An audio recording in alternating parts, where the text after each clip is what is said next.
Once upon a time, the infamous rover Reynardo plundered the floating isles. Then his mother called him to her deathbed. "Swear to me that you won't die on the gallows," she rasped. Reluctantly, he swore. And he whiled away his days at home with music, cards, and wine.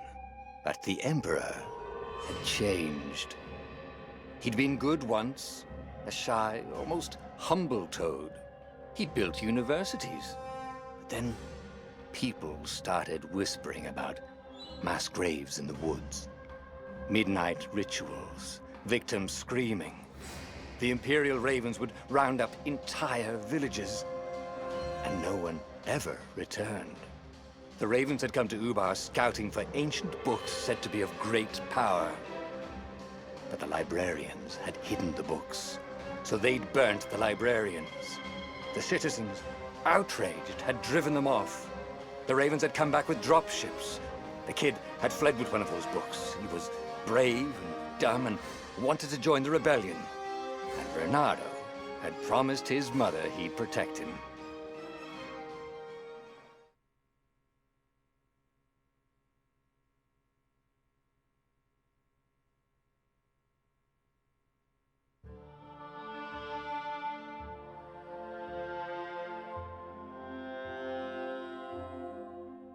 The kid was looking down, watching his city burn. "Sorry, kid," Reynardo told the kid. "Look, if we give them the book, they'll leave you alone." "My mother died for this book!" "I promised her I'd protect you." Oh, damn it. The kid had run off. With the book, of course. So Reynardo had to run after him.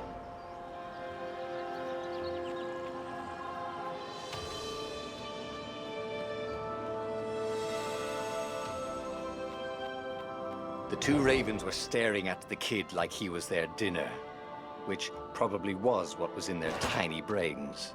"Hey," Reynardo said. They cocked their heads at him. "Pick on someone as ugly as you." Wait, that didn't come out right. For the Emperor! The Ravens cawed and rushed at him.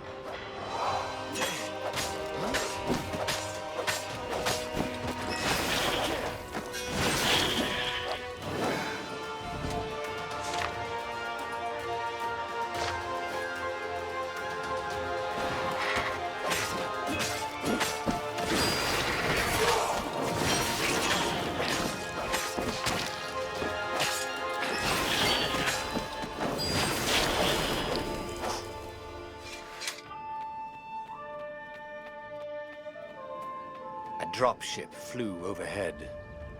He hoped they hadn't noticed him. The kid.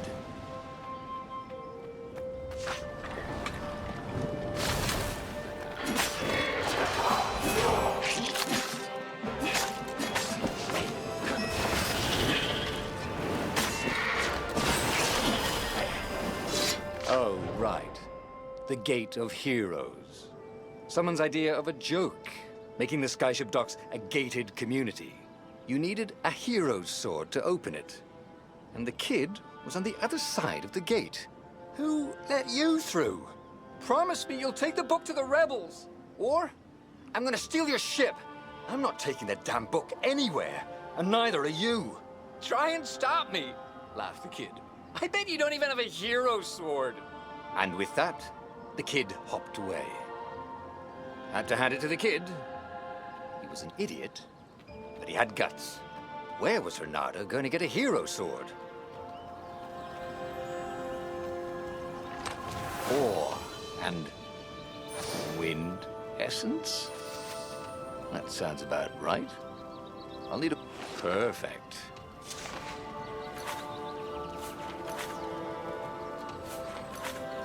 A hero sword. QED.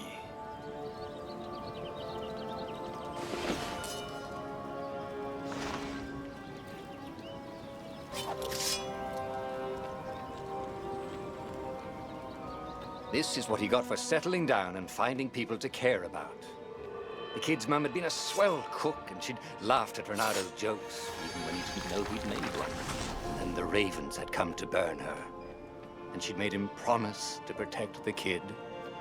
But she never told him where the book was, just the kid. He came up to a ledge. It was too far to jump. There'd been a bridge here before, hadn't there? And there was Peter, giggling at him. "How'd you get across?" he asked the kid. "Where'd you find a hook?" "I hopped," said the kid. Wise-ass kid. "Hey, look out behind you!" "Cute," said Reynardo. Ah, ravens.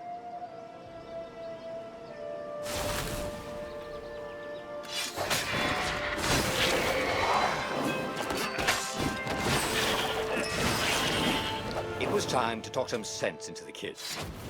Just hook his way across the ledge and chase the kid down. Thing was, he hadn't used his hook since he'd retired. How had he done it? Maybe if he meditated at that altar there, he'd remember his old skills.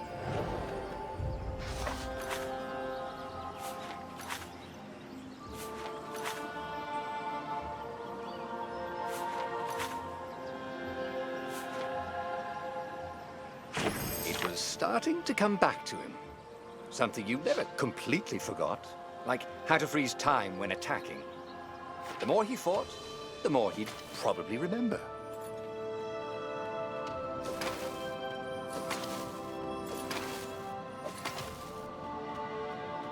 And there was the Farfarer.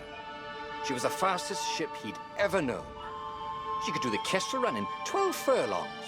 Oh, so the salesman had told him. And something told him the kid was about to walk into an ambush. "Stop!" he shouted. "I'm not giving you the book!" shouted the kid, and took off. "No! Peter!" But the kid ran for it, and a goggler nailed him with its ivy.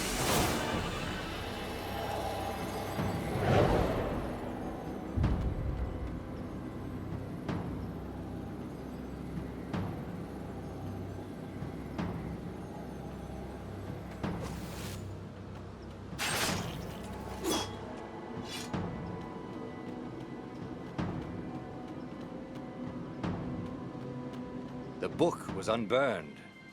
Next to it were the buckles from the kid's shoes, and a kid-sized pile of ashes. Damn it, why hadn't he lied and told the kid he'd take the book to the rebels?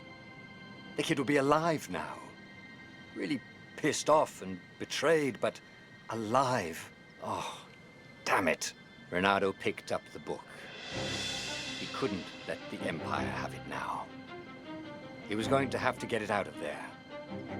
He'd be a wanted man. Probably have to join the rebellion just to have a place to dock.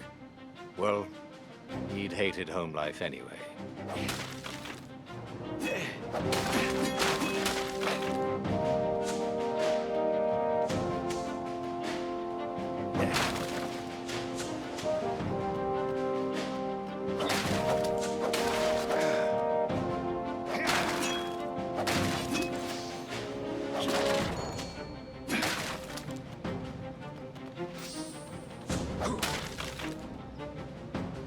What was the big deal about this book, anyway? Maybe he should open it and find out. All that had been years ago. How many? The war was a blur, and now 3 Raven scout ships were chasing him. Where are you running, rebel? Cawed the Raven captain over the loudhailer. Reynardo could see them cranking up their catapults. "Just going out for milk?" Reynardo yelled back. Where can you run? Laughed the Raven horribly. Far behind him, another city was burning. The dark cloud above its island was thousands of Imperial ships. The fleet was doing a thorough job. Take us to the rebel base, and we'll spare your life. It cawed. The entire jury-rigged rebel fleet was only a few islands to the east. Beyond that were only the pillars of heaven. A sea of endless blood-colored tornadoes. The rebellion was out of time. Unless Reynardo could bring a game-changer. Maybe he could. Reynardo had found out where he could find the pieces of the Sky Ripper, the legendary weapon that had exiled the lost gods. Surely a legendary weapon could win the final battle. On the other hand, his old friend Lapino had sent Reynardo a desperate message saying he had a brilliant scheme to save the rebellion. If Reynardo could only rescue him. Reynardo dived the Farfarer towards the abyss. As he felt the heat of the jet stream, the Raven ships peeled off, not stable enough to follow him down there. Now it was time to choose. Lapino or the Sky River.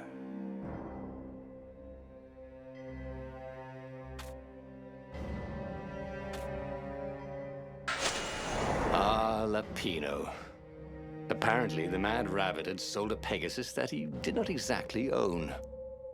Lapino always wiggled out of trouble, given time. But he was out of time. The Ravens had figured out that Lapino was a rebel spy. If the fleet reached him first, they'd string him up for that. Never mind the winged horse.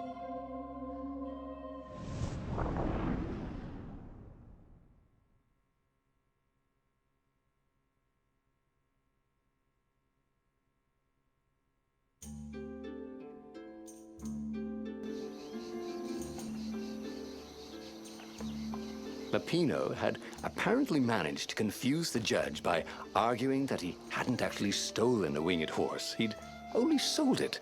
But wait, where was the prison? The village was empty. Had everybody fled the Ravens?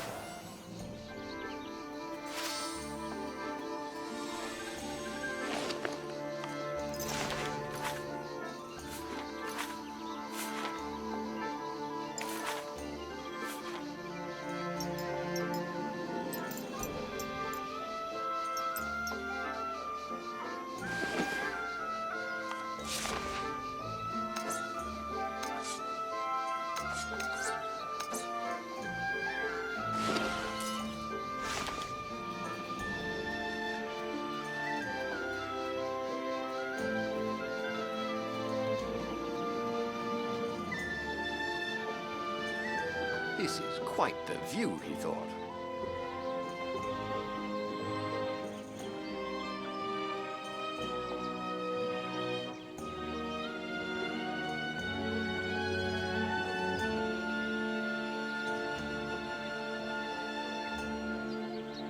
People were frightened these days. Just 2 weeks past, Reynardo had sneaked through an empty town and listened to the Ravens caw about the Emperor's new taste in ritual sacrifice. Reynardo's blood was up. He just needed to smash something.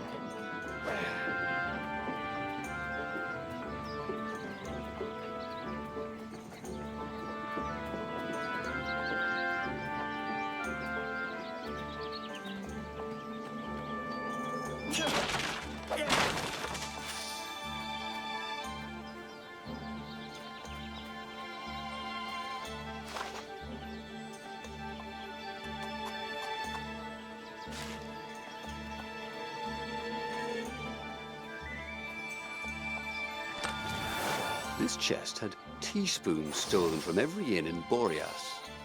Oh, and something more useful.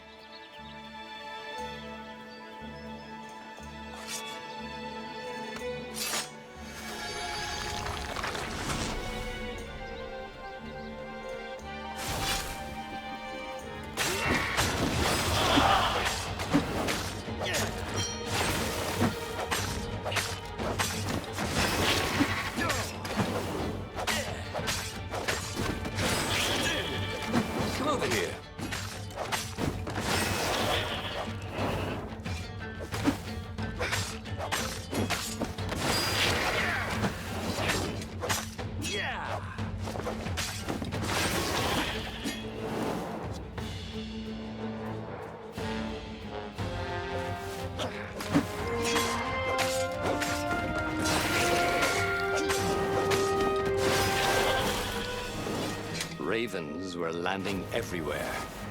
The advance guard. He'd better get moving. If they got to Lapino first, they'd eat him for breakfast. Or a snack. Ravens weren't picky. If they got hungry, they sometimes forgot to interrogate their prisoners. Even top spies like Lapino. Where had the Mad Rabbit got to?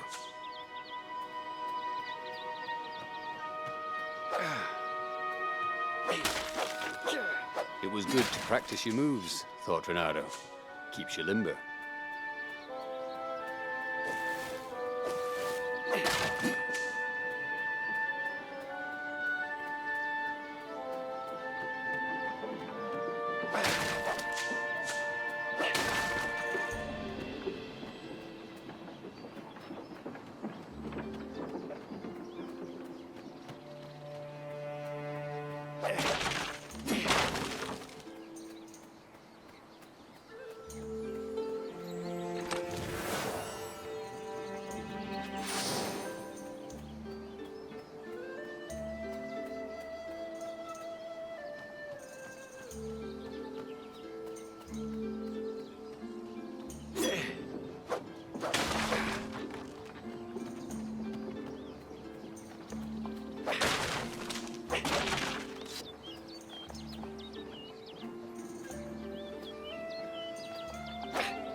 Sometimes, at home, he'd wave his sword around for hours.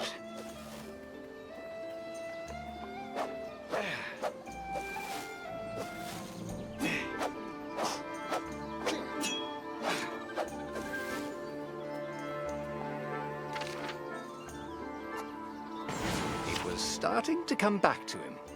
Something you never completely forgot, like how to freeze time when attacking. The more he fought, the more he'd probably remember.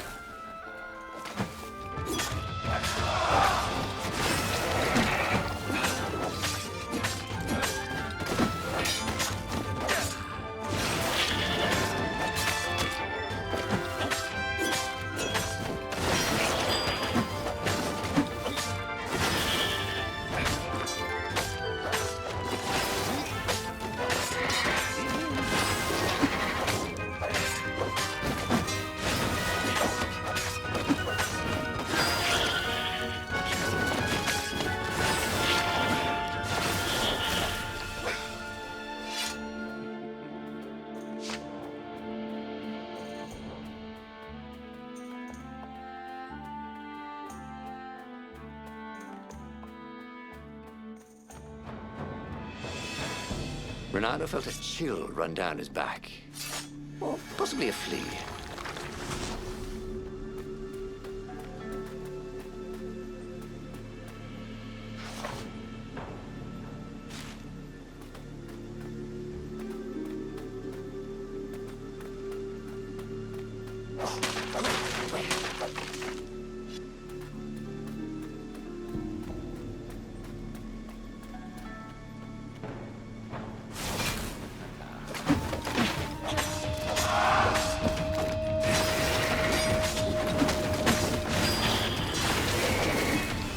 Already, Reynardo knew more than he ever had. But about what?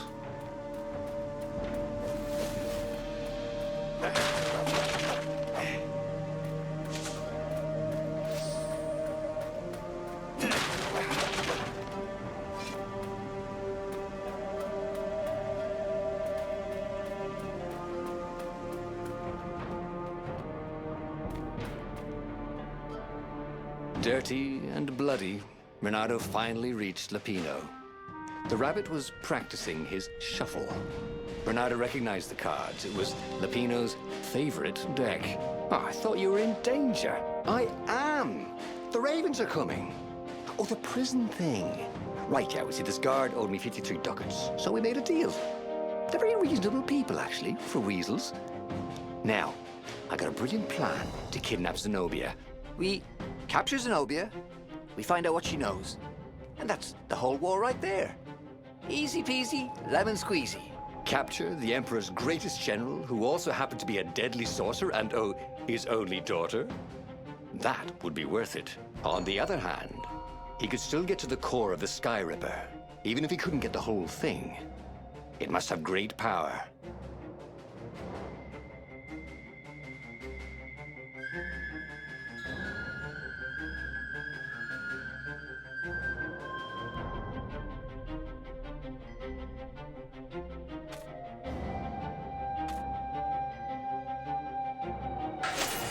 Zenobia wasn't just the Emperor's daughter, of course. She'd been Reynardo's best friend in sword fu school. And you're still mad for her. The rabbit reminded him. They'd been close. She'd told him things no one else knew. But she'd never told him who she really was. She knows all the Emperor's plans, chuckled the master spy. She won't give them up easily. She'll tell the interrogators, all right, said Lapino. Taking her would change the game, all right.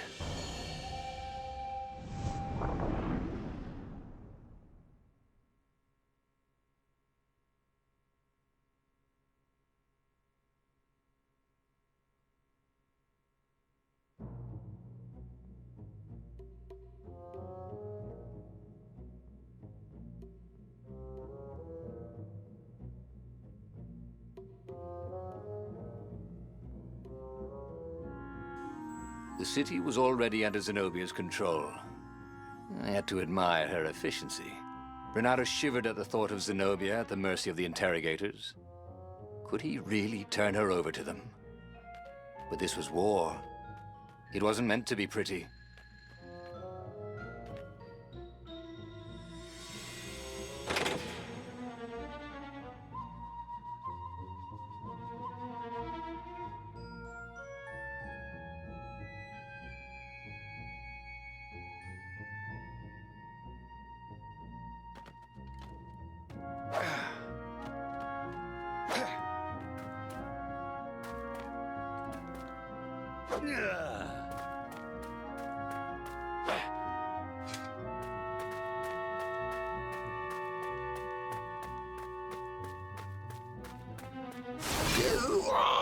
Interrupted story time.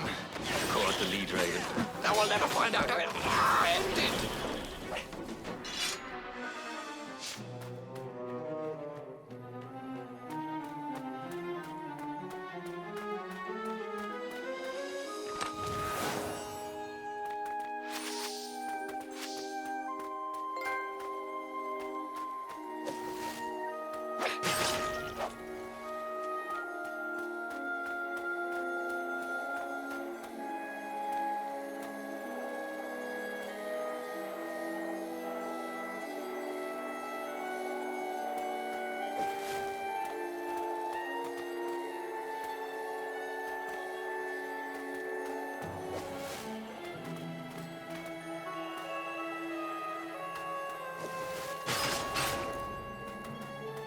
Say goodnight, Gracie, said Reynardo, wondering who Gracie was.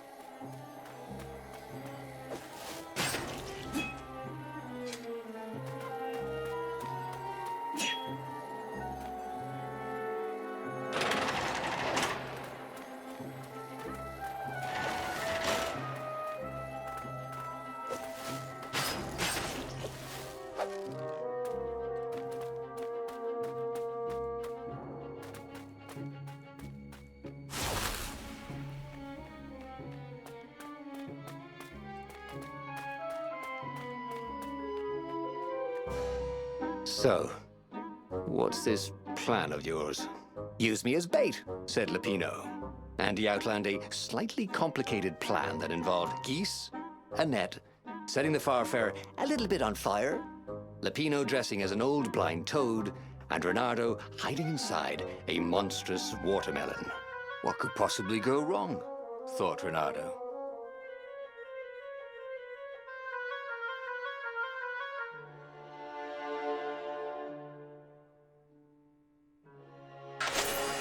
Oh, this is gonna be fun, said Lapino, as he ran to go set up his marvelous plan.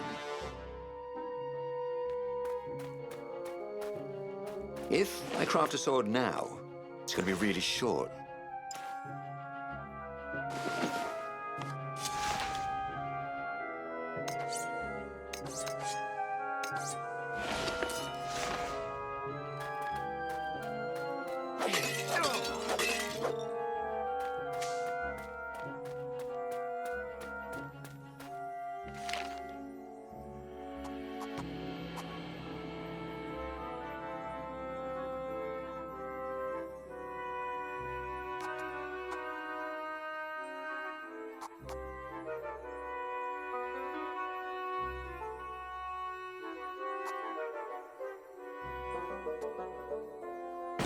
missed his old skills. He welcomed them back like he was at a reunion.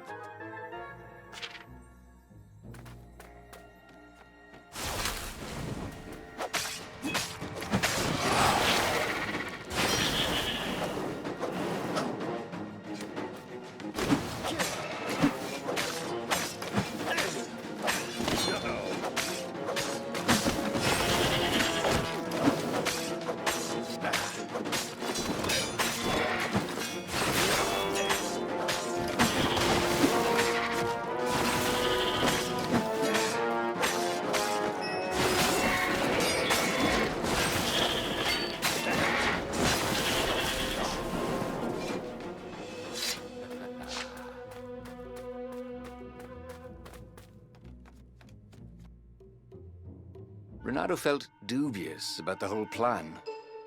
With every step, he was waiting for it all to go horribly wrong.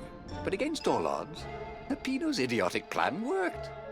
Zenobia's ravens ran off after the geese, the net dropped, and Reynardo jumped out of the watermelon and put his sword to Zenobia's throat.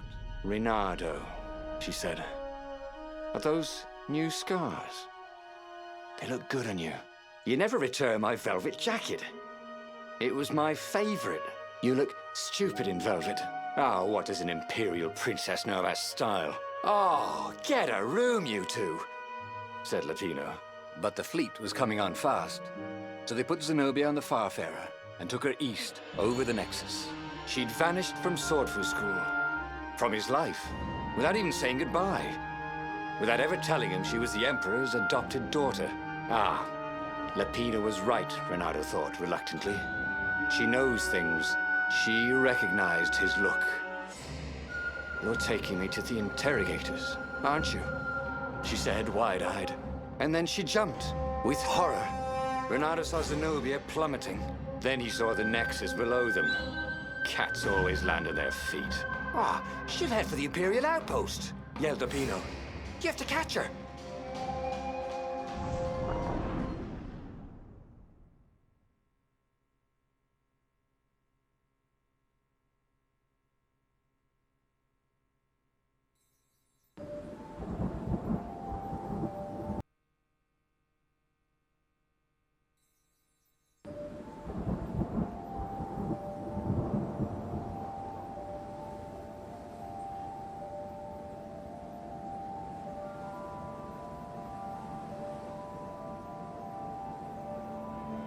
Cats can run faster, but foxes can run longer.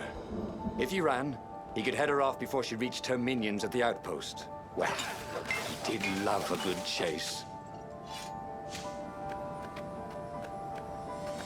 He wasn't that good.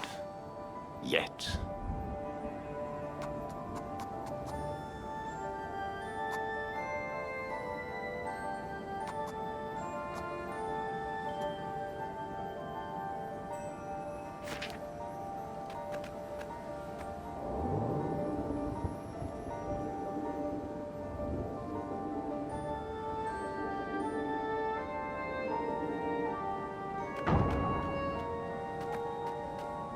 When Reynardo went to the china shop, for some reason the owner was always nervous.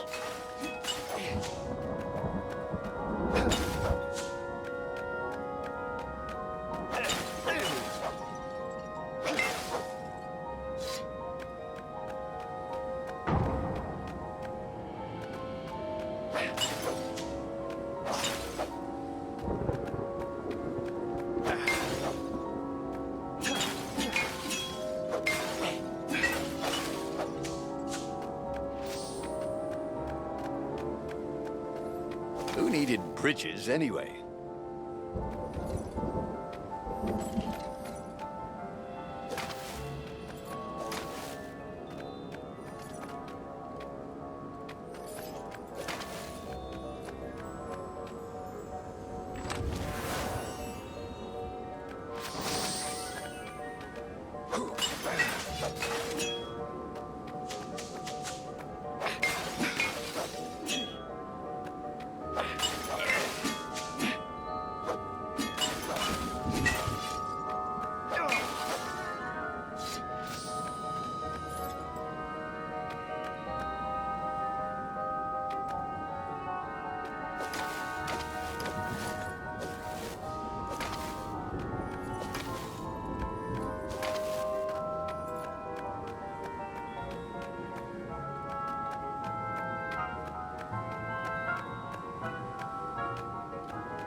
He was closing on her.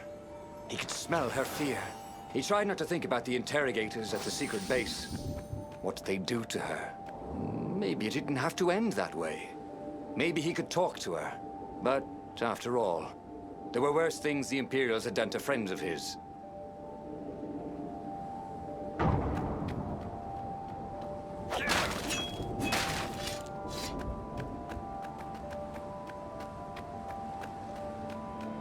A crafting bench. Reynardo wondered what he could make with it.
Reynardo reached the outpost.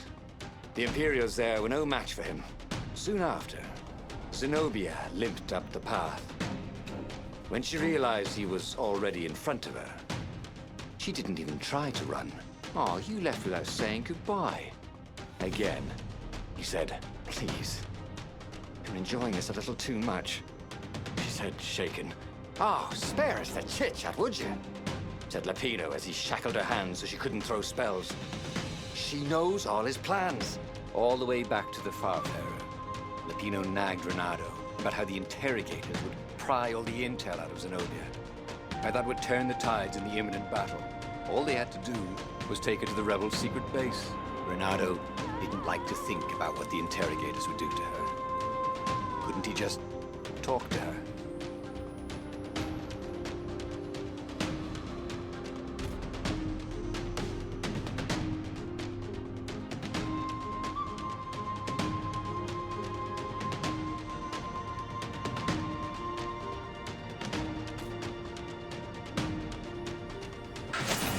As they pulled away from the Nexus, Reynardo could see the fear in Zenobia's eyes. "I can't take her to those creatures at the base," he whispered to Lapino. "Ah, you've gone soft. Soft in the head.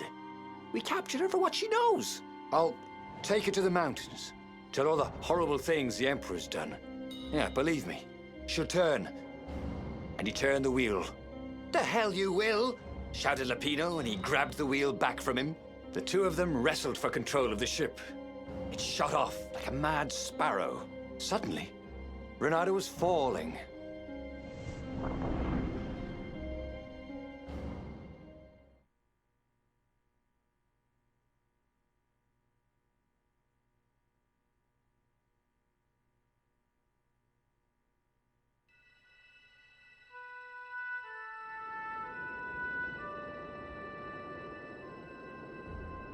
When he came to, Zenobia was standing over him. "Why didn't you take me to the base to be interrogated?" she demanded. "Do you know what's left of people they interrogate? This is some trick, isn't it? To make me fall for you again. Well, I won't." "Oh, go on then. Scurry back to your ravens. I can't stop you." But strangely, she didn't. As Reynardo set off to find the Farfarer, she followed him, keeping just out of sight of the ravens.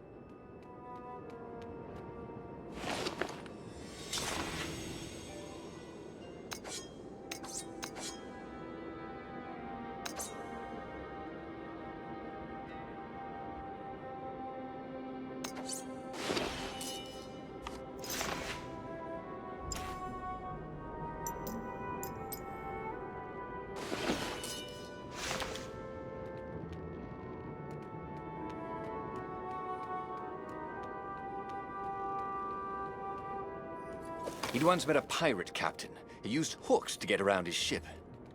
Oh, what was his name again?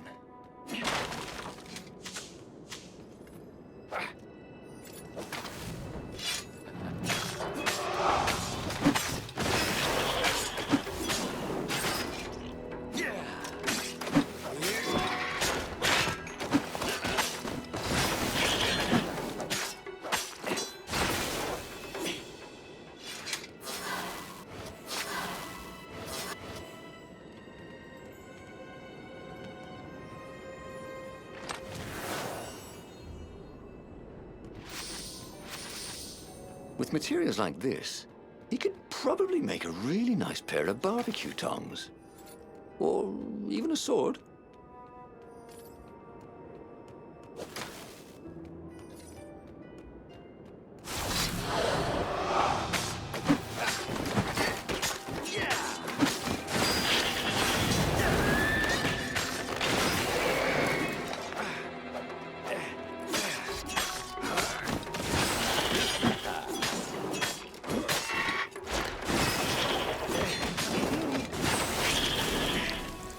Reynardo had learned so much about... Ooh, what was it again?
This was definitely better than pulling yourself up in a bucket.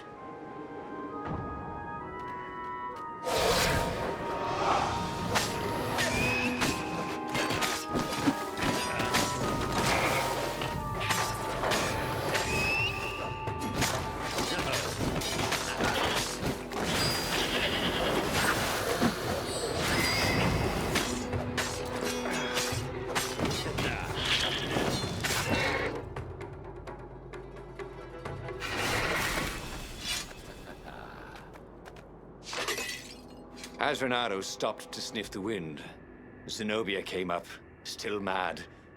Did you really think you'd just talk me into betraying my father? Oh yeah, sure, that was exactly my plan. Then why aren't you even talking to me? Because I've never talked you into anything in my life. They're gonna court-martial you for letting me go. He caught a whiff of the Farfarer.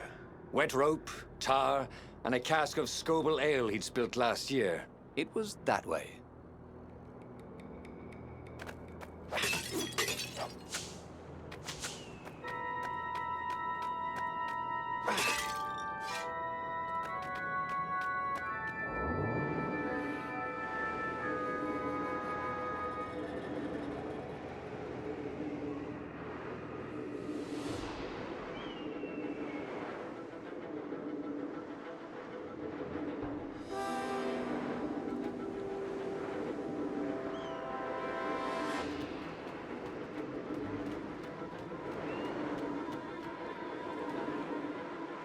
Reynardo's paws were getting numb. Calaveras really didn't want company, did he?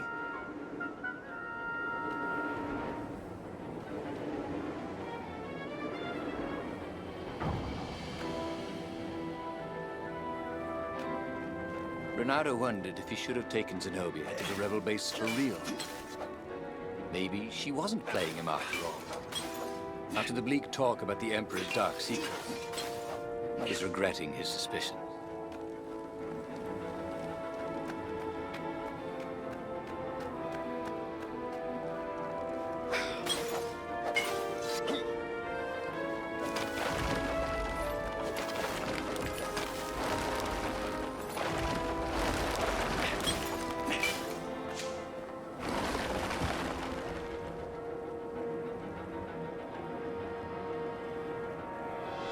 Sure enough, the Farfarer had crashed in some rocks. There was no sign of Lapino. Zenobia caught up. All that kid stuff in Swordfu School. Look, that's the past. We're adults now. We have duties to other people. And we have destinies. What are you talking about? And you are the most arrogant, slow-witted, light-fingered, mercenary, immoral, reckless... Run away with me, said Reynardo, and he realized he meant it. What? Just like that? She demanded. I will, if you will. So she kissed him. And it was the best kiss he'd ever had. They held hands as they boarded the Farfarer. Reynardo felt light-hearted, like the winds that were playing the rigging like a balalaika.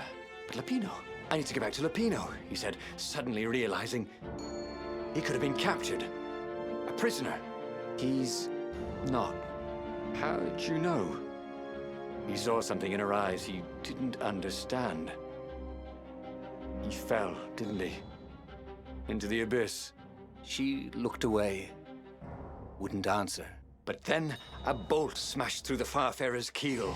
The broken ship plummeted out of the clouds.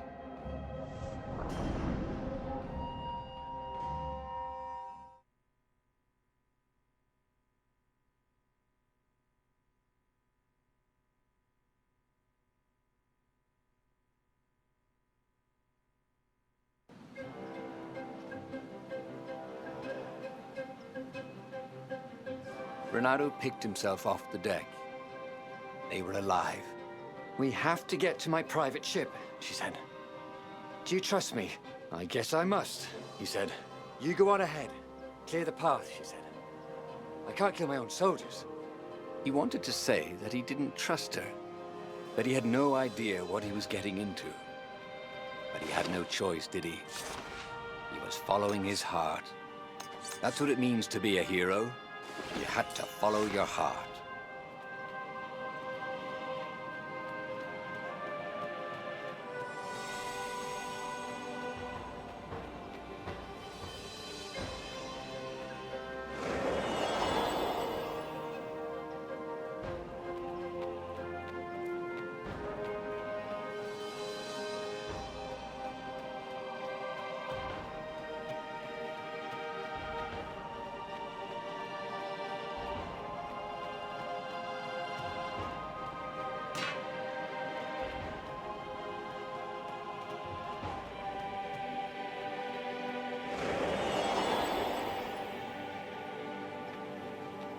Reynardo felt like he was ready to learn new things. Thank goodness he didn't have to go to school for that.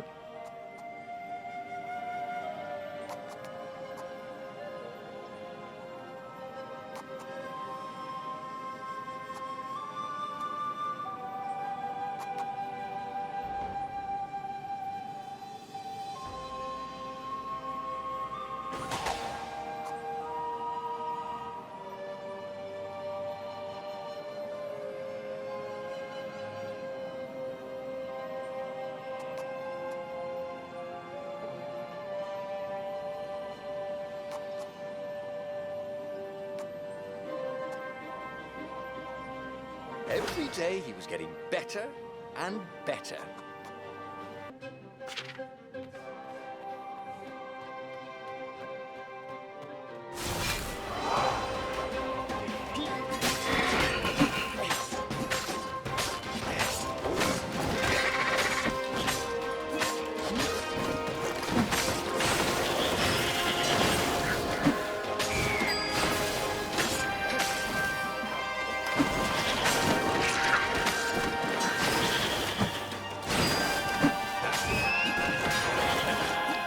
Reynardo checked to make sure his sword was secure. Yep.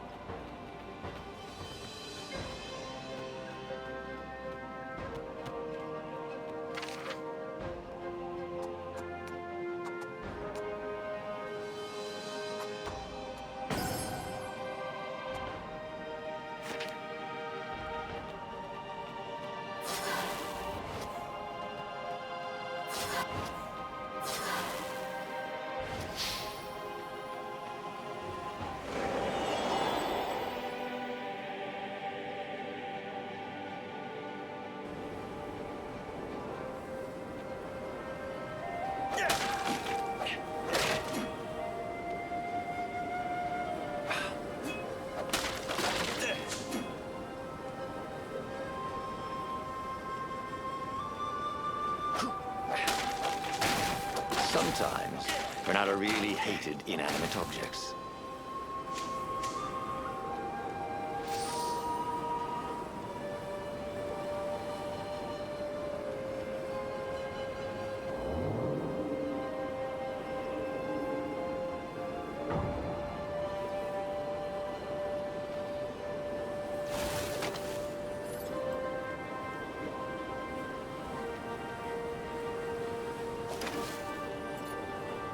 What else could you hook?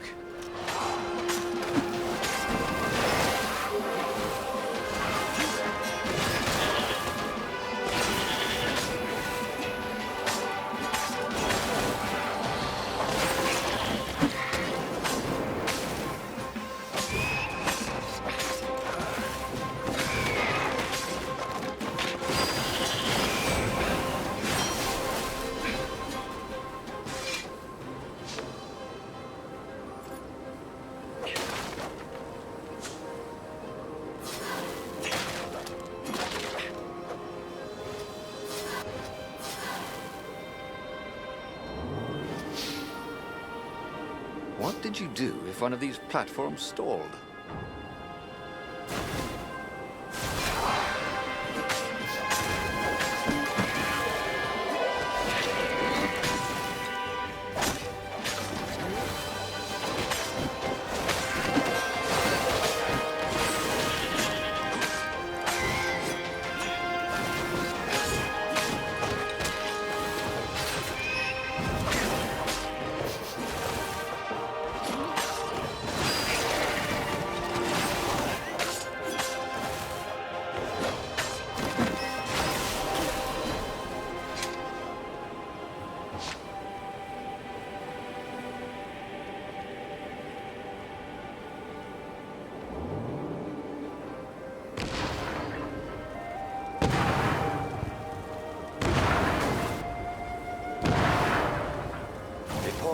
To catch their breath.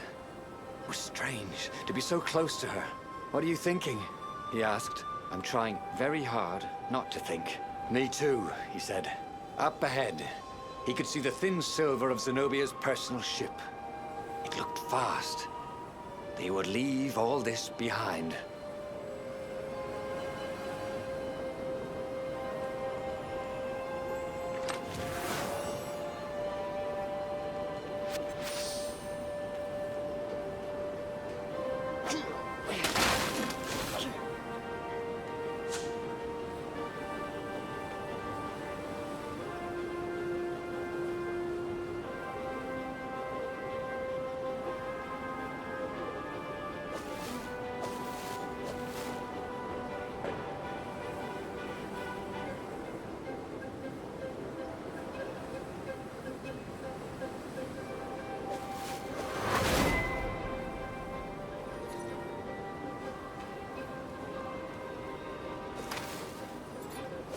Can't we just agree to disagree?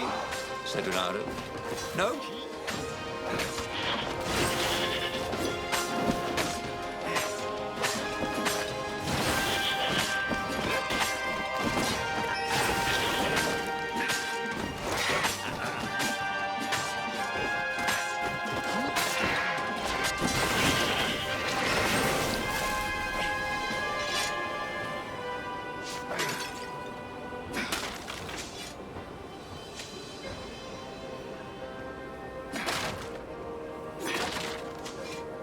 Reynardo felt a little better.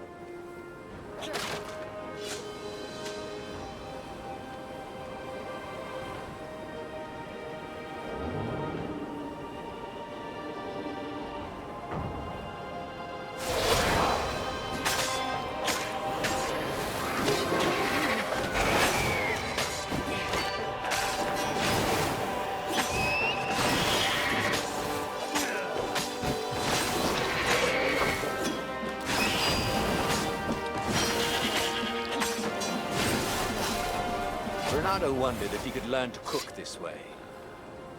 Probably not.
As they reached her ship, Reynardo suddenly felt a sharp pain in his stomach.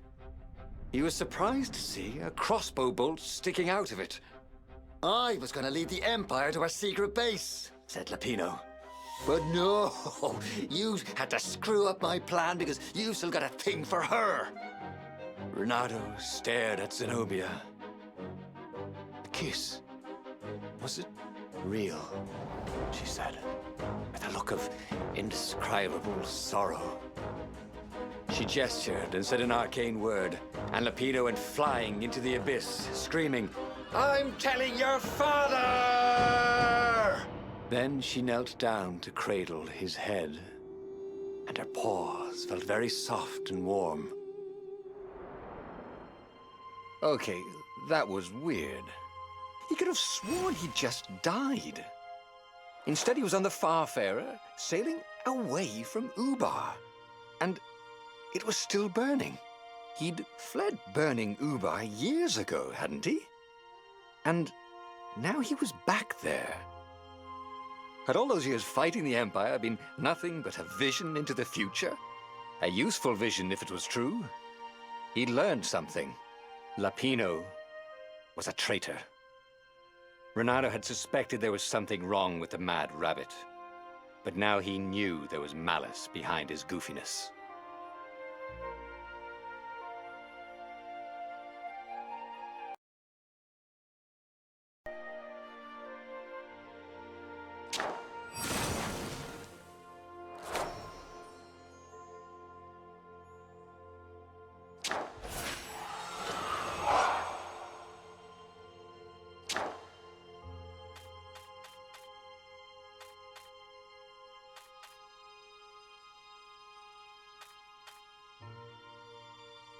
He'd made bad choices. But now, when the real battle came, he wouldn't make those choices. He wouldn't make the same mistake twice.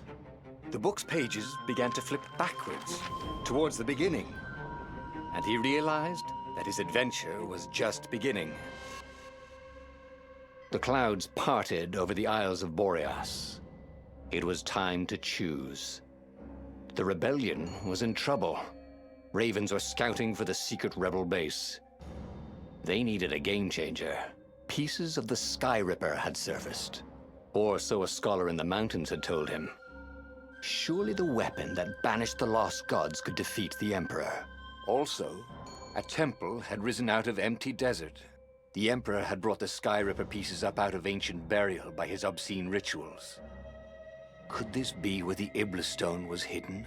Someone better get it before he does, thought Reynardo. And also, his old friend Lapino needed rescuing. Of course, Reynardo had a pretty strong suspicion that Lapino had betrayed the rebellion. But could Reynardo really leave an old friend to the Ravens?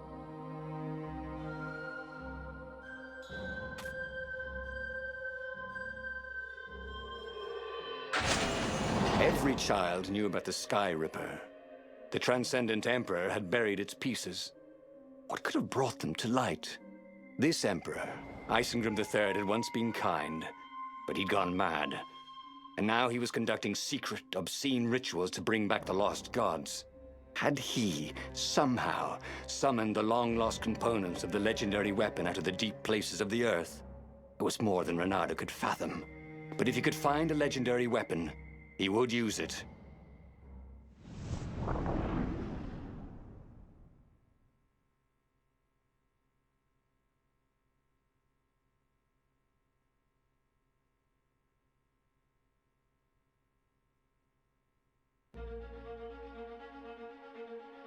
As he set foot on the island, Reynardo couldn't help feeling a bit curious. Was Lapino still waiting to be rescued? No. He was probably drinking champagne with the ravens. Did ravens drink champagne? Did rabbits? Reynardo felt oddly thirsty, come to think of it. Why had he chosen the Sky Ripper? Reynardo never made plans that required constant vigilance. He was a hero. He didn't think too much. He just went with his gut and hoped it all worked out. The Sky Ripper was a long shot. he'd have to devote himself to it. No side journeys, no rescuing old friends. That was against his nature. Could he stick with it?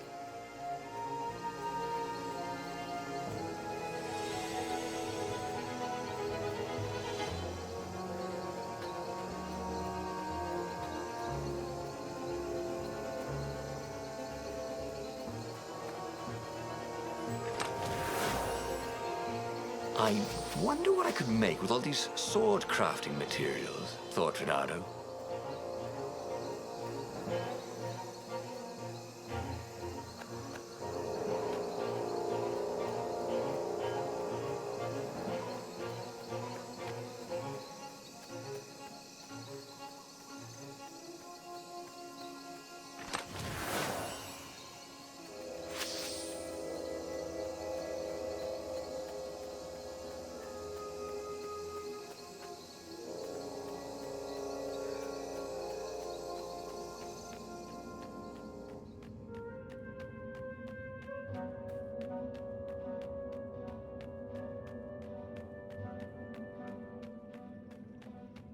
A sword, a crafting bench, and loads of materials.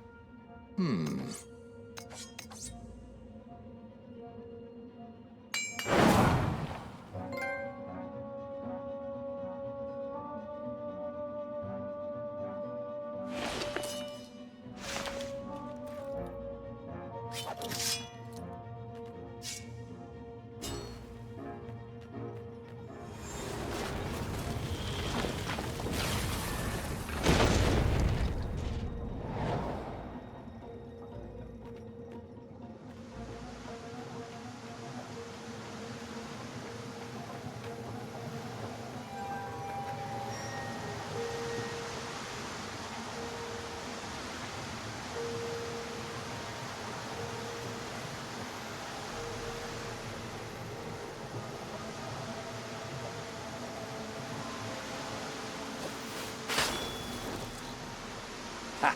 Bet you never saw that coming.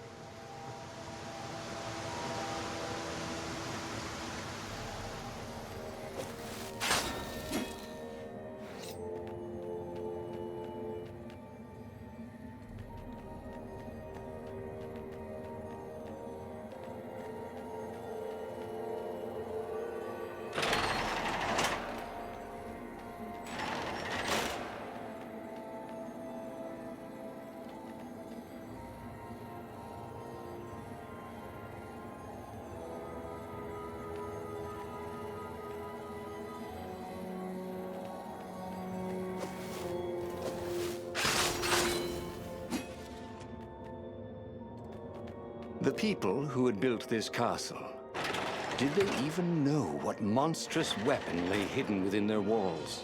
The Sky Ripper could destroy anything it touched, or so the legend said.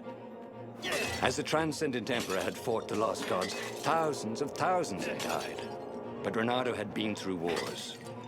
The only merciful war was a short one.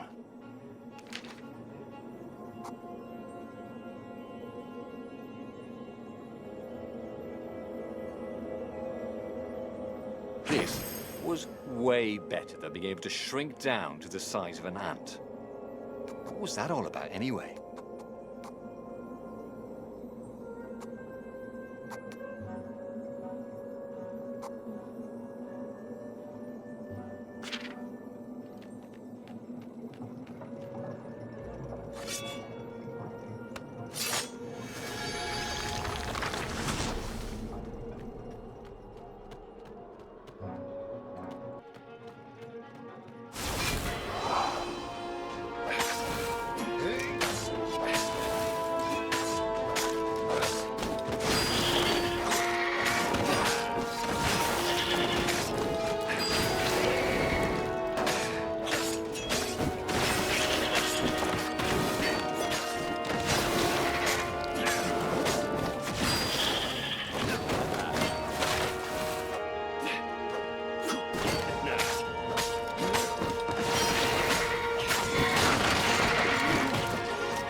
Hero wall, hero sword.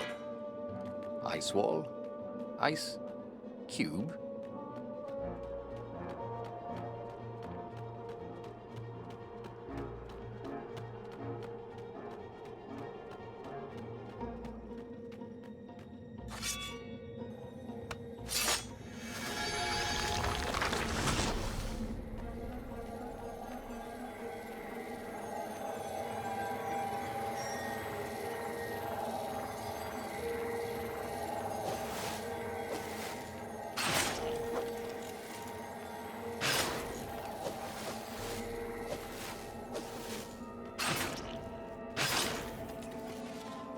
Two eyes, good.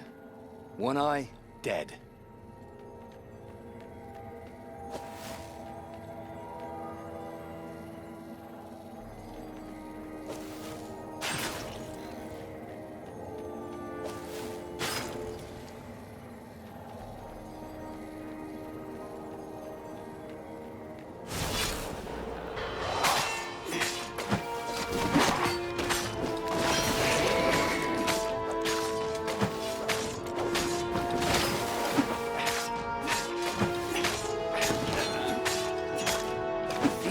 Close to you.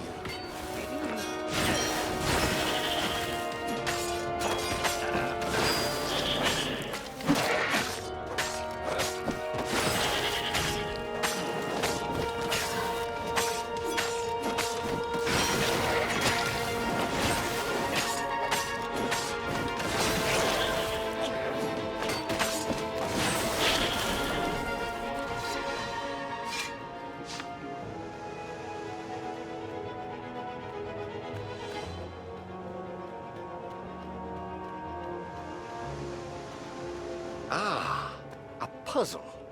Reynardo loved puzzles, except when he couldn't figure them out. On the other hand, if there was a puzzle, it was probably meant to keep people away from something good.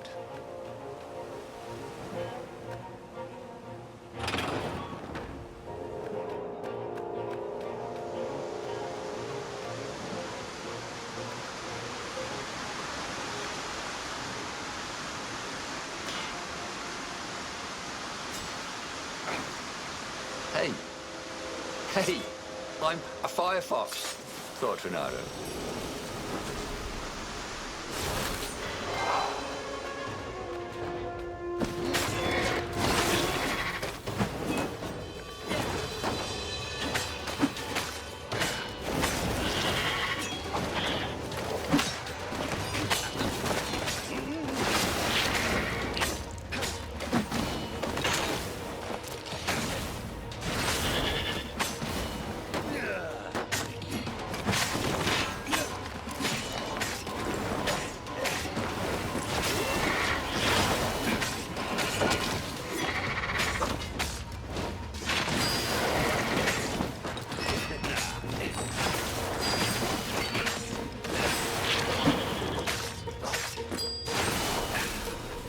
In a swirl of newly remembered knowledge. He needed to focus.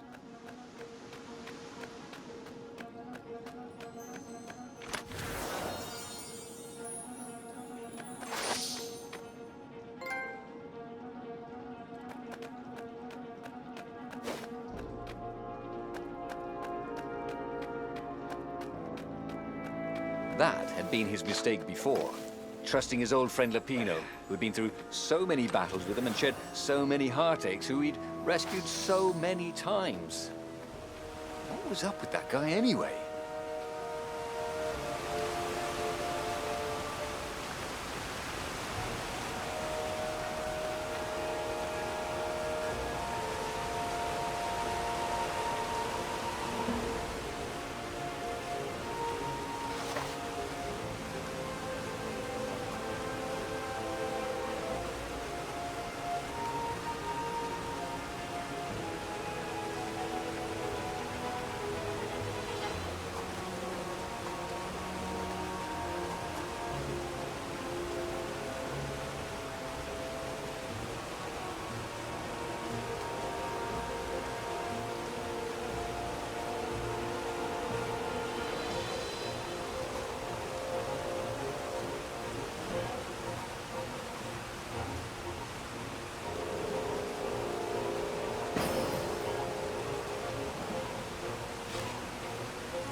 There it was. Skyripper's armature. The stuff that dreams are made of.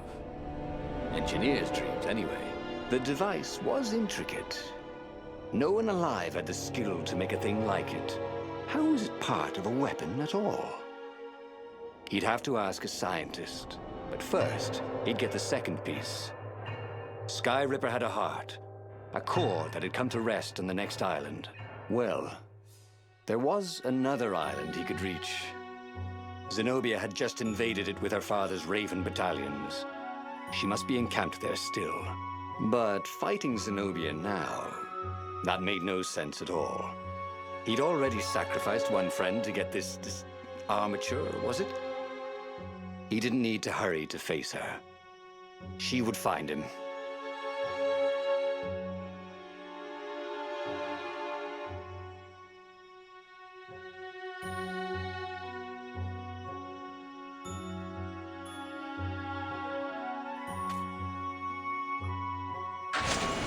It was a no-brainer.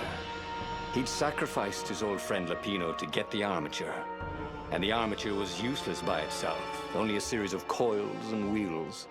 War demanded sacrifices, and he would make more before the end. He would have to choose the greatest good, no matter how much it cost him.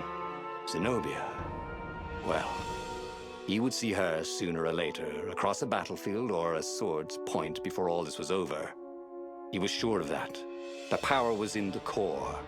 Obviously, he had to get the core.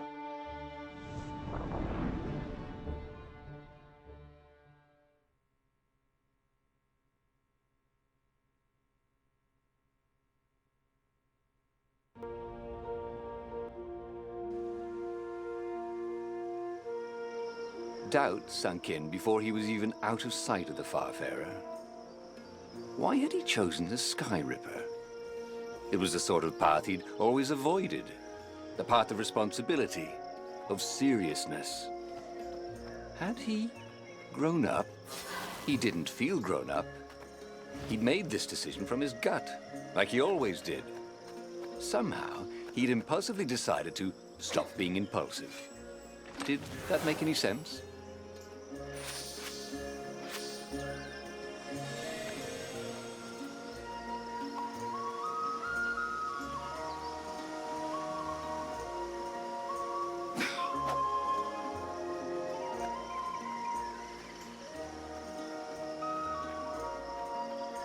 What were these poles exactly? Parking meters from the time of the lost gods?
This chest contained a Vorpal sword. I'm just kidding. Vorpal swords don't exist. There was something sour in the air. Like the earth had ruptured over something that had been fermenting for a very long time.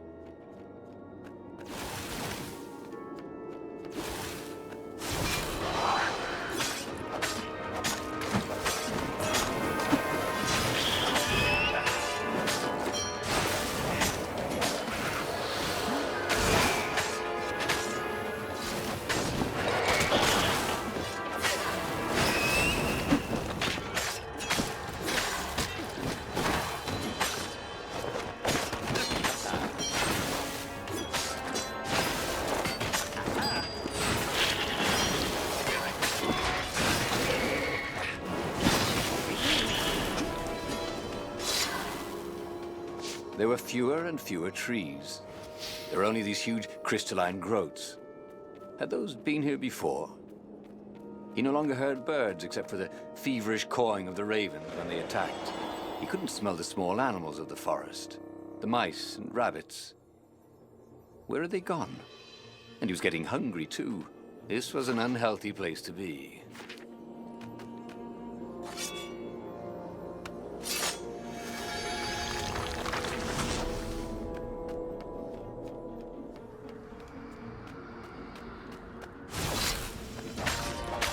I'm sorry. Was that your shield?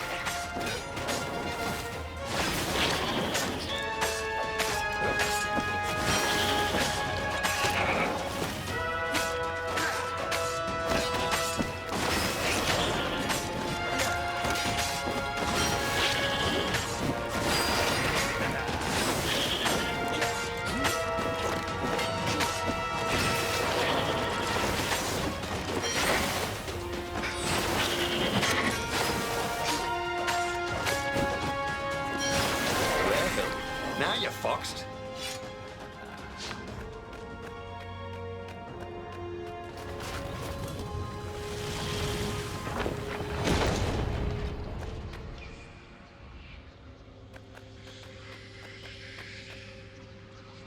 The 20-sided core made him feel physically sick. Once he had sneaked into a temple of the dark art, and he hadn't liked what he smelt and saw there. This felt like that. As quick as he could, he wrangled the icosahedron into the armature. The wheels began to spin, then glow. The sick feeling quickly spun away. Now he only felt sad. He had lost good friends for this war apparatus. Maybe Lapino wasn't such a good friend. Yeah, that made him feel better. He carried his prize back to the Farfarer. Now, he had to make his next move. There was a key Imperial outpost on the Nexus. If this really was some sort of super weapon, he could use it to wreak havoc on the enemy. And if it wasn't, well, better to know that before the final battle. But maybe he should show it to some scientists first. There was an observatory on the Nexus.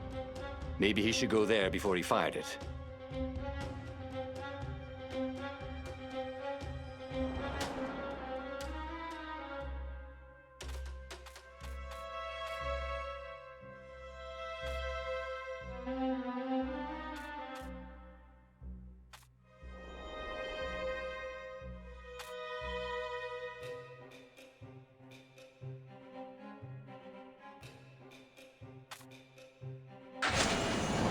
Of course. If you've just assembled a weapon out of legend that can exile gods from the world, you'd want to have a scientist or two look at it. And even if they disagreed and he had time, he could ask Calaveras himself. Yes, the observatory would be his objective.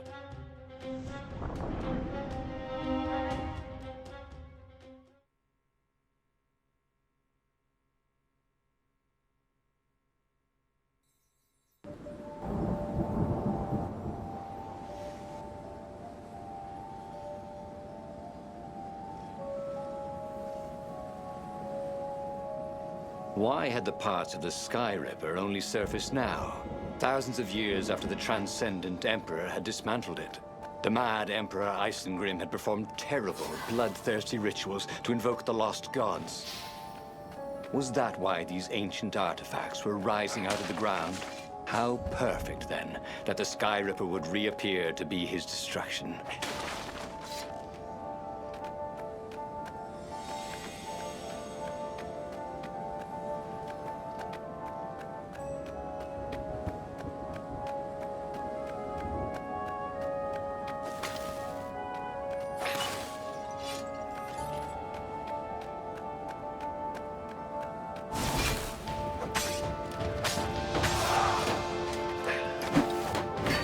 Those sheaves were really very well made, weren't they?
A legendary weapon was exactly what the rebellion needed.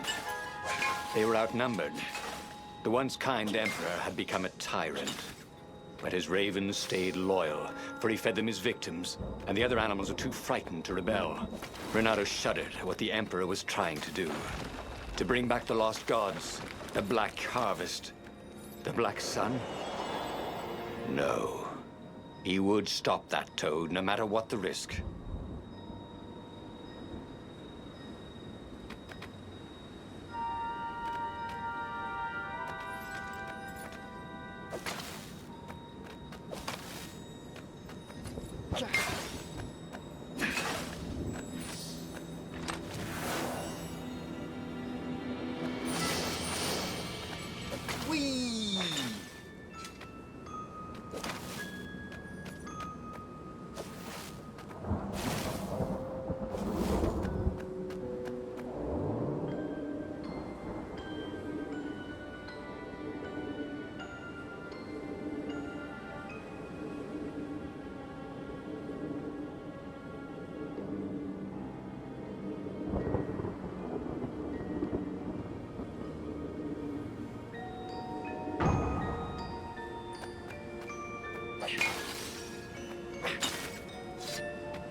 Reynardo had found his game changer.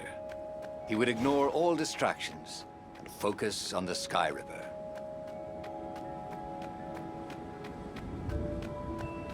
Hey! Hey, a workbench! He could try out his new bling.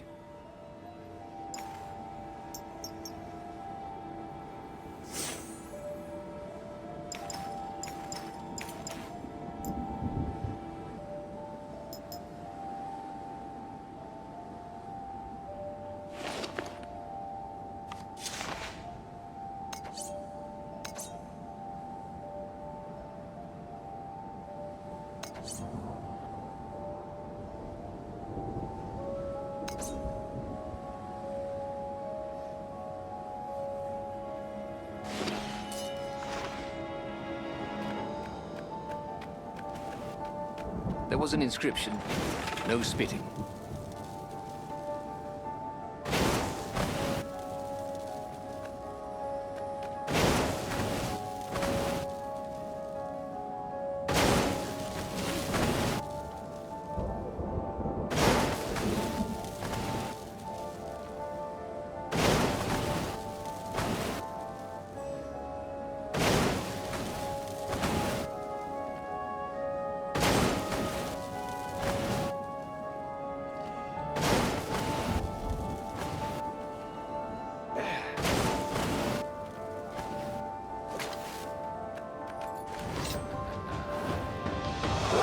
Some people are just liable to explode if you upset them.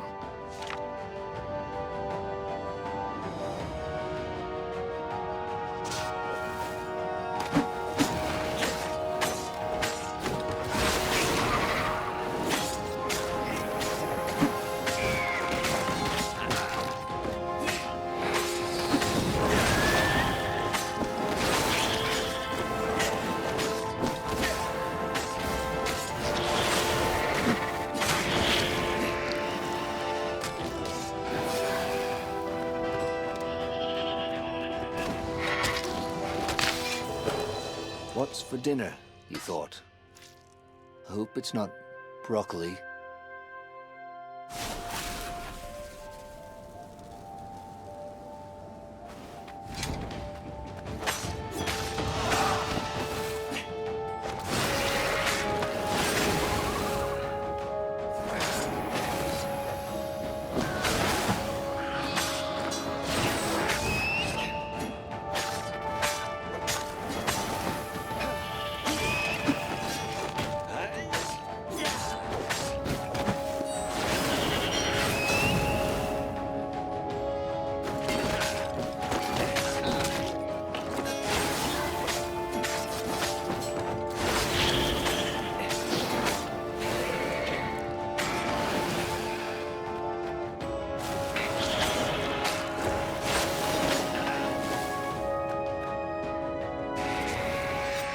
Reynardo felt ready to become faster, stronger, bolder.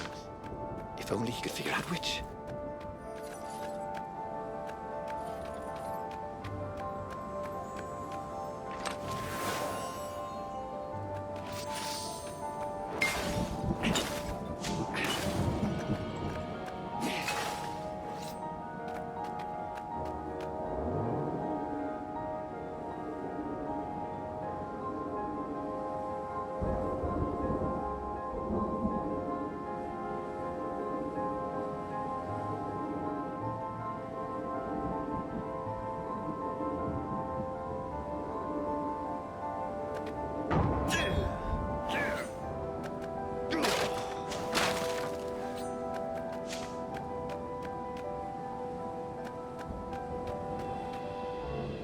Reynardo was thrilled. The scientists seemed to think he'd put the Sky Ripper together right. But one toad was worried. Yeah, Sky Ripper could tear a hole in existence itself. There are invisible strings that tie the universe together. If Sky Ripper cut one, the hole would widen and widen till our whole existence fell into it. Another toad sighed. Irving still believes in string theory. At least go see Calaveras. Yeah, said the worried toad. He knows more than anyone else has forgotten about the Transcendent Emperor. If anyone could tell him how to use this weapon safely, it would be Calaveras. It was he who had told Reynardo how to find it in the first place. But maybe he had to give up on using it as a weapon. Maybe he had to go to the secret rebel base and ask the generals there what he could do with a weapon that he dared not use.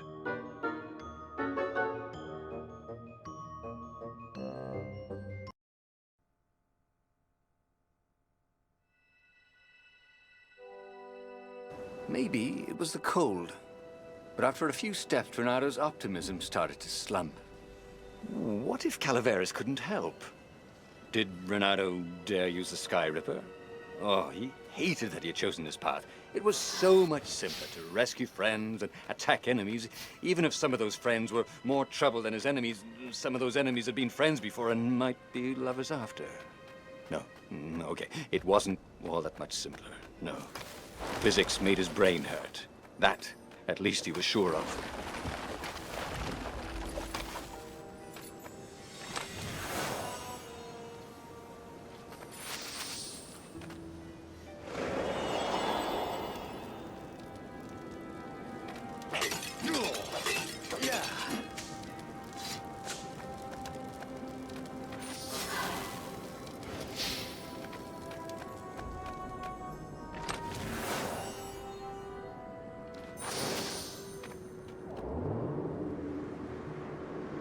This thing really needed a roof.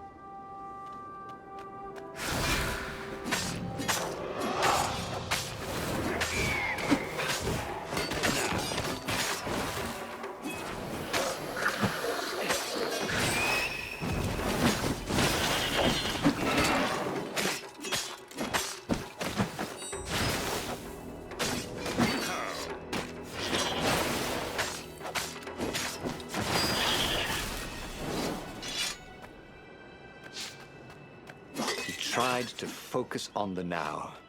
The ravens who seemed everywhere all the time. Where did they hatch from? Were there giant raven hatcheries somewhere, or did they have families? Ooh, he didn't want to think about raven mummies raising their darling raven chicks. Yeah, Calveras would help. He would make Reynardo feel better about using the Sky River.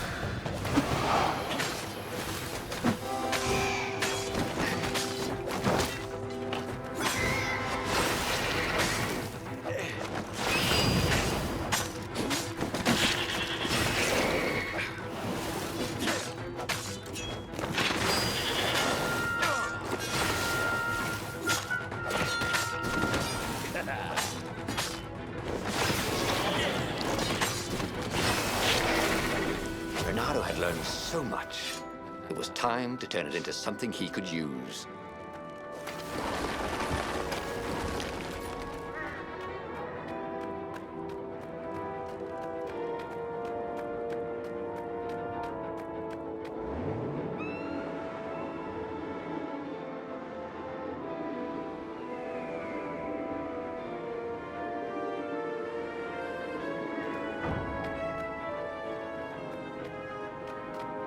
Oh, what does the fox say?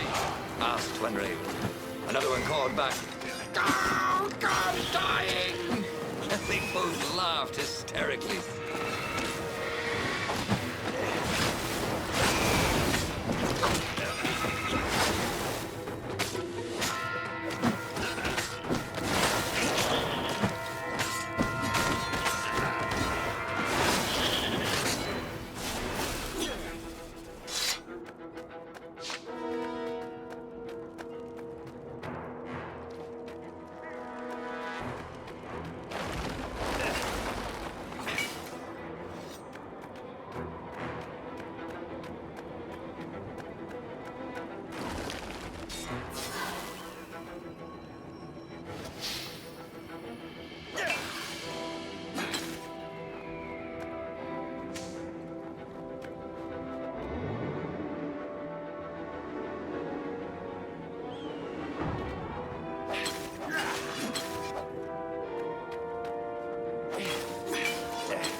It wasn't his fault.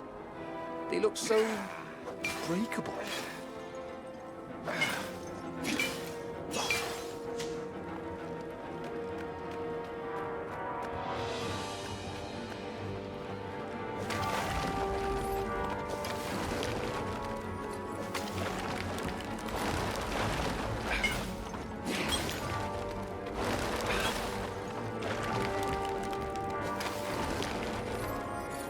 He was sort of yanking his own chain, wasn't he?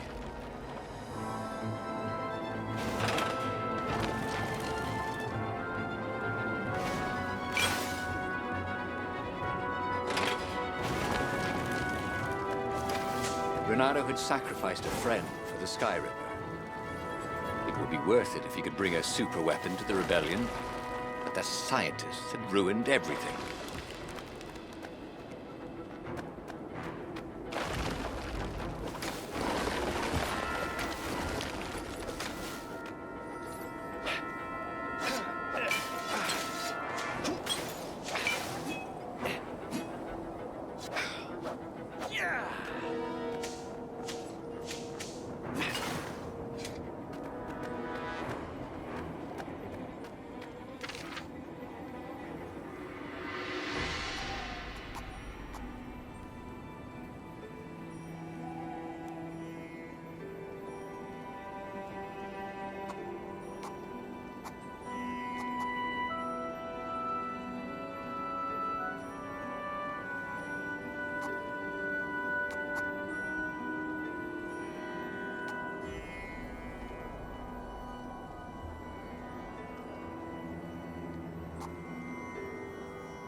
Calaveras had never let him down.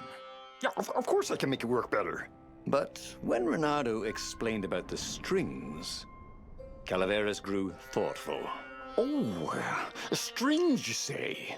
Well, the Arcana do speak of the ties that bind the world. He drew many intricate symbols in the dirt. Yeah, so, according to my calculations, each time you fire, I'm afraid there's a 1 in 128 chance you'll destroy the universe. That's pretty good odds. That's like rolling, what, 21 dice and they all come up 6. What are the odds of that? What? No! It's more like 2.716s in a row.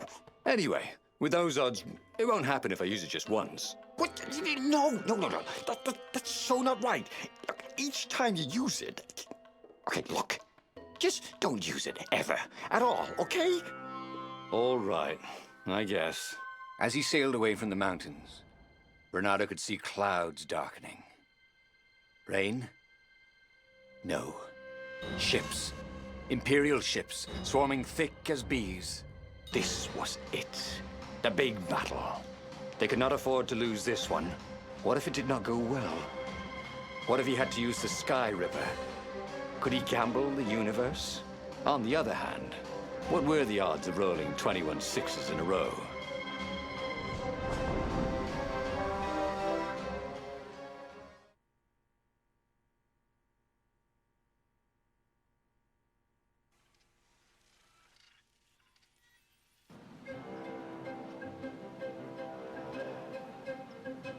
The battle was not going spectacularly well.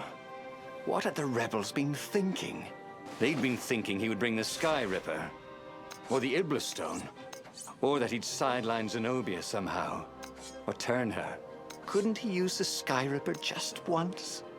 After all, if chances were 1 in 128, that meant he'd for sure be okay the first time.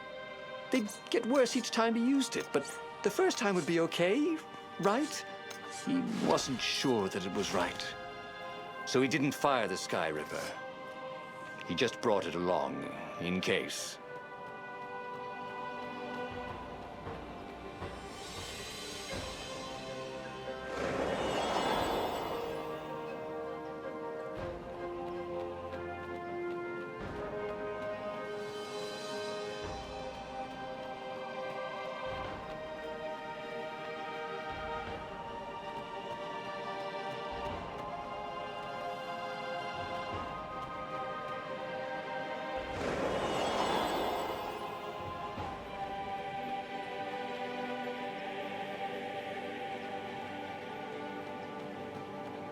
He wished there were more pylons he could use the hook on. He really needed to construct additional pylons.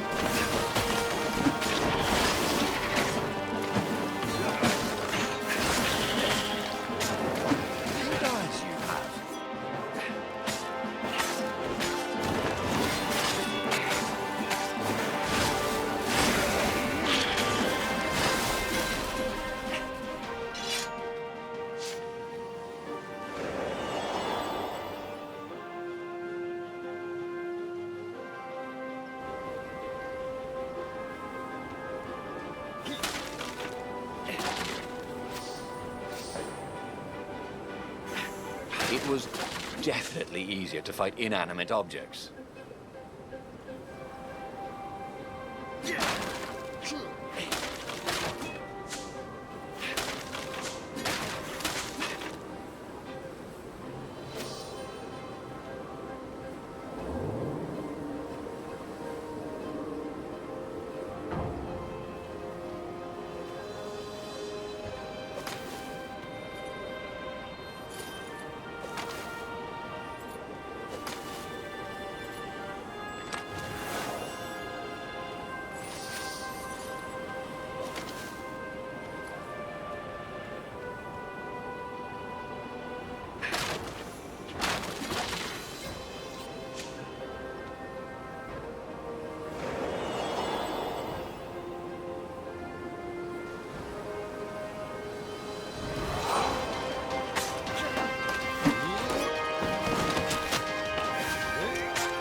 yourself, Reynardo.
Someone had told him the odds didn't change just because you'd had a streak of good luck.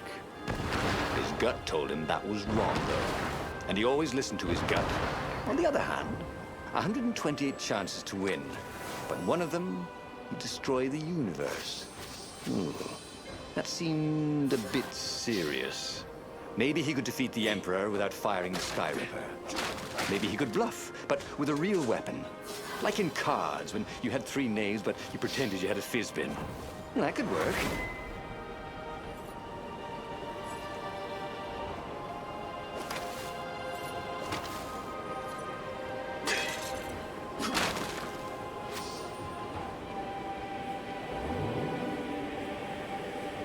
Building these platforms was...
He set up the Sky Ripper and let it warm up. He would bluff if he had to. Zenobia came out, flanked by a very daunting platoon of ravens. You won't actually use that, she said in that annoying, I know everything because I'm a cat and you know nothing because you're just a fox voice she had. Or I know the odds. Good, because there's a real chance you could destroy the universe. No, not the first time I use it. The odds are too low. What? No? Yeah, sure. The first time, the odds are practically nothing. They only go up if I use it a bunch more times. No, but that's not how odds work.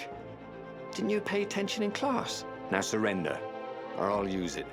Just once, he said. Don't. He felt sure the odds were with him. You have to go with his gut. That's what heroes do.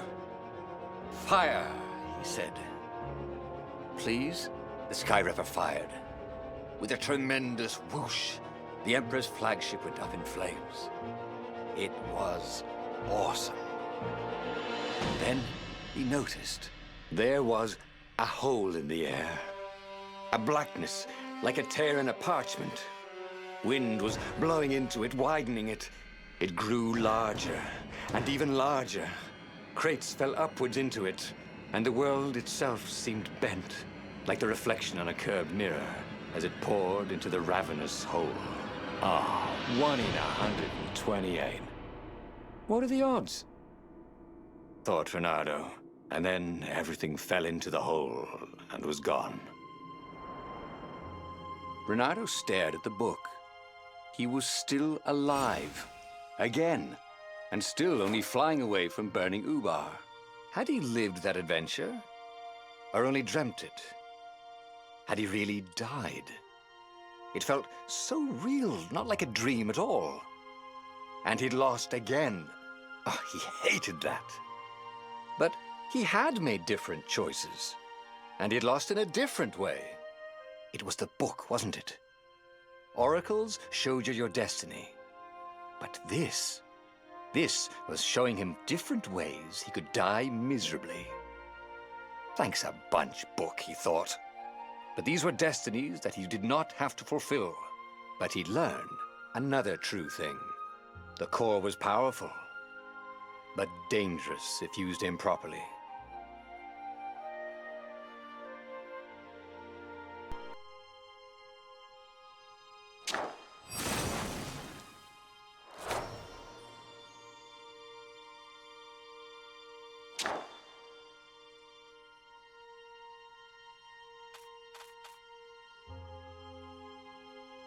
But that meant there must be a destiny where he survived and won, right? Otherwise, what was the point? And with that, the book's pages fluttered back once more to the beginning, and the clouds parted over the Isles of Boreas. It was time to choose. The rebellion was in trouble. Ravens were scouting for the secret rebel base. They needed a game changer. Pieces of the Sky Ripper had surfaced. Reynardo knew that using it could go catastrophically wrong, but he was sure he could figure out how to use it safely. Also, a temple had risen out of empty desert. The Emperor had brought the Sky Ripper pieces up out of ancient burial by his obscene rituals. Could this be where the Iblis stone was hidden? Someone better get it before he does, thought Reynardo. And also, his old friend Lapino needed rescuing. Of course, Reynardo had a pretty strong suspicion that Lapino had betrayed the rebellion. But could Reynardo really leave an old friend to the Ravens?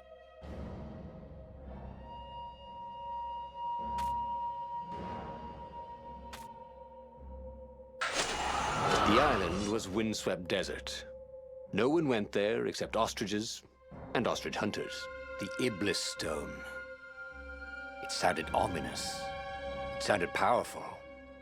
If the Emperor was searching for it, it must be dangerous. And so, Reynardo went ostrich hunting.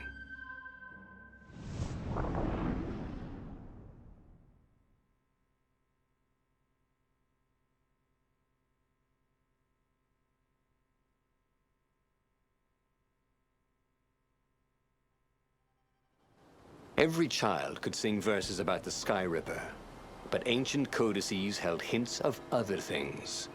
A stone that ate souls, a ruby that drank blood, a jewel only a righteous man could give away. Were all these things the Iblis stone? Long hidden in a buried temple? Another ancient item that was only resurfacing now? Drawn up from the deeps by the Emperor's horrific rituals?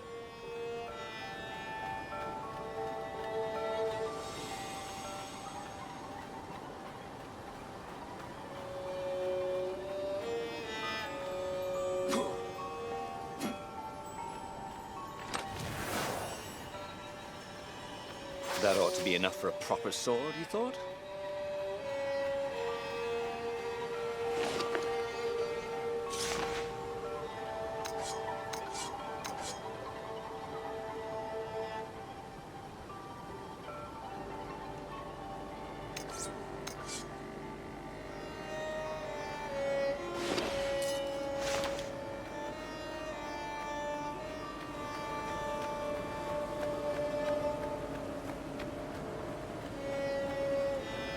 The air here tasted bitter. The steps were too tall for a person. The entire place felt restless, like it had been vexed to nightmare under the dust, waiting for its hour to come around at last.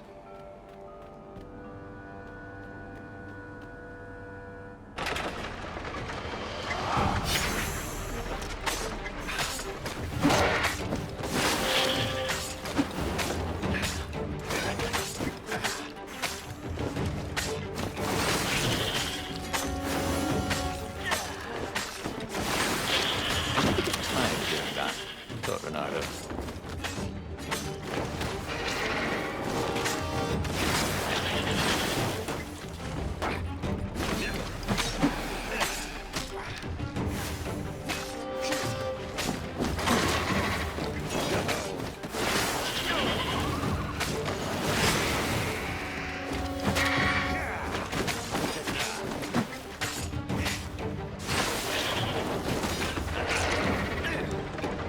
Ravens were already here, cawing in frustration.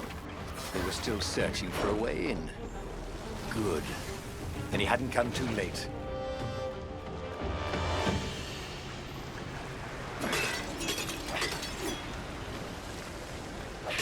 Reynardo hoped his mother wasn't watching.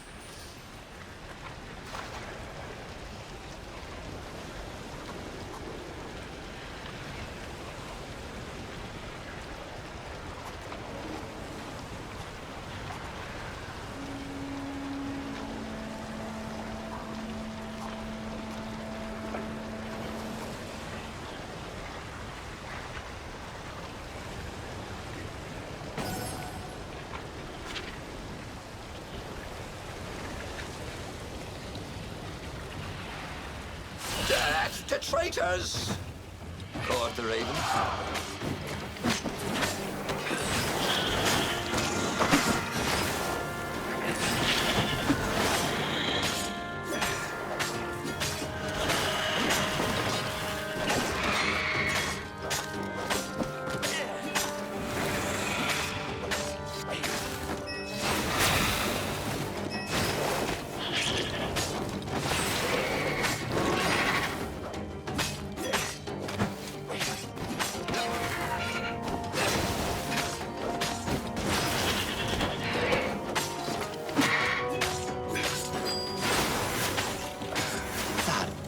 Very cool sword, thought Reynardo.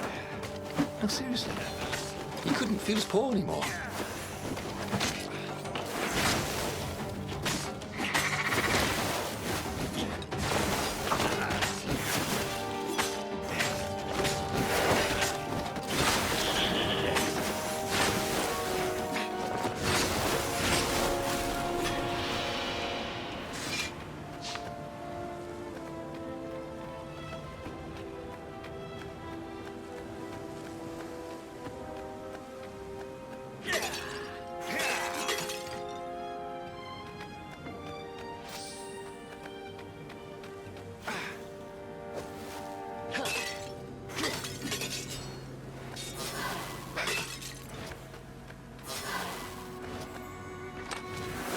This chest made music when you opened it.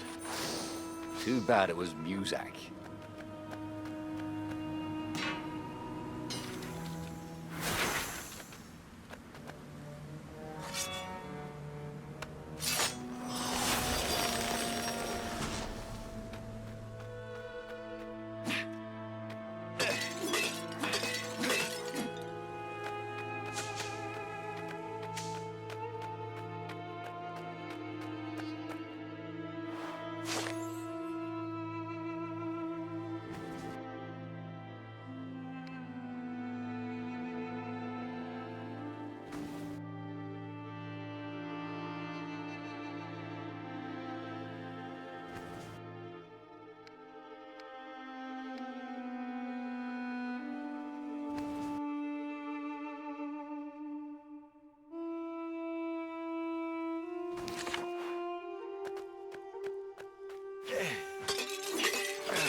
road less traveled. This could be fun. If it wasn't fatal, that is.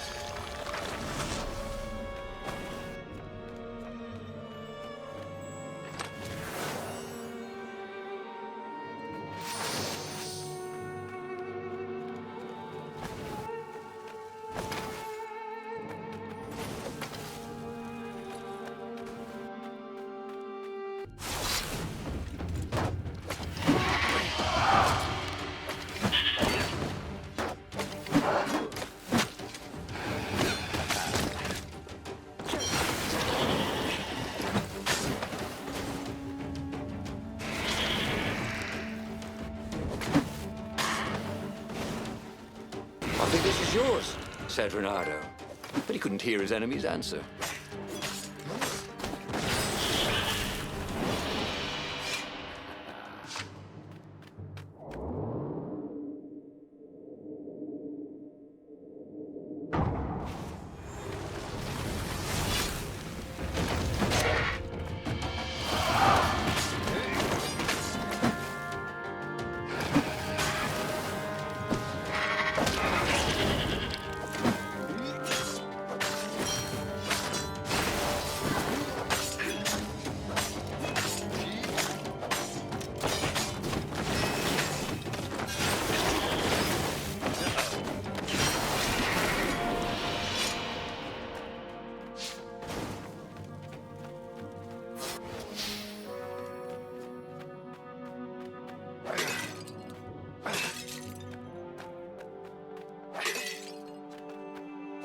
Hoped his hook didn't break.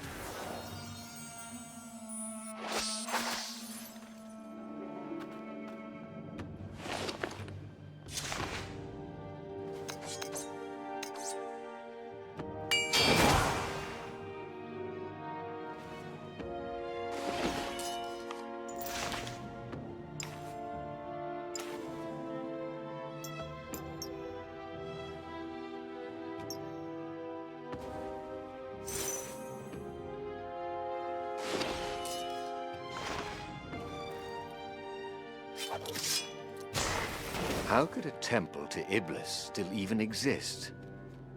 The Transcendent Emperor had destroyed all the shrines of the lost gods after exiling them. Had it been buried in that long-ago battle? Or had Iblis foreseen his fate and hidden it from his enemy?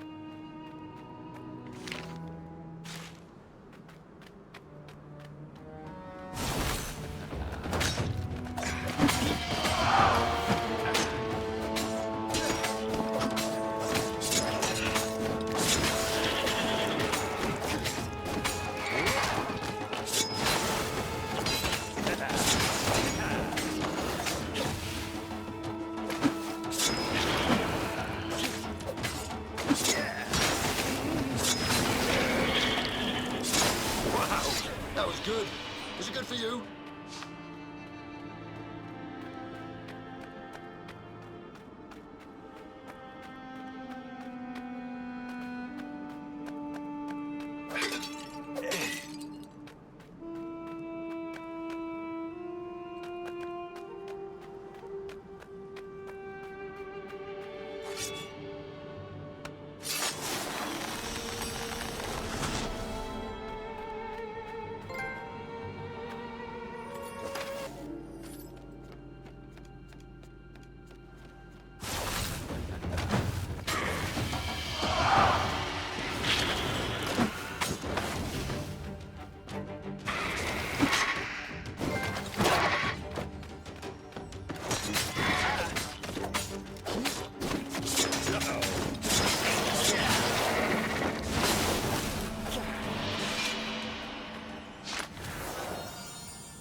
There was blood on this one, so it hadn't saved its owner.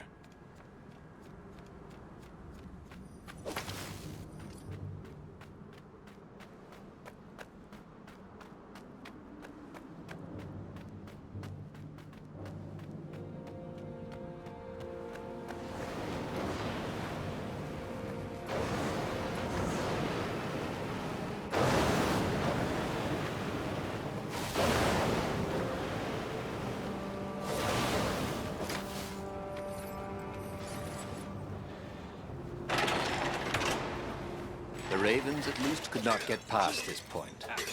Obviously, the temple builders knew how to deal with tomb raiders.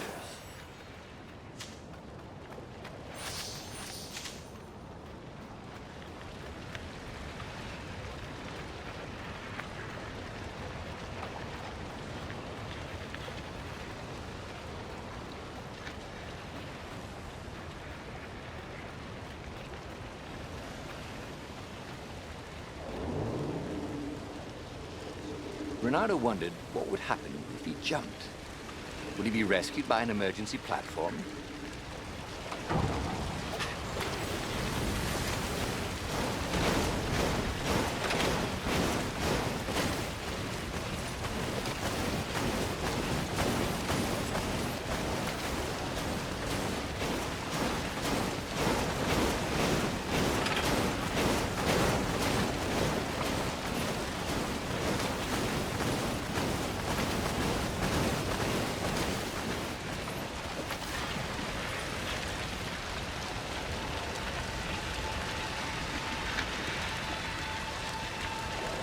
It was a stone of the purest blackness.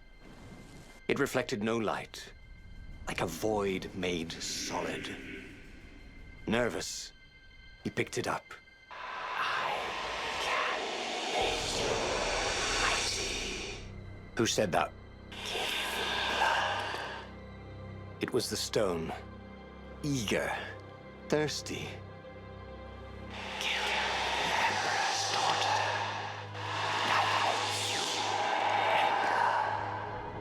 That seemed tempting and terribly wrong. Zenobia was the Emperor's greatest general and a potent witch. But they had been close once, and Reynardo wasn't sure he really wanted to be Emperor. Why not capture the core of Sky Ripper instead? It was the eye of a lost god torn out by the transcendent Emperor to power his greatest weapon. "Not the core," said the stone anxiously.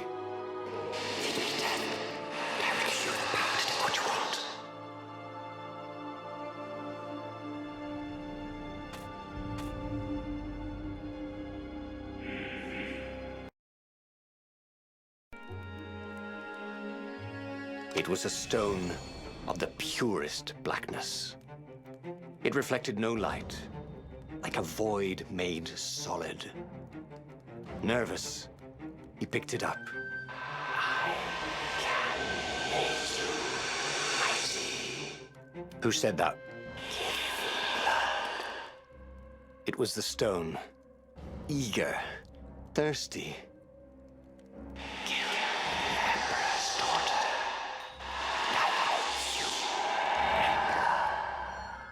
That seemed tempting and terribly wrong.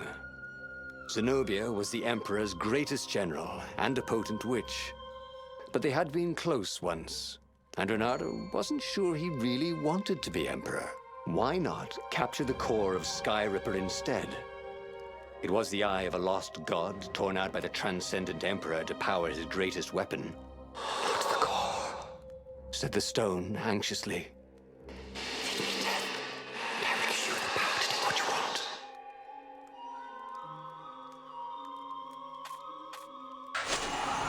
Was he listening to a talking rock? Ah, but the rock had a point. If the stone could truly turn him into a powerful warrior, he could defeat the Emperor with the very weapon the wicked old toad had sought for himself. To be a hero, you had to sacrifice old friends sometimes, especially when they've become enemies.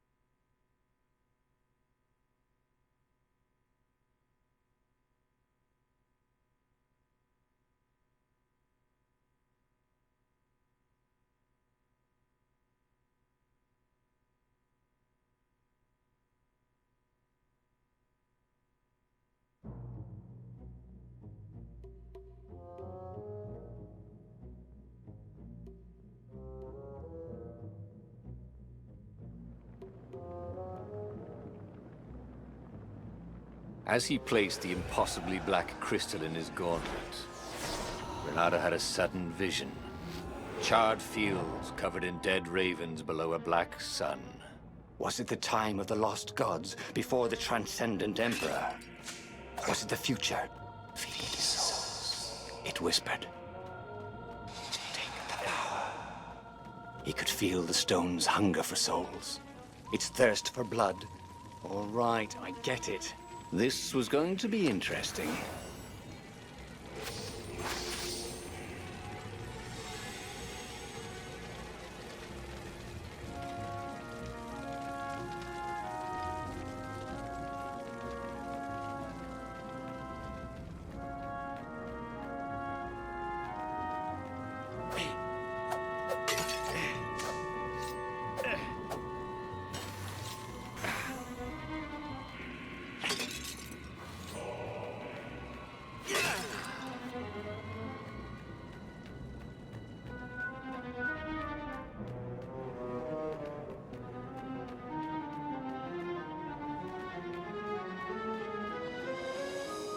He felt like Tarzan.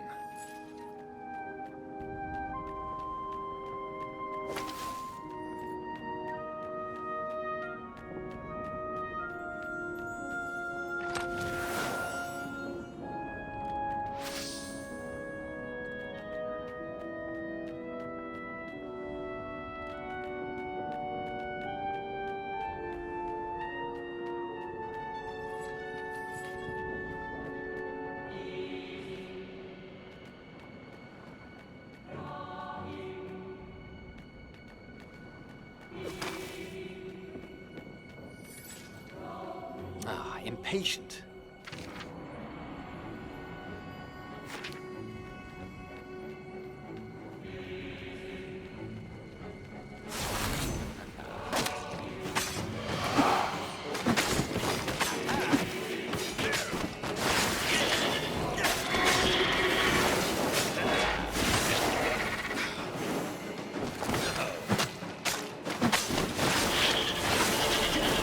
The ravens on Zenobia's island were no match for Reynardo.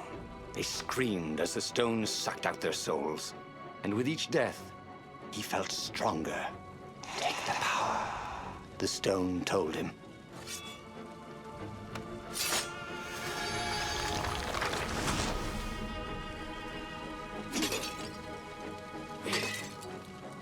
Reynardo, smash!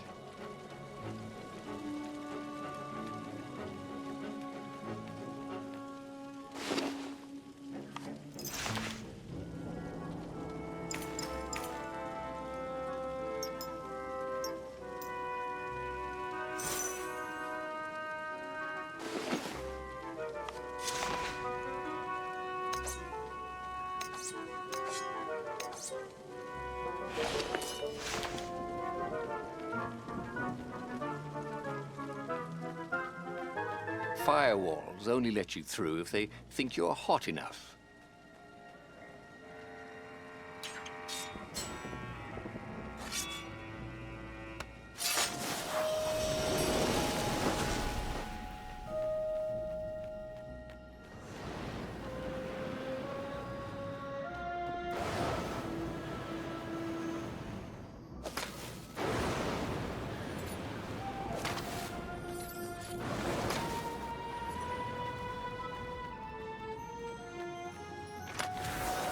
This chest was filled with reprints of the entire Sandman series. Reprints! What was the point of collecting those? Ooh, and there was something else.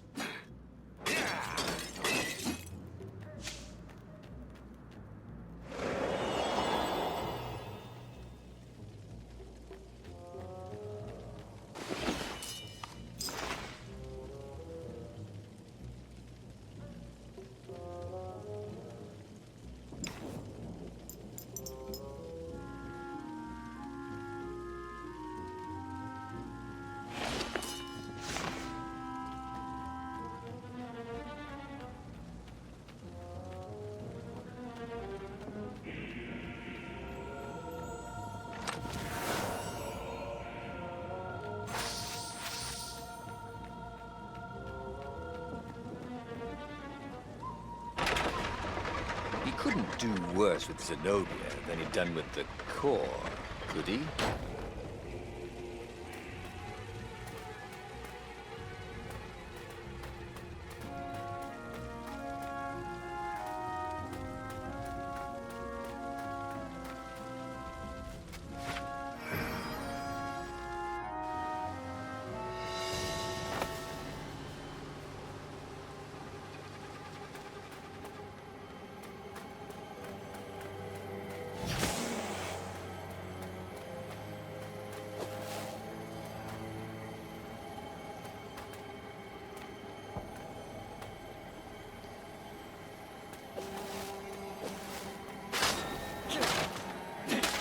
Reynardo hated gogglers, but it freaked him out to cut them.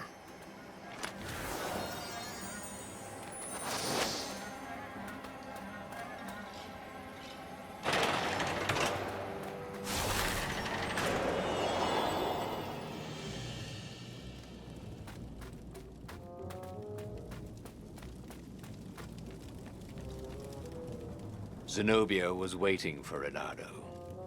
She was alone, confident as always. Fire danced at the tips of her claws. Are you here to surrender? She seemed as cocksure as he felt. But she didn't know he had the stone. And I've missed you too, love. He chuckled. She spotted the stone and bolted without another word.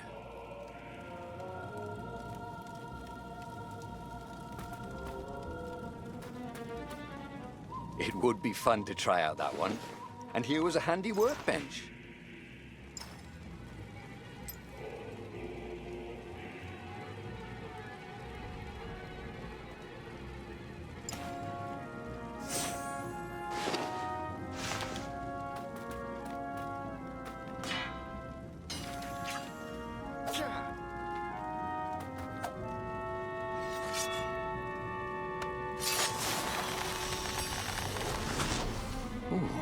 What's there?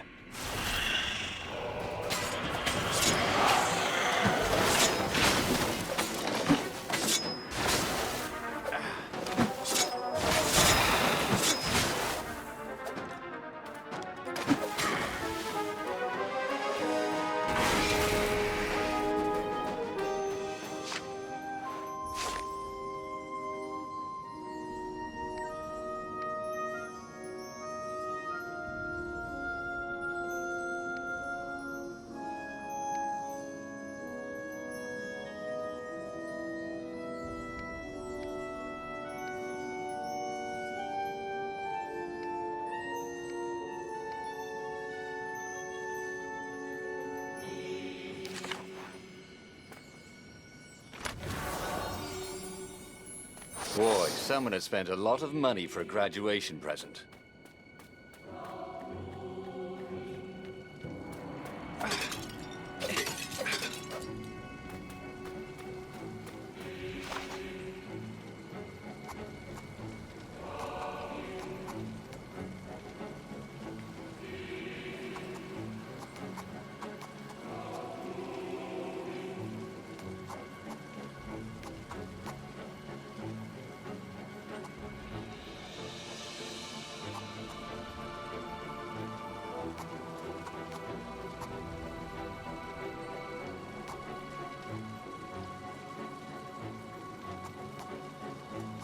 He was more and more extraordinary.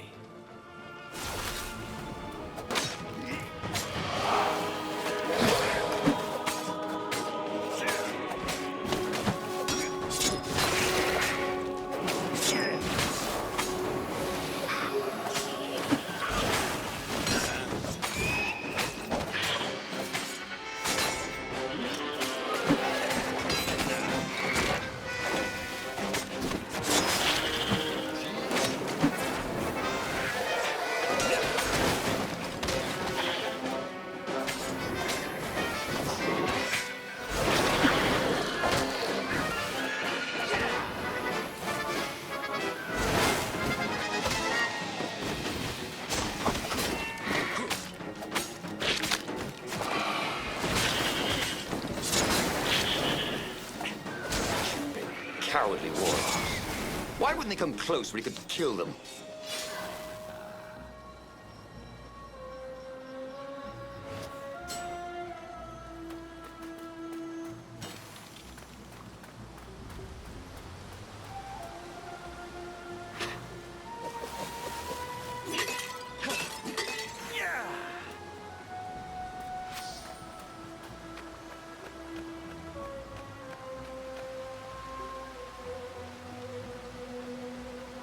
Finally, Reynardo caught up to her. He had never seen her scared before. At school, she'd been the determined, brave one. Now her eyes were wide, frightened. He didn't like seeing her this way. "Kill her," whispered the stone. "You cannot win your rebellion without it." "Please." "No," said Zenobia. "Not that way." Oh, they had been so close once. Could he really feed her soul to his demonic gem? But if he spared her, he would not get the full power of the stone. Oh, how could he be the hero he wanted to be?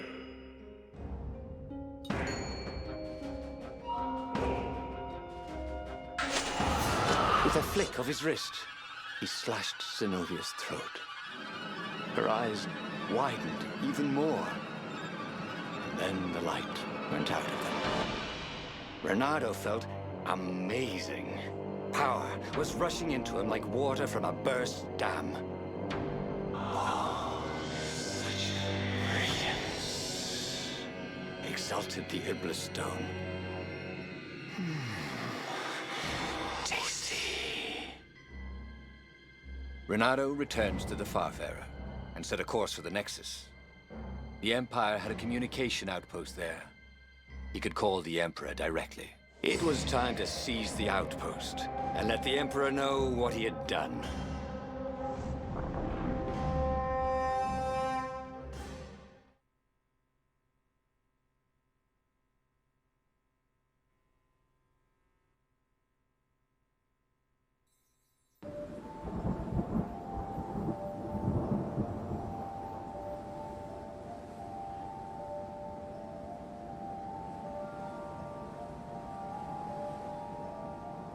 The Nexus was beautiful.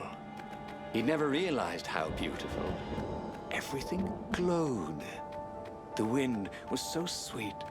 The sun so soft. The stones so warm. The black raven feathers. Black feathers. Suddenly, his eyes are filled with them. He's falling through smoke under a dead sun. A voice calls him home. Is this a vision? Whose? Is this the time of the lost gods? Or the future? No matter. What mattered now was killing his way to the Imperial outpost and challenging the Emperor from there.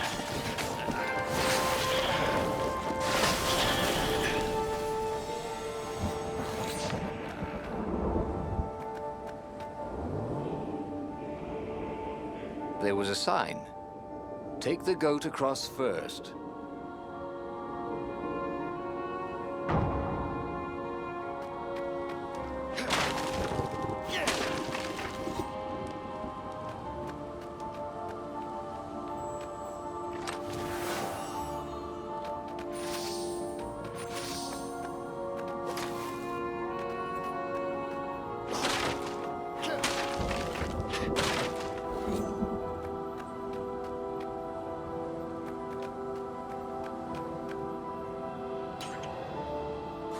The mysterious sword from the east made you so fast you could catch a fly with your chopsticks.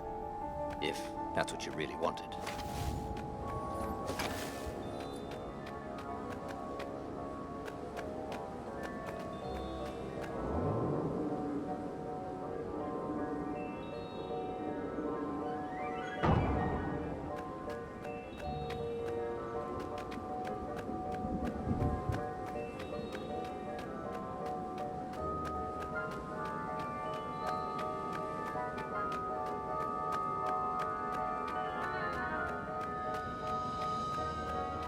Hey, do old ravens go grey? You know what? Don't worry about it.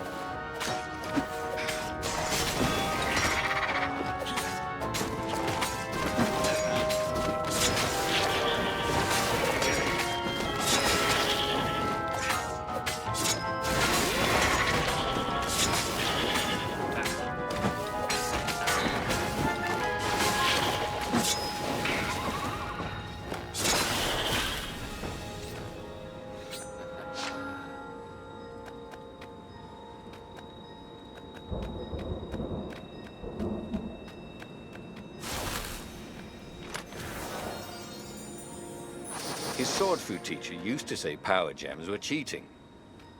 Stupid old fart.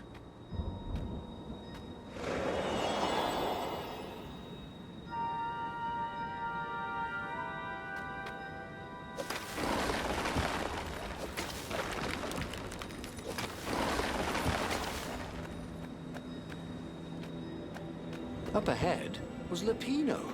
What was he doing here? Reynardo! Hey, buddy! Hey there, old buddy! Please don't kill me! Why would I kill you? Asked Reynardo, although he had been thinking about it. Well, you've become... no, I mean, no disrespect at all here. Kind of evil? Maybe you should, I don't know, go to the mountains to have a think? See if maybe you're sure the stone is not all that healthy a thing to keep? I suppose you wanted, Reynardo said, and poked Lapino in the chest for emphasis. Oh, had he just killed Lapino? Oh, damn it.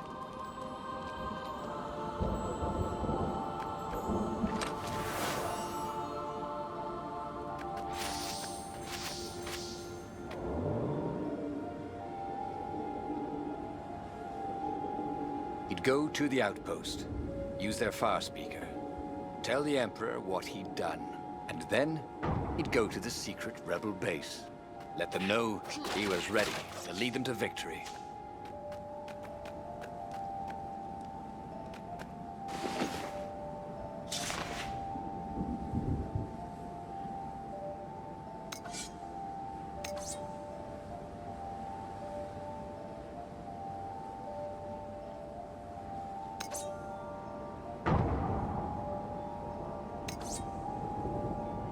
More fire?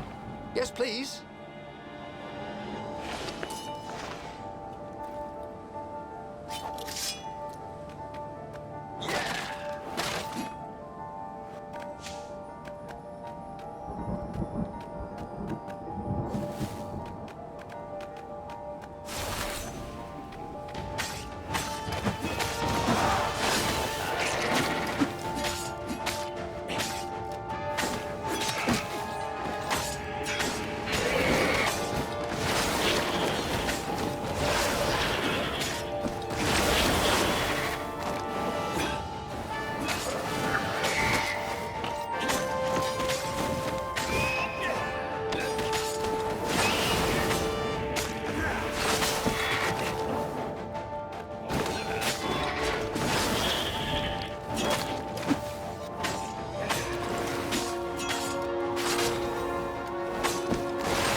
Reynardo rampaged through the Imperial outpost like a water buffalo rampaging.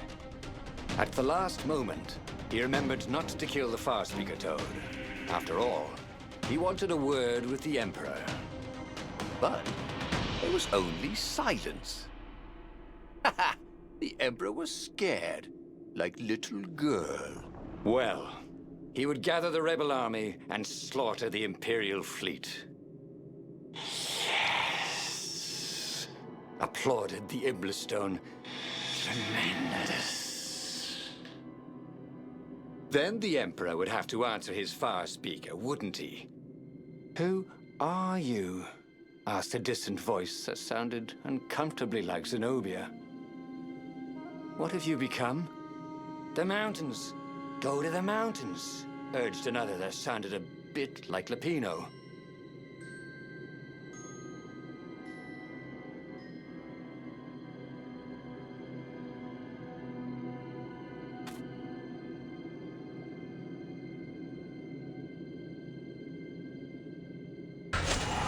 Reynardo called the rebel council to let them know to gather their forces. Then he killed the far speaker toad. Why?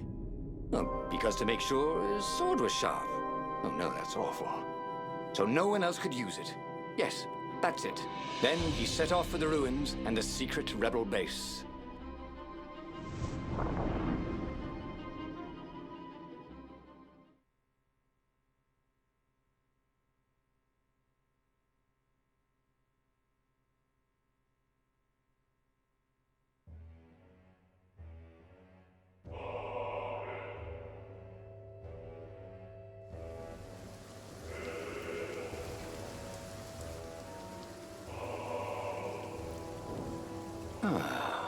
The ruins were crawling with ravens.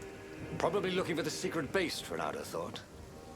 But then he realized they're probably looking for me. They must be very scared of me. Well, here I am. You are the hottest warrior ever, whispered the Iblastone.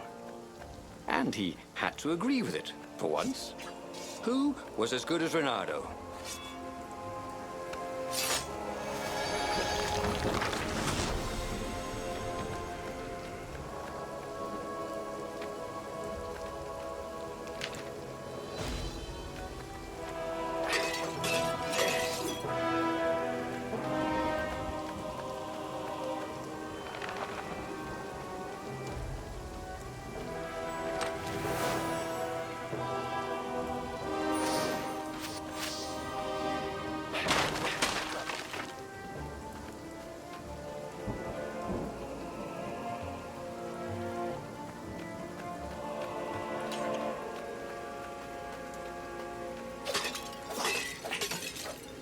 Once, he found a Superman issue #1 in mint condition in a jar he'd broken. He planned to keep breaking things until he had the whole series.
Urged the stone.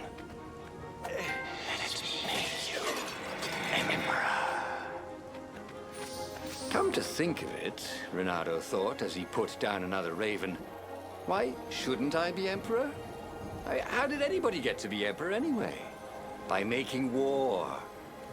I mean, not counting the transcendent emperor, obviously, who had banished the lost gods and started time. Yes, he should be emperor. He would make a great emperor. Right, Stone? Right, boss.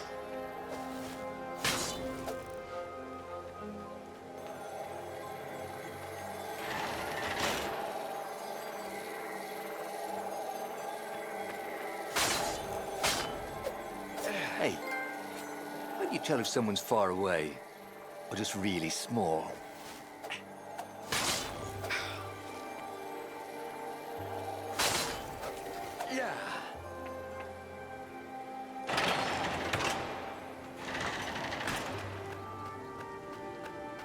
Long stairs.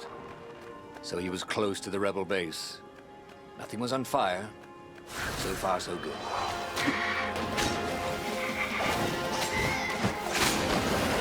He smelled burned fur. His.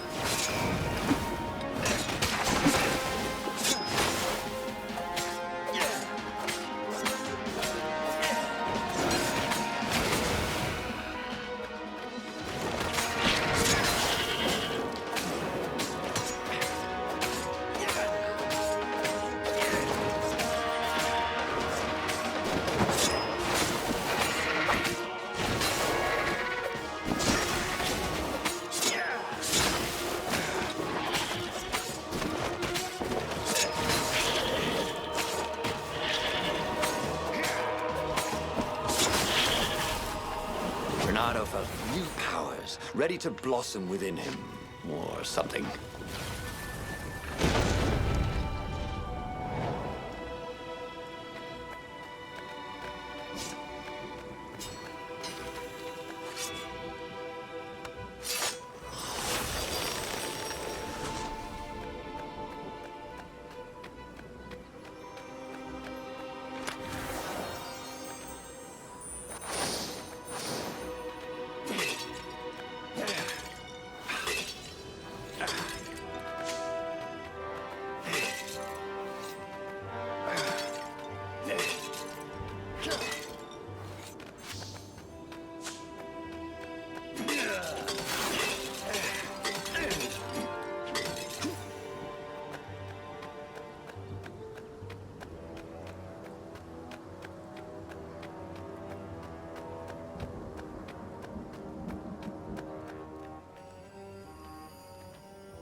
Reynardo strode into the council. Let's do this thing. Let's make me emperor. They looked confused and nervous. Ah, had he mentioned the emperor thing? Yeah, he'd meant to bring that up later. I mean, let's go win this rebellion. He waved his sword around encouragingly. They ran. Cowards. He'd stop them. He cut down a few to inspire the others. But soon, there was no one to cut down. Well then, he'd have to attack the fleet alone. More for me, he said. Unless it was the stone that said it. Traitors. Traitors, all of them. They'd run rather than following him, rather than cheering him. What should he do to the cowards? Anything he wanted to. After all, he was a true hero, the best warrior there ever was. No one could stop him now. But first, finish him. The Emperor, that is.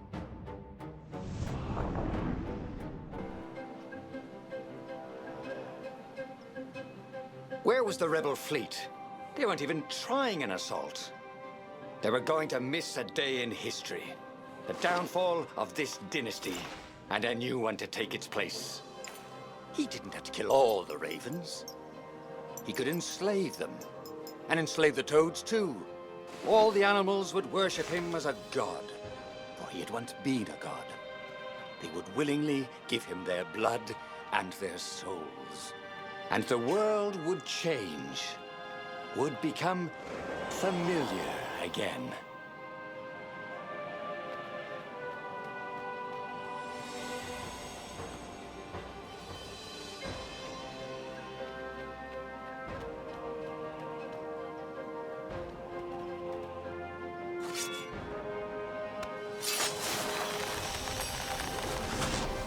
I wonder what happens if I go that way.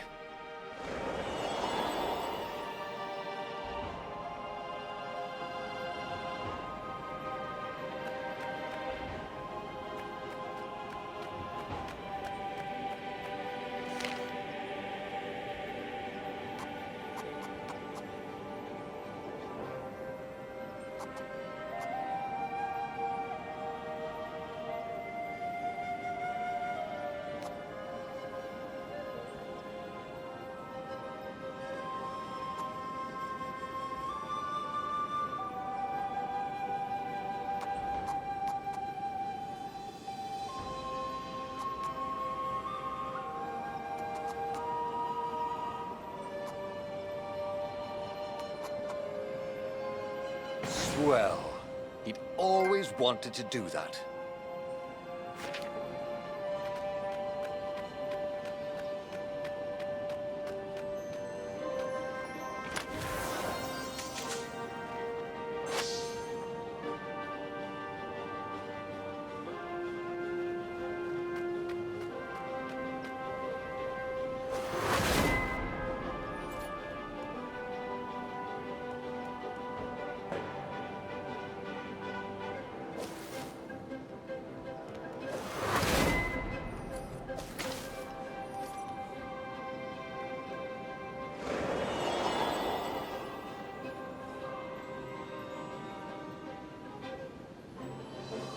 Reynardo was glowing with dark power. Already the sun had dimmed. He could do anything, he realized. He could wrap the island safely in smoke again. He was beyond a hero. He was going to become a god again. How odd, he thought, that the Iblis Stone had nothing to say about any of this. Well, no matter. Once he killed this petty Toad Emperor, he would bring back the Black Sun.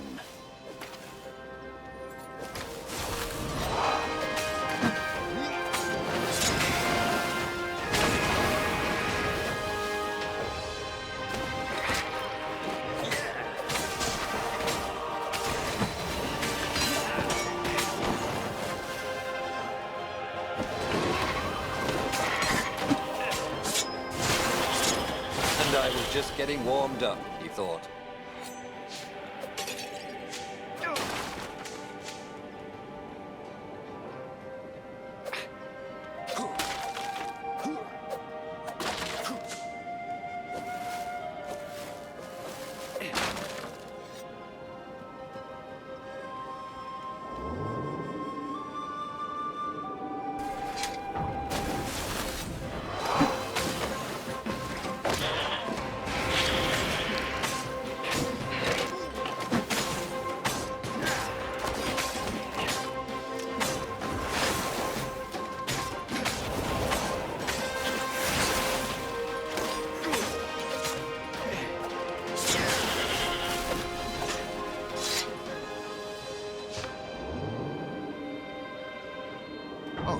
Really ought to put a railing on this thing, he thought.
He found the Emperor and the Council huddling by his ship, plotting. They saw him and cowered before him. Back to hell, fiend. Croaked the Emperor desperately. In the name of the Transcendent Emperor! Croaked the Speaker. They held some arcane items he didn't recognize. He simply flexed his will and sucked their souls out of their bodies. And Iblis exulted. It is finished. And the void that had been a mere stone on a sword expanded. It stretched and ripped like a vast womb. And a gaze, black and pitiless as the sun, passed through the void into the land. And so time ended. And just like that, he was alive again, and back on the Farfarer, still fleeing burning Ubar. The book was still open before him. So, the book was a portal. It took you to the future, when your destinies would branch. He had failed and died 3 times, but he'd learned another true thing. The Iblis Stone was evil. It would try to corrupt anyone who used it.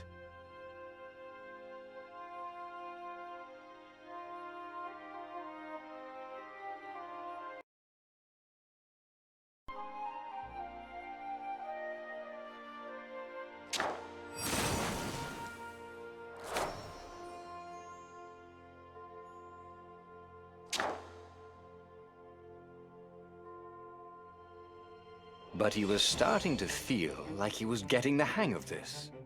There was a way through to victory. He could feel it. He just had to keep running the path of Destinies. With that, the book fluttered back to the beginning, and he fell into it. The clouds parted over the Isles of Boreas. It was time to choose. The rebellion was in trouble. Ravens were scouting for the secret rebel base. They needed a game changer. Pieces of the Sky Ripper had surfaced. Reynardo knew that using it could go catastrophically wrong, but he was sure he could figure out how to use it safely. Also, a temple had risen out of empty desert. The Iblis Stone was hidden there. It was a dangerous artifact. It could corrupt its user into a bloodthirsty monster. Maybe he could find a way to use it, to take its power without surrendering to its wickedness. And also, his old friend Lapino needed rescuing. Of course, Reynardo had a pretty strong suspicion that Lapino had betrayed the rebellion.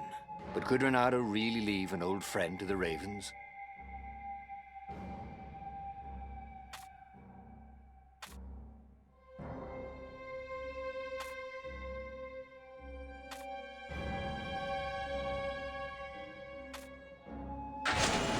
Every child knew about the Sky Ripper. The Transcendent Emperor had buried its pieces deep. And then, this Emperor's horrific sacrifices had brought it back to the surface. Reynardo wasn't exactly sure how to use the legendary weapon. But surely, there must be some way to do it without provoking another catastrophe. Had he, somehow, summoned the long-lost components of the legendary weapon out of the deep places of the Earth? It was more than Reynardo could fathom. But if he could find a legendary weapon, he would use it.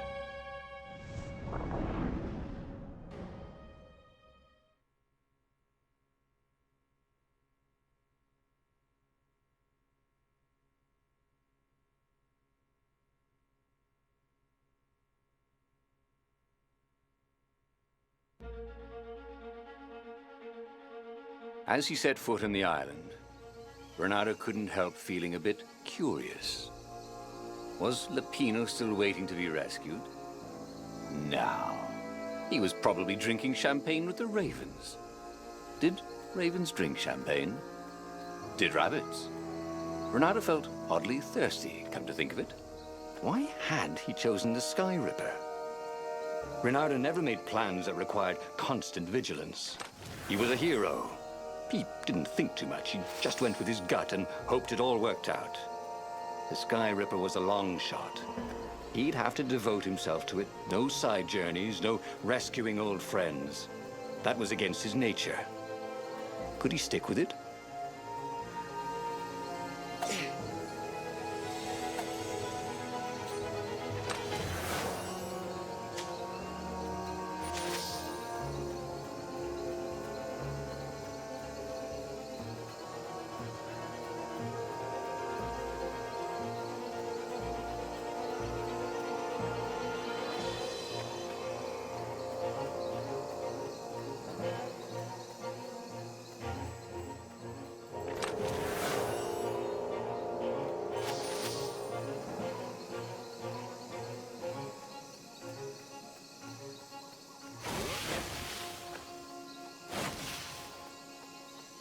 And this is why heroes are called dashing, Reynardo thought. See? Dashing? Get it?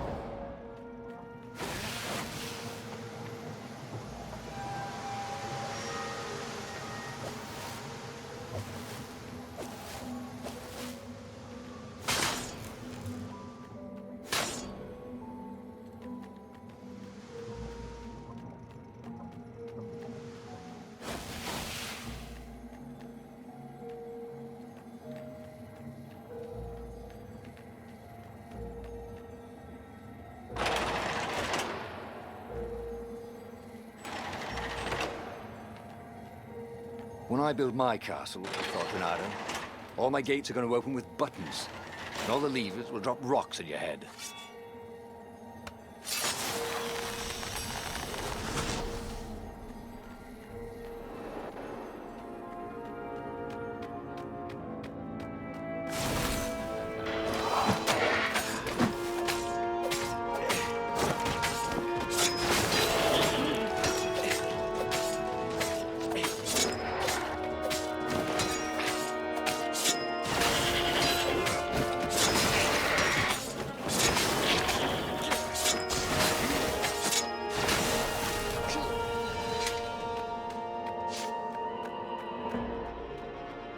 That had been his mistake before, thinking he could win a battle of wills with an ancient evil all by himself. He had to be cleverer than that, or braver, or something.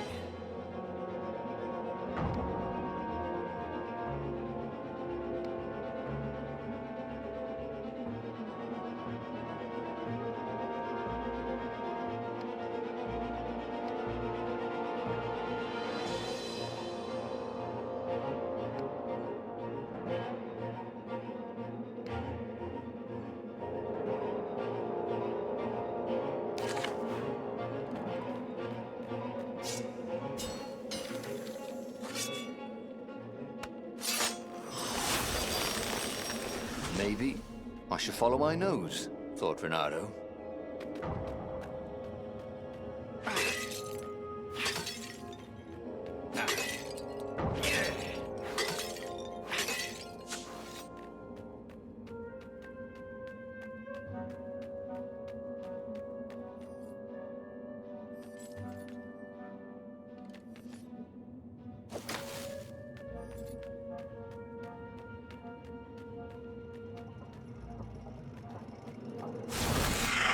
I pick you!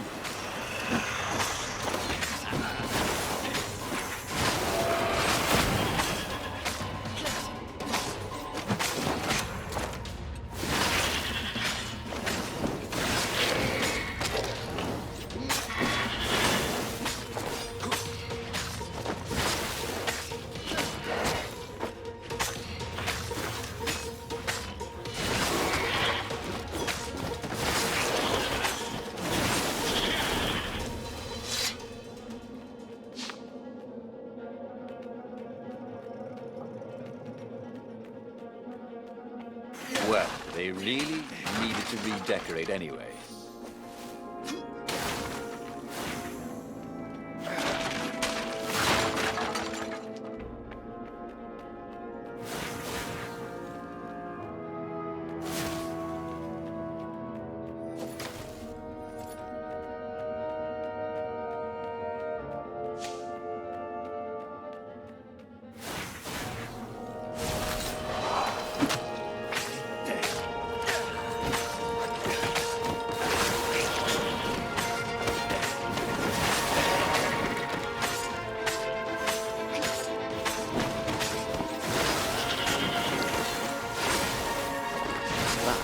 Done beautifully.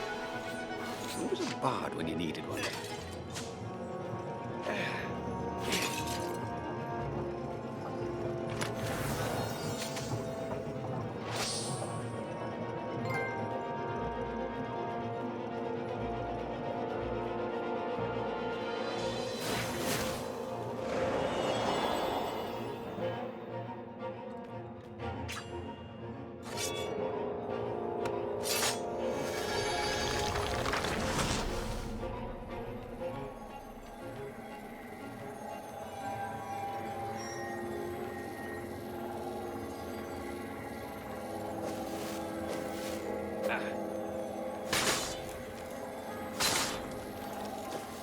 Didn't your mother tell you it's rude to stare? Snapped Reynardo, a little smug.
See? With enough leverage, you could go anywhere.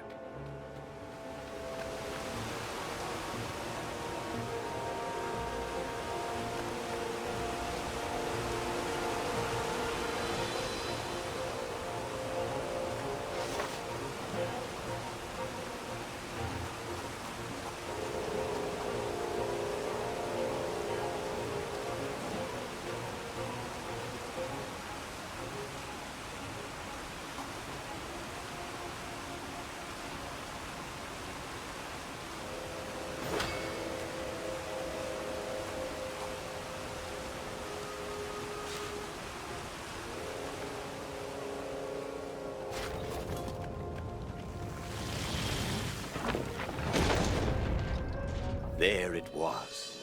Sky Ripper's armature. The stuff that dreams are made of. Engineers' dreams, anyway. The device was intricate. No one alive had the skill to make a thing like it. How was it part of a weapon at all? He'd have to ask a scientist. But first, he'd get the second piece. Sky Ripper had a heart, a core that had come to rest on the next island. Well, there was another island he could reach. Zenobia had just invaded it with her father's Raven battalions. She must be encamped there still. But fighting Zenobia now, that made no sense at all.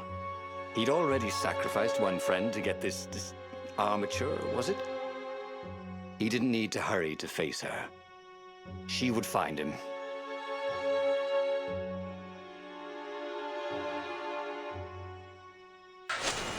Reynardo asked himself why he changed course to confront Zenobia. He'd no idea. Sometimes he would just do things, and he could never figure out why he'd done them. Usually, they worked out. After all, he was a hero.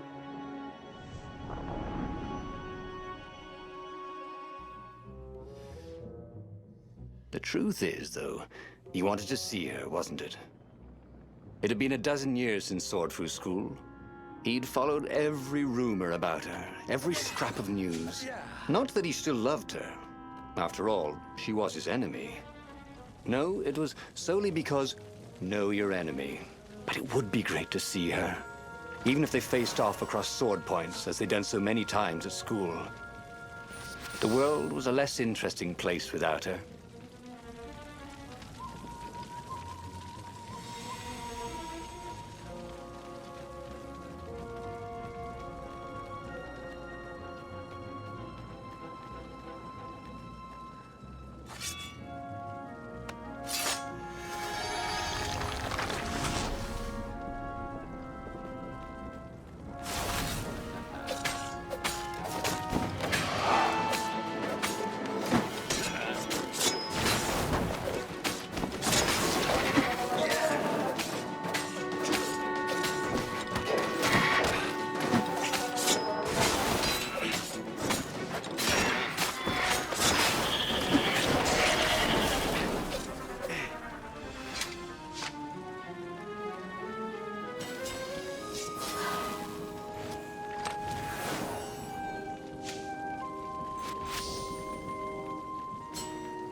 There had to be something useful in these things, didn't there?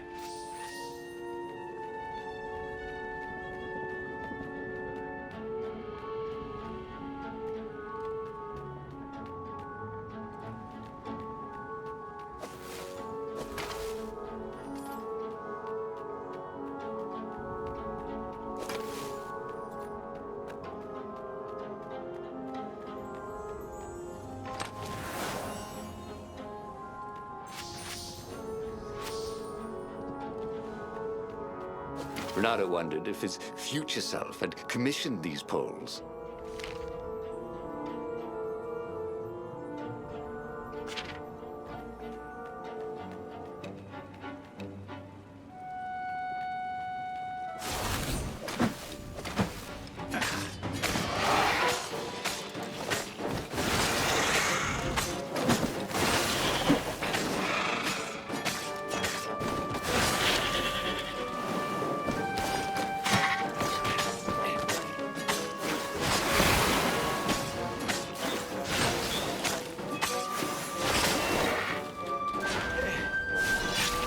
Trying to teach you how to fly.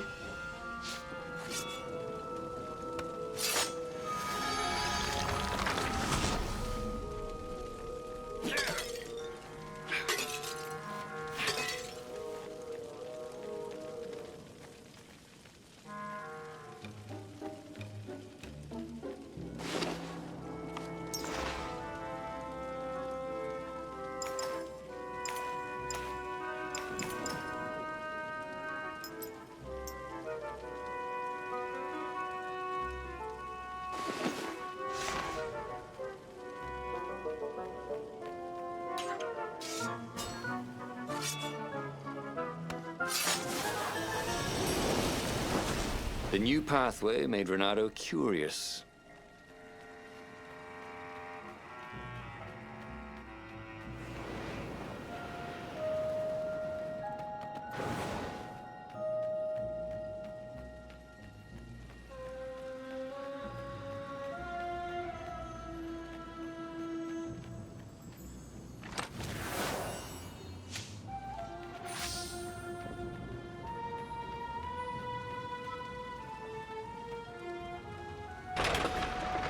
He couldn't do worse with Zenobia than he'd done with the core, could he?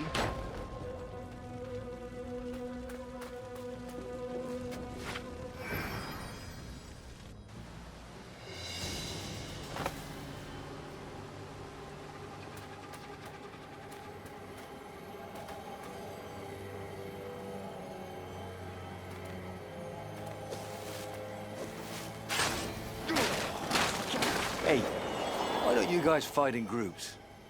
Oh, I know. Because there's no I in team.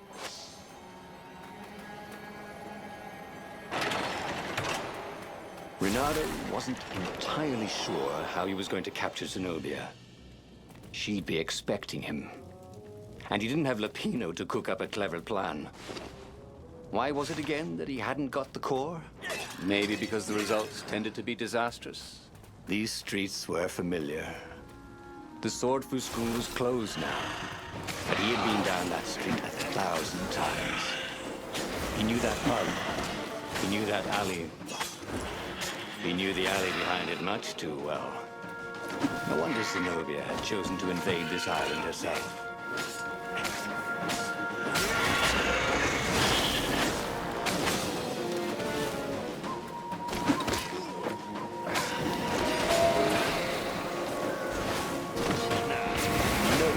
Beat Reynardo at hot potato.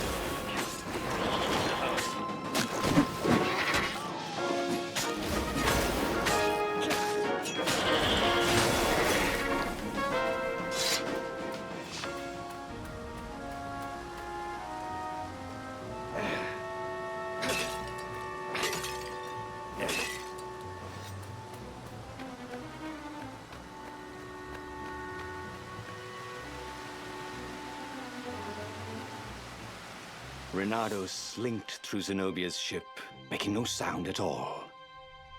Where were her guards? Finally, he reached her bedroom. She was curled up on her bed.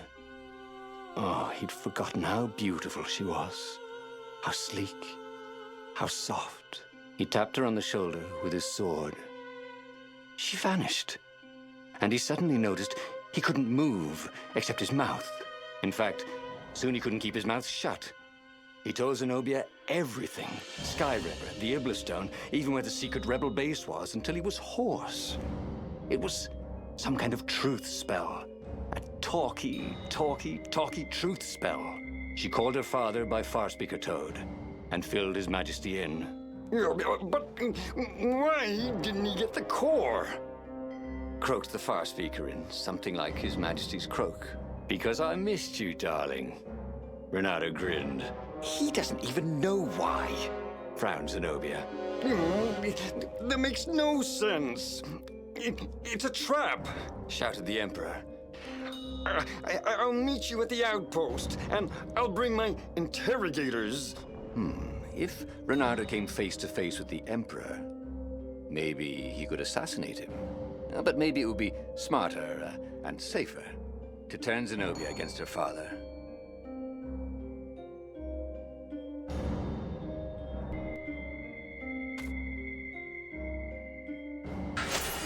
What are you doing? Asked Zenobia. Did you ever wonder why the Emperor adopted you? He asked her. She shook her head. He told her. His Majesty wanted to bring the lost gods back. They could make him an eater of souls, an immortal. But to seal his bargain with them, he needed a sacrifice. Someone who truly loved him. She was stunned. Furious. You're lying. Under a truth spell? It's a trick. You can't prove that. Take me to the observatory, and I will.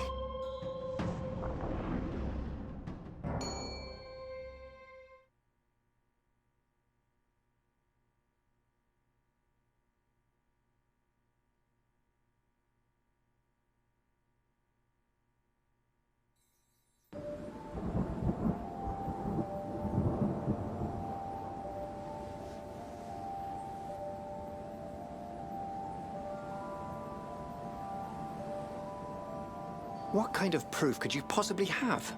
She said as they landed on the Nexus. Your father ritually sacrificed a village. And he left witnesses? The scientists resurrected one. Well, it's not really alive, but it can talk. A true witness? She frowned. The dead can't lie.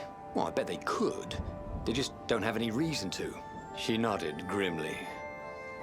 You go on ahead. I don't want the ravens to see me.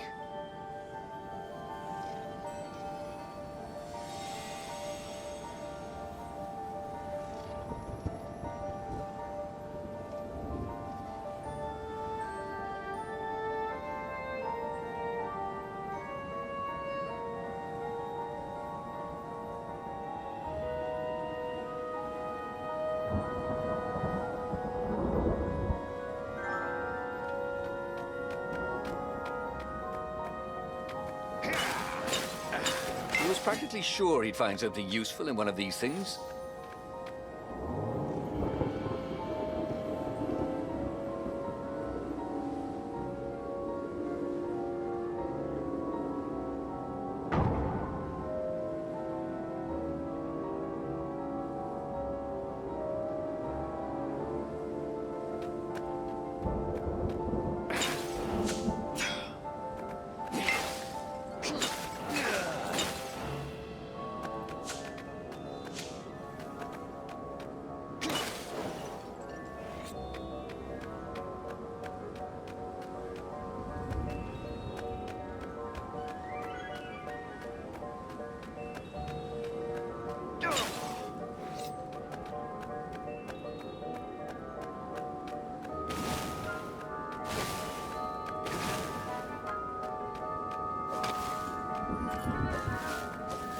Don't look down, he thought.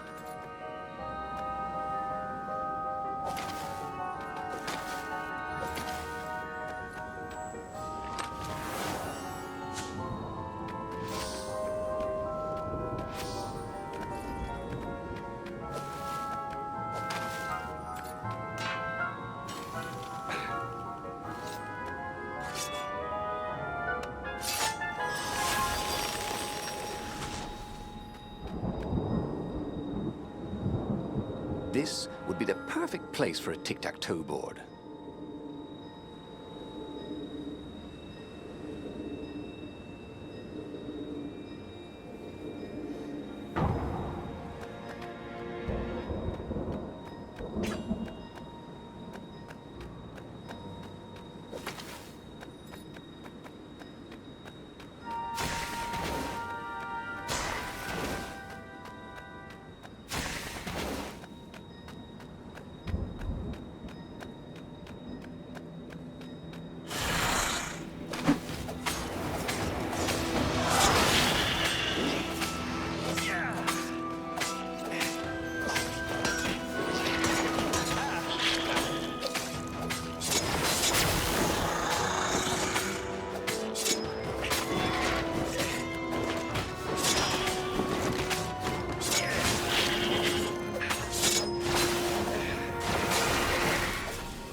Reynardo had once invested in a jewel store, but it lost money because someone kept robbing it.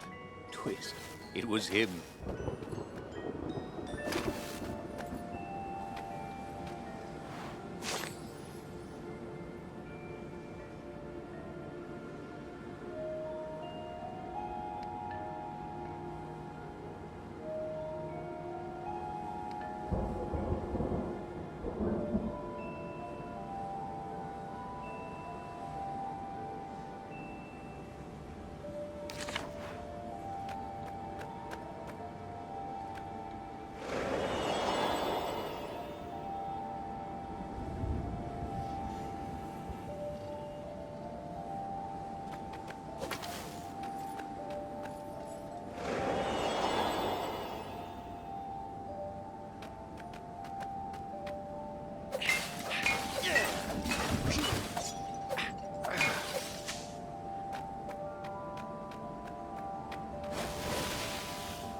Reynardo checked for a false compartment.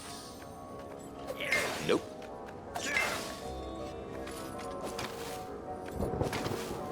She caught up with him. Don't you think I'd know if my father wanted to invoke the lost gods? Would he tell you? No. Would you help him? No. I'd burn his books. Why'd he adopt a stray cat? You don't ask a thing like that. No. Not when there's no good answer, she said, her whiskers twitching.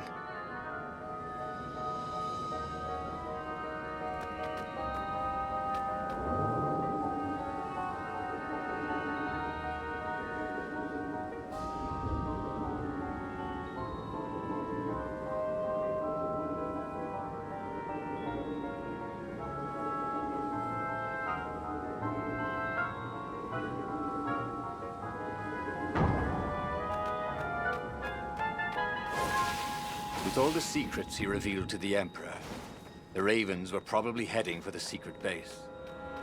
Reynardo began to wonder if there would be anyone left to save, if Zenobia changed sides.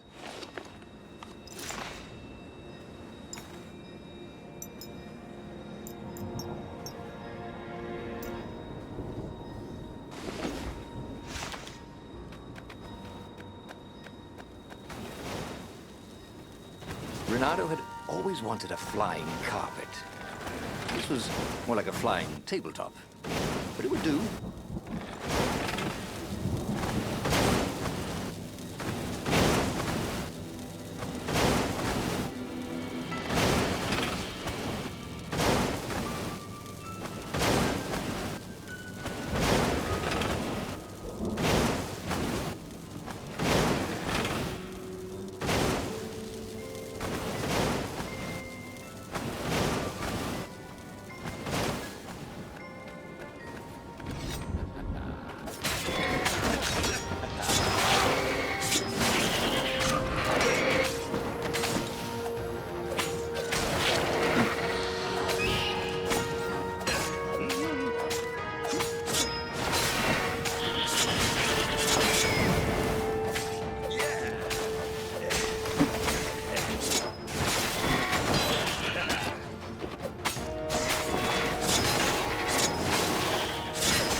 Think of all the artisans he was creating employment for. Truly, he was a job creator.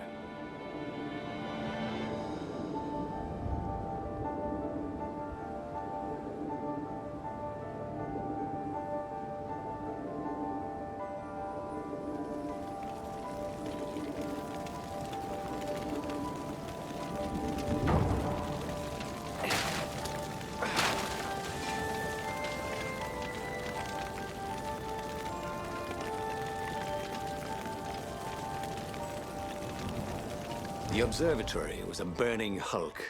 Dead scientists and black feathers everywhere. The Ravens had burned the reanimated witness to cinders. Reynardo was stunned.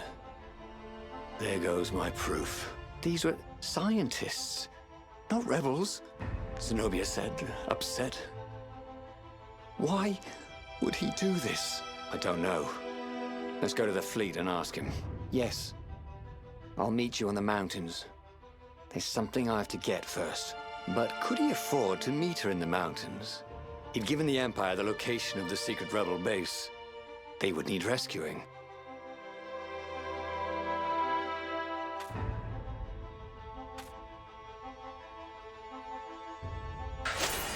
Why was he going to meet up with her?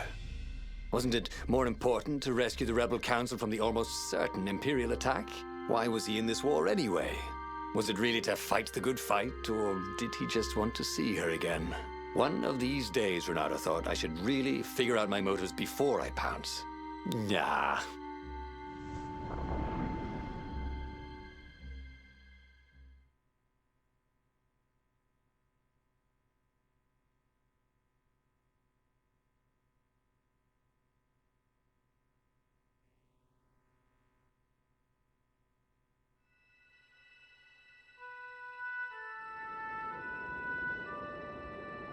Was it true? Was he on this adventure just to see Zenobia again? The Imperial heir was not an easy cat to see. Well, she'd ignored all his Kwanzaa gifts. And on the other paw, trying to get a date by joining a war against your intended was, let's say, pretty optimistic.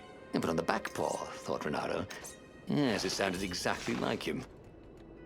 Good. I'm so glad we had this little chat, he told himself.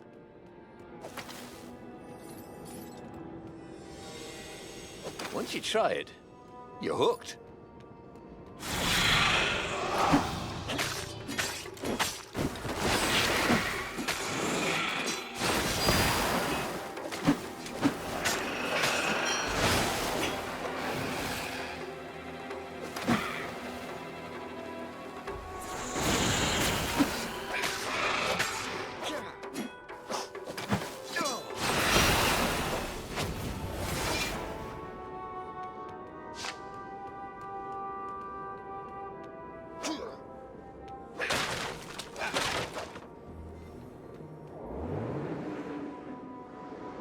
There were stickers all over the platform for really hot lady foxes, with pictures and addresses and everything.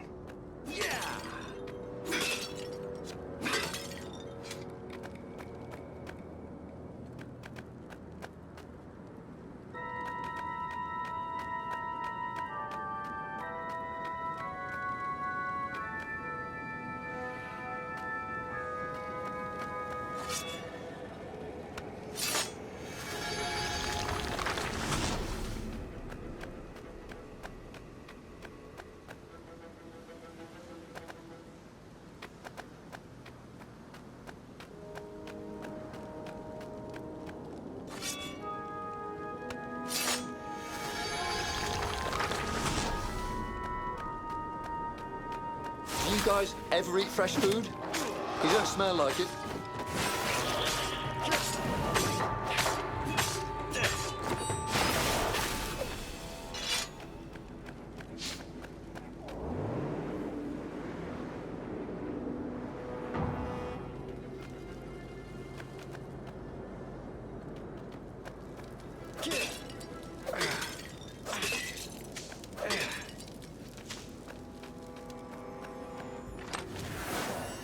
Fresh socks, thought Reynardo. Please be fresh socks.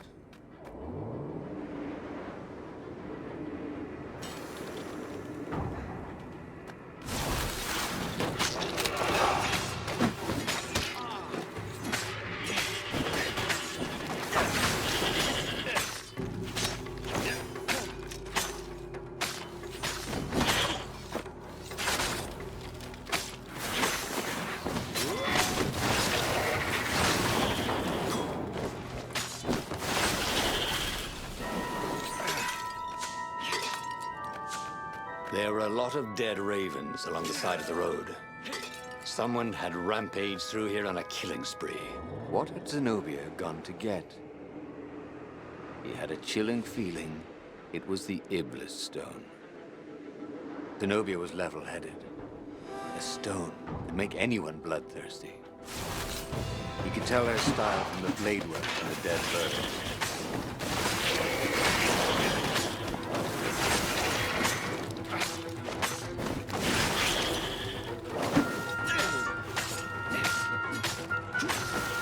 Ravens didn't smell any better dead, Reynardo thought.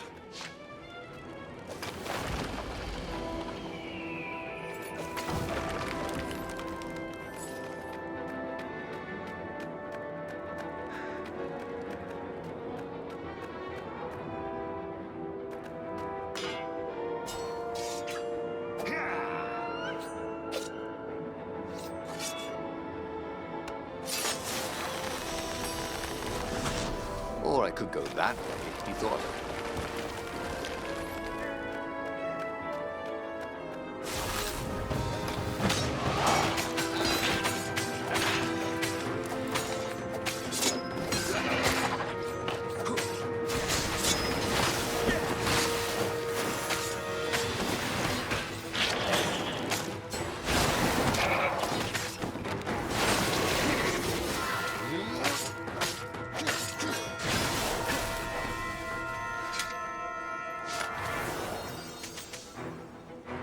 Reynardo remembered when he'd first stolen one of these. Good times.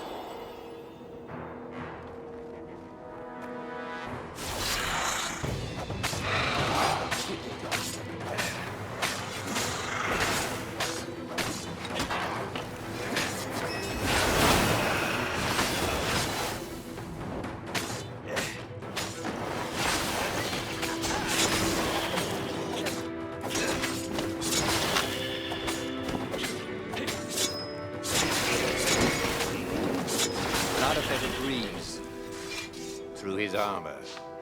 Oh dear, that wasn't good.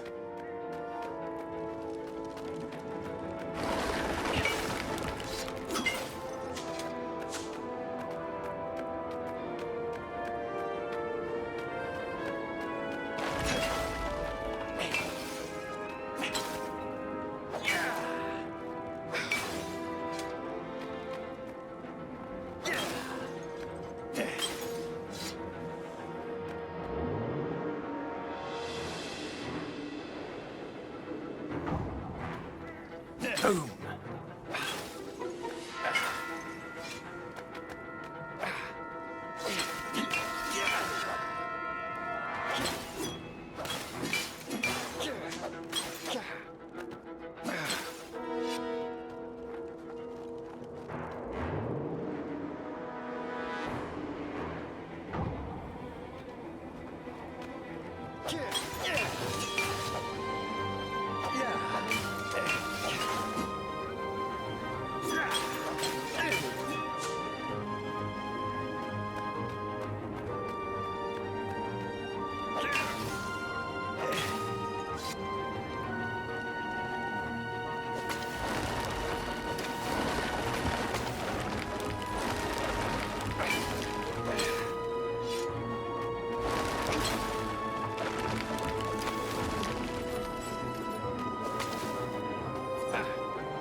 Reynardo wondered what he should do when he found Zenobia.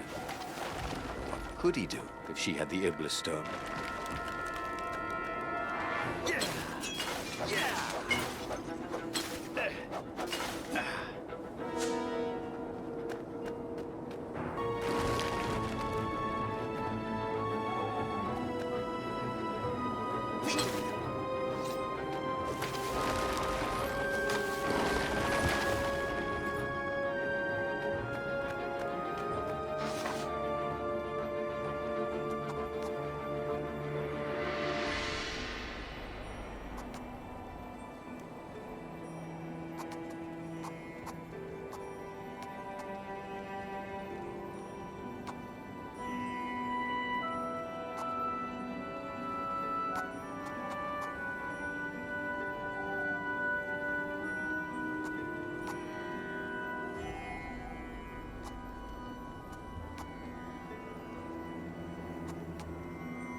He reached the summit, expecting no one. But there she was, steaming, pacing. I'm gonna kill him, she said. I'm gonna kill all his ravens, and then him, and then his family, and all the eggs and tadpoles. And then I'm gonna burn down their pond. Did you go and get the Iblis stone? Do you see all these ravens I killed? So much power. Yeah. Great, Reynardo said. You really want power from a demonic rock? You want the stone, don't you? Not really. Good. I'd rather not have to kill you. He told her he loved her, that he wouldn't let the Iblis stone take her, even if he had to die for it. Well, he planned to tell her. Now didn't seem like the right time. She'd probably cool off in a bit. So he let her get in her ship and fly off. He rushed back to the Farfarer and followed her, keeping a healthy distance. Zenobia's ship was just visible through the clouds ahead. How could he reason with her? But he had to. The rebels were down for the count. No wonder. He'd betrayed the location of their base, and then he'd abandoned them. And if she became Empress while she was in the grip of the Iblis Stone, if she became Empress by murdering her father, she could still be a great Empress. But she could also be a nightmare Empress. She had to be stopped.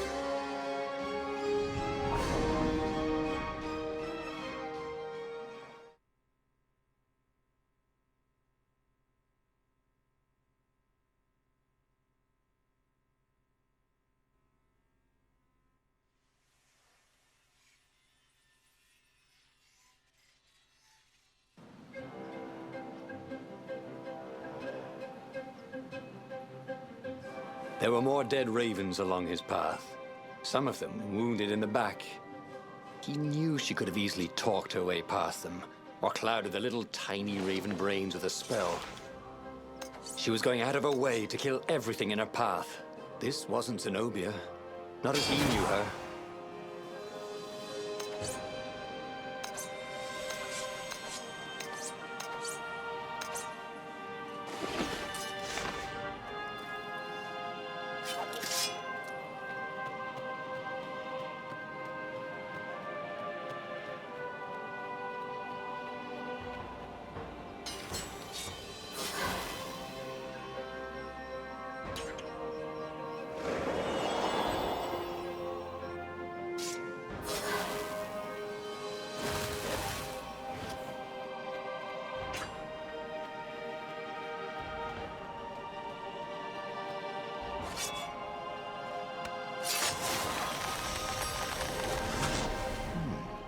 He hadn't noticed that path before.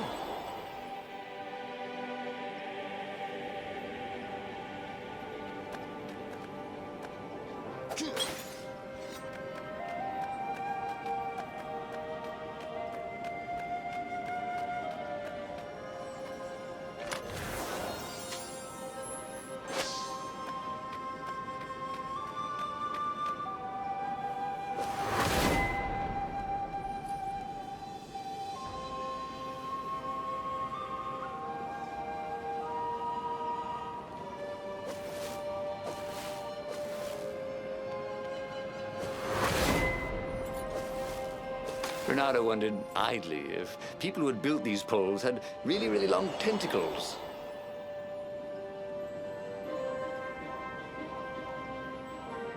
So, his beloved was possessed by the spirit of a demon. That's what it meant to be a hero. To brave the darkness in your loved one's soul. To have faith there was still good in her. To help her out of that darkness, no matter what the cost. But what? What could he do? She'd kill him if he tried to take the Iblis Stone from her.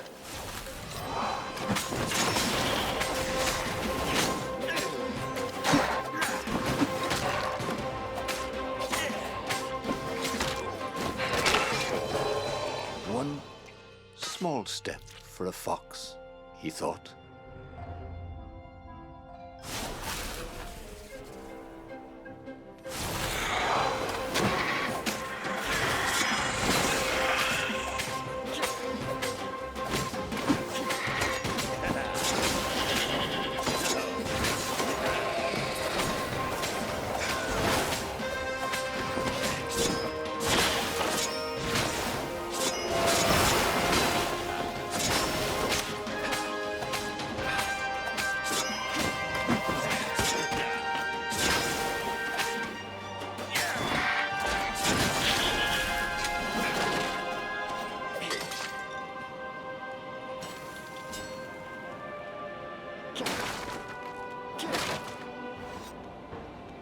Reynardo had been the terror of the sandcastles when he was 2.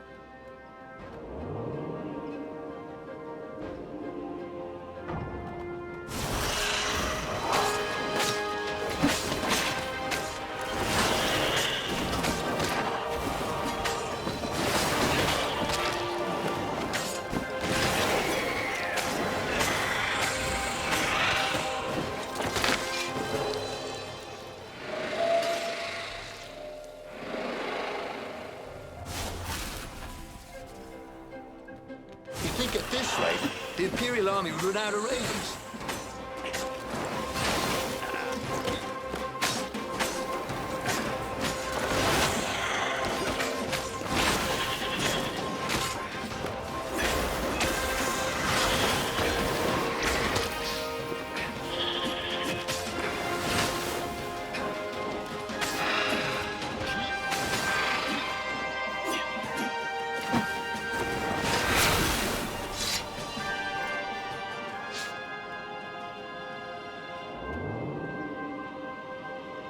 The platform used a hybrid propulsion system fueled by anti-gravity and wishful thinking.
At the end of the trail of raven corpses was Zenobia. Her father was frantically rigging a strange apparatus wrapped around a glowing core. Don't do it, he shouted. You'll hate yourself in the morning. Stay back, she screamed in a horrible voice he'd never heard before. It froze him in his tracks. The Emperor stared at him. Run, He told the toad, or hop. but he didn't manage to voice it, only think it. Zenobia stabbed her blade forward, and His Majesty fell dead. She began laughing hysterically. Or was she weeping? Just walk away, she laughed at him. I've no more use for you. There was something he needed to do, but he couldn't figure out what it was. So he did as he was told. As he walked away, he felt a chill in the world. The light in the sky seemed to dim. He didn't dare turn. He had a nagging feeling there was something he should have done just then. Something heroic. But he could not have taken the ablest stone from her by force. And she would not have parted with it willingly. A cold wind blew from where she had been. But he still didn't dare turn. And then, an awful laughter filled the air. And all the torches and all the ships went out. And he realized what he should have done. But by then, it was too late to do anything. Oh, damn it. He lost again. And died. But there was burning Ubar behind him. He still had all his destinies ahead of him. But he'd learned another true thing. Zenobia still had feelings for him.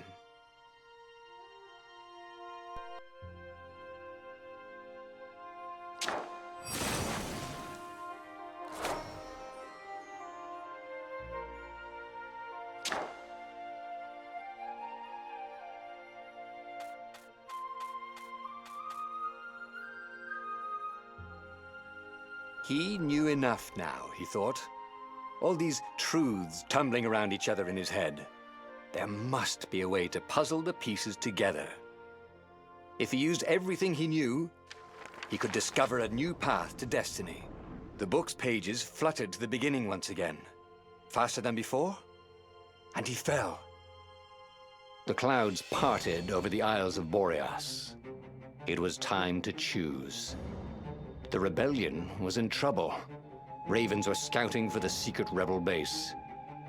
They needed a game changer. Pieces of the Sky Ripper had surfaced. Reynardo knew that using it could go catastrophically wrong, but he was sure he could figure out how to use it safely. Also, a temple had risen out of empty desert. The Iblis stone was hidden there. It was a dangerous artifact. It could corrupt its user into a bloodthirsty monster. Maybe he could find a way to use it, to take its power without surrendering to its wickedness. And also, his old friend Lapino needed rescuing. Of course, Reynardo had a pretty strong suspicion that Lapino had betrayed the rebellion, and he had a gut feeling that he needed to use that to his advantage.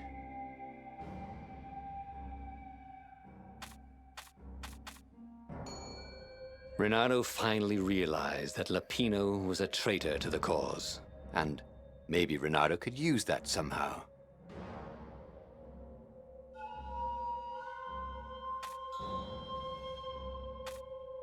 Reynardo couldn't quite put his paw on when he'd realized Lapino was working for the Empire. He'd never exactly seen Lapino sending coded messages to the palace, but he was sure. The rabbit had been on too many disastrous missions where he was the only survivor, or where he accidentally missed getting on the boat that went down to the abyss in flames. If Reynardo could prevent Lapino from getting back to the fleet with all the intelligence he'd probably gathered, it might be worth the trip.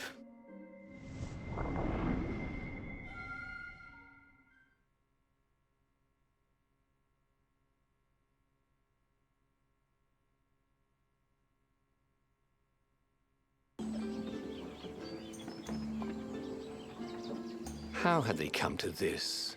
They'd been on so many adventures together. Lapino had talked Reynardo out of prison at least 4 times, and Reynardo had rescued Lapino from at least 2 lynch mobs.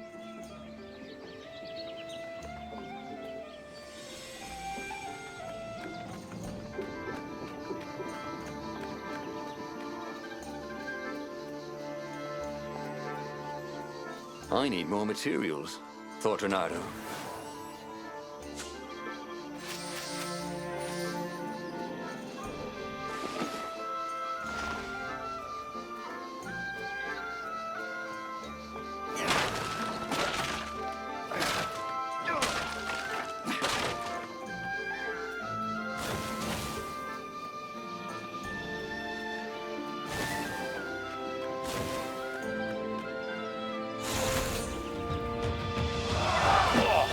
Someone needs a bath.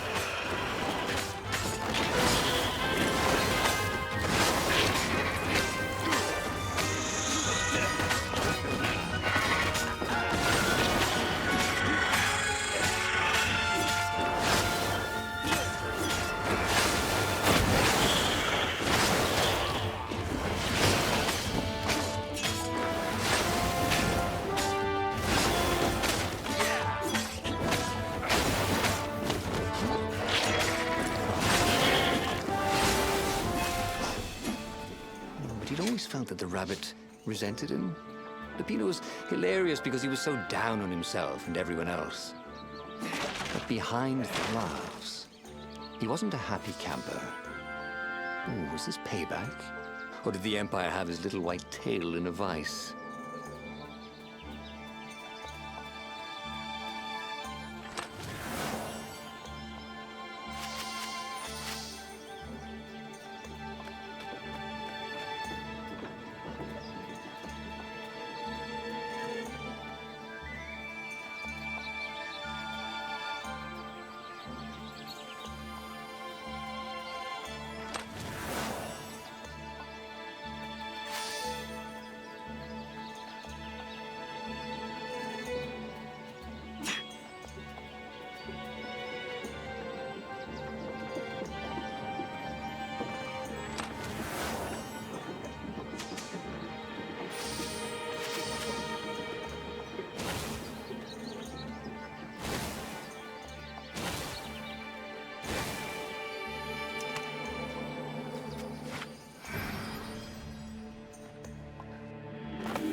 Griffins were landing everywhere from dropships. He'd better get moving. If they got to Lapino first, the rabbit would give the Empire all the intelligence he'd been stealing from the rebellion, and they'd probably give him a medal. He'd have to be very careful about how he played Lapino. At the slightest hint of danger, the mad rabbit would take off like a rabbit.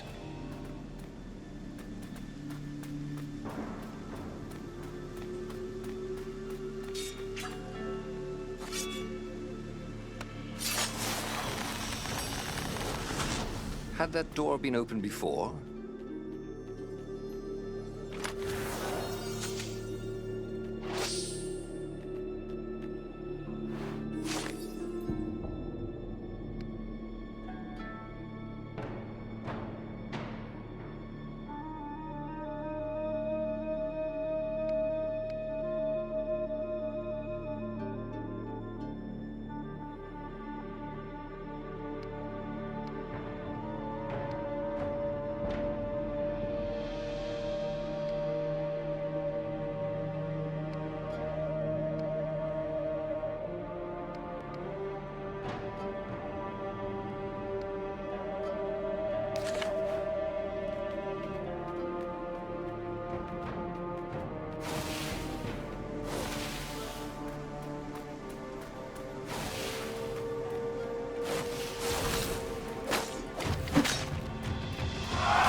Around the room yelling, oh yeah, that's how we do it. Something he liked to do, but only after he'd killed all the witnesses.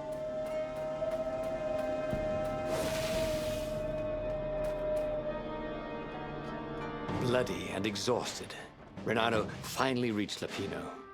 The rabbit was practicing shuffling his favorite deck. Now that he knew what the rabbit was, there were a few things about him that Reynardo didn't find so amusing anymore. You sent me an urgent message saying that you're in danger.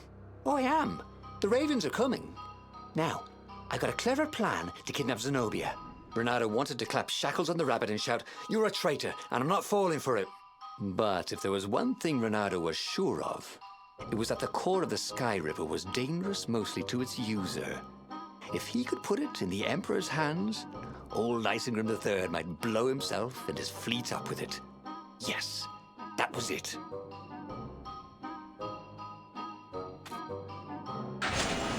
Reynardo felt like a real hero, brave and smart.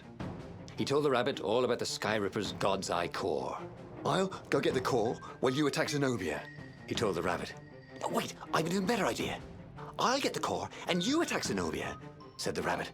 "Right, yeah, that is better," agreed Reynardo. Perfect.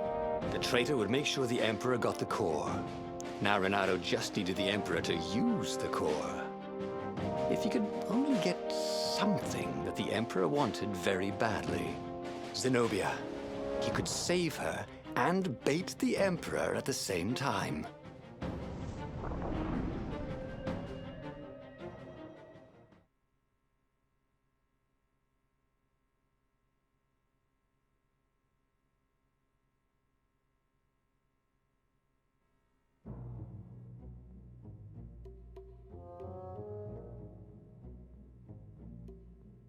Right. Now, all Reynardo had to do was fight his way through Zenobia's invading troops, sneak onto her ship and into her bedroom, and kidnap her without any of her dozens of guards alerting her. Then he would rely on her love for him to convince her how evil her father was, so she'd run away with him instead of going back to her father, who was going to blow himself up. It did sound a little risky. But Reynardo had a feeling it would work out somehow. It always did.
Ooh, sparkly, thought Reynardo.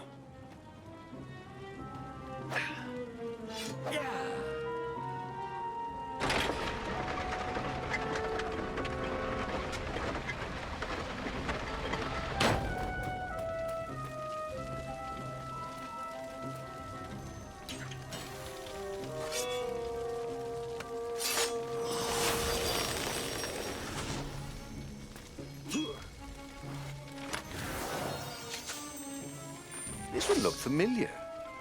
Had he lost this one in a card game? Welcome back, he thought.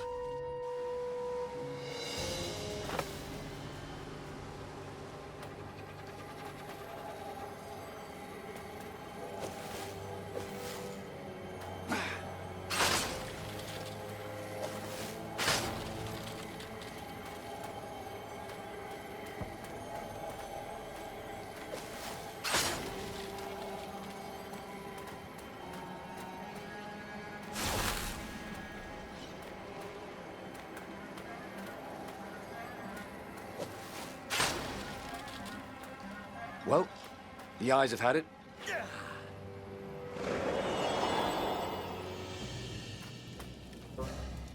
Reynardo was halfway to Zenobia's encampment when Lapino showed up. He was disheveled and distraught. They jumped us. I barely got away. Oh, they got the core. Oh, it was all going according to plan, thought Reynardo. Now he just needed Zenobia on his side. Yes, that was even better. The Iblis Stone. Zenobia could get it. And then the Emperor would have to pursue them. Wait. No. The gem would corrupt anyone. Even her. That's it, he thought. Even Lapino. Even though Lapino was already a traitor. It would turn him against his secret master, the Emperor. He would try to make himself Emperor. And the Emperor would have to defend himself with the core. Boom. He was a super genius.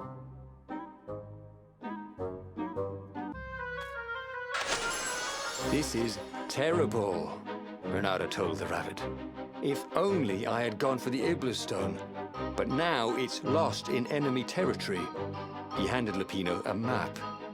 It gives the bearer so much power. We can only hope the Emperor never finds it. What was that? Said Lapino. I think someone's following us. I didn't hear anything. Rabbit ears. You go on ahead. I'll check it out. And with that, Lapino hopped off with the map.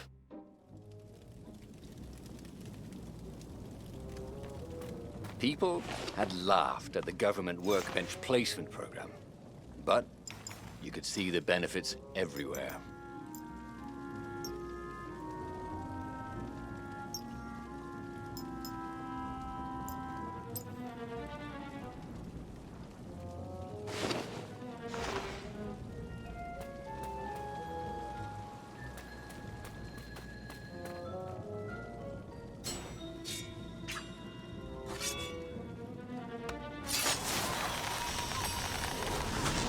There was...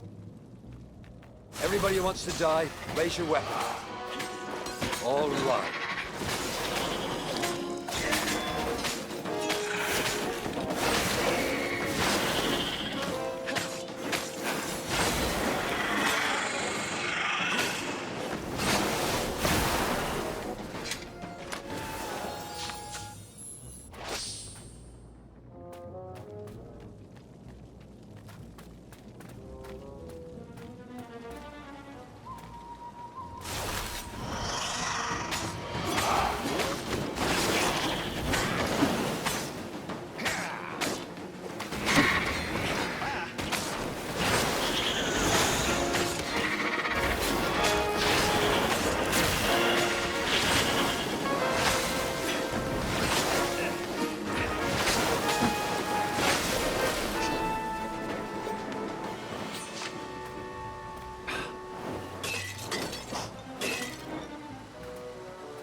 Reynardo slinked through Zenobia's ship, making no sound at all. She was curled up on her bed. He'd forgotten how beautiful she was. How sleek. How soft. He tapped her on the shoulder with his sword. She was made of smoke, and he noticed he had a very solid blade to his throat. "Did you really think you could capture me?" Purred a familiar voice. "I just wanted to chat," said Reynardo. "Did you ever wonder why the Emperor adopted you? He needs a sacrifice. Someone who truly loves him, to make a bargain with the lost gods." "That's a vicious lie. He wants to bring them back." That's crazy. Why would anyone... They could make him immortal. An eater of souls. And with that, her eyes widened. She understood. Reynardo told her how he had rescued a priest whose order had been massacred. How he had slept in a burnt village. At midnight, the Emperor's victims had come to him in his dreams to tell him of the hideous eldritch rituals they'd been sacrificed in. He could still see those kittens and puppies. Their wide, sad eyes, their moist noses. "You can't prove that." "I've got a witness at the observatory."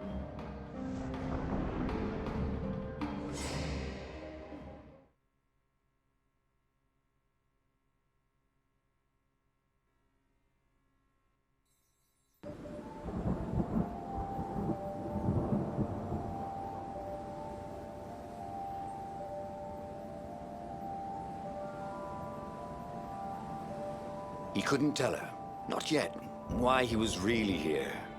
He didn't want her to be anywhere near the fleet when her father blew himself and Lapino up. So he told her about how the Emperor's obscene rituals had raised ancient artifacts out of the land. How he'd followed the appalling trail of the hideous horrors His Majesty had perpetrated for the sake of his own immortality. "Any of this ring a bell?" he said. "He told me it was all lies." "You've always known when I was lying." "I always hated that about you," said Reynardo. The rebellion had started after atrocities that the Empire hushed up. Reynardo had rescued a priest whose order had been massacred for one book. He had slept in a burnt village. Dead kittens and puppies had come to tell him what the Emperor had done to them.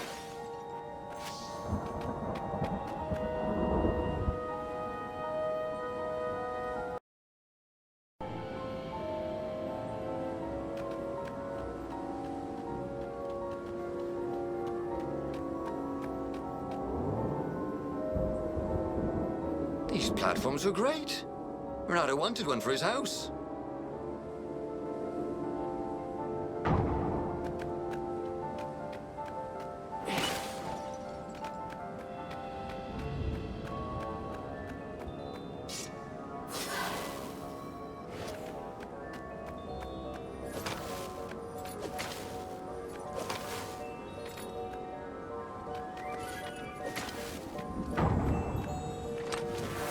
This chest was filled with old concert t-shirts. And something useful.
Don't you think I'd know if my father started practicing black magic?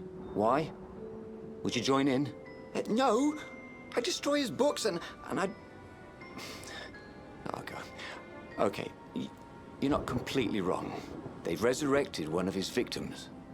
Well, look, I mean, look, it's not exactly alive, but it can talk. A true witness, she said.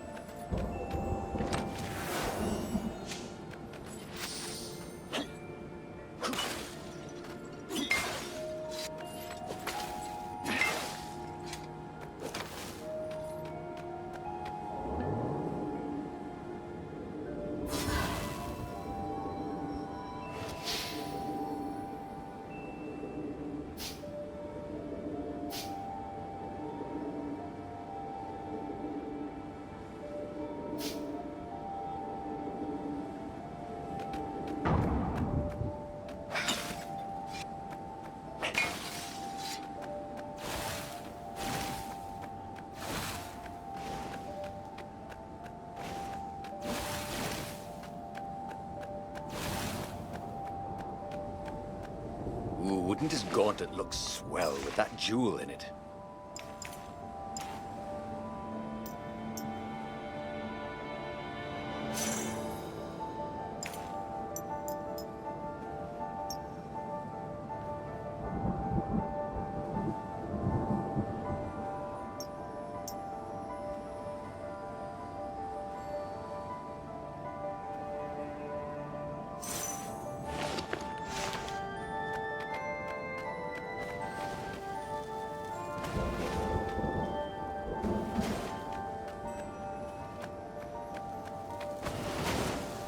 Energy skiers. Easy to dodge, but boy do they sting if you didn't pay attention.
Reynardo wondered if it wasn't cheaper to build bridges and stairs.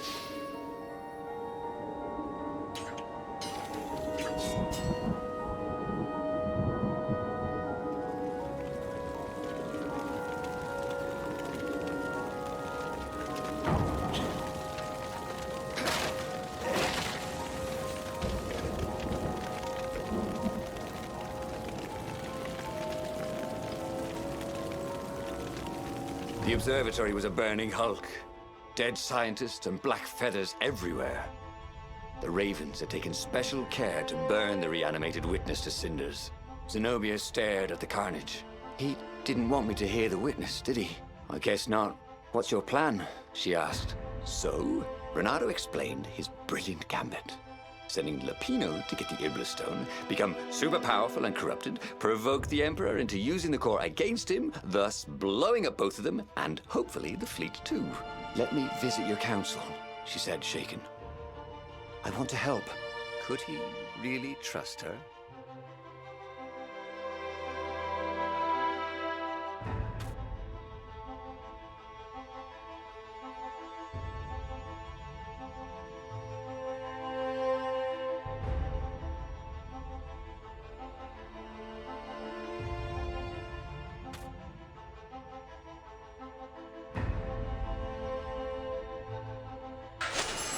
He'd done it.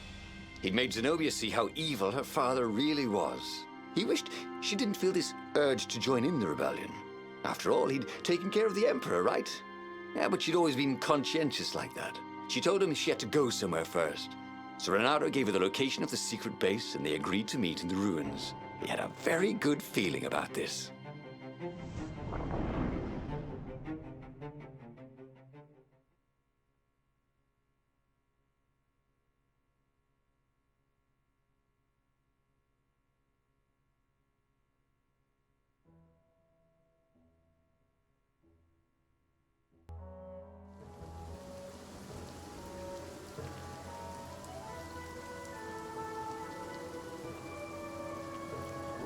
What had Zenobia gone off to do? What was more important than meeting the Rebel Council? Had he made a mistake, sending her to the ruins? No. He knew they could trust each other. He could trust her because she never broke her word. And she could trust him because she could see right through him. Well, she'd probably be there well before him. She at least didn't have to fight her way through rainstorms of ravens.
Looking eyeballs. Caught the lead, Raven. Thank you, I think, said Reynardo. It never hurt to be polite.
You never knew where the road would take you, thought Reynardo.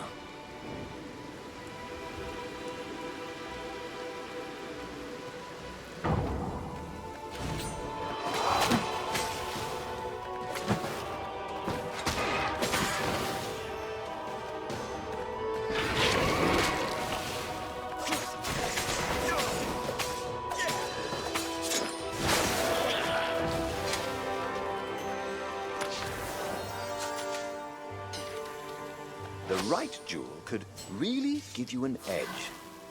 The wrong, well, it still looked pretty, didn't it?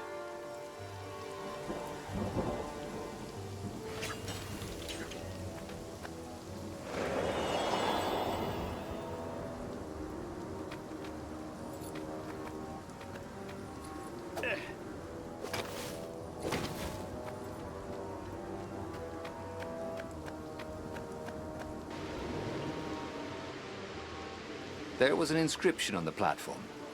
Balaleka lessons, with an address.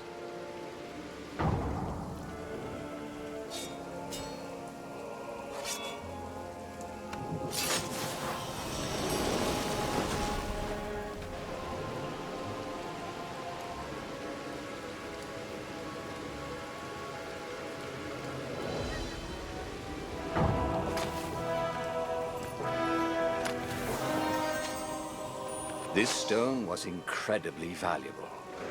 Reynardo could sense it. Also, it still had its price tag.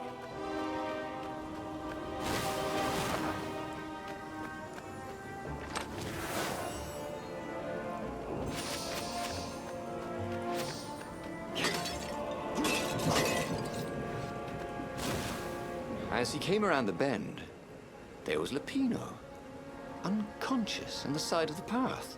And Reynardo could smell a familiar, sweet, smoky scent. Who? Zenobia.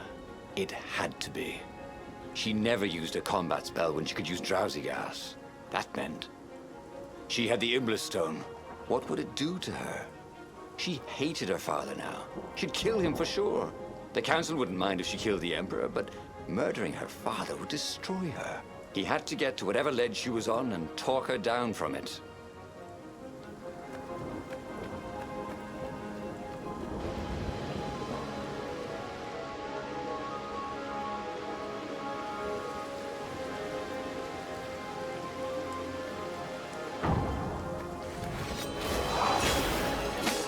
Whoa, personal space?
Who are you looking at? Oh, right. No one.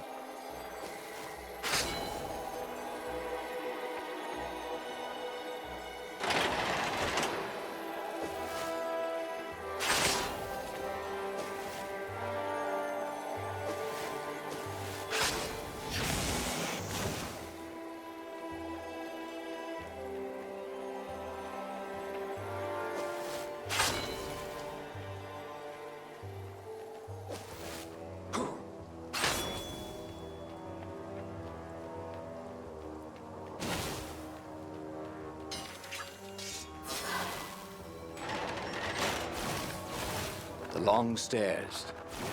So he was close to the rebel base. Nothing was on fire.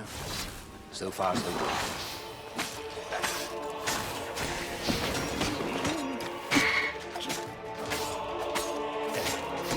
Ice walls only let you through if they knew you were cool.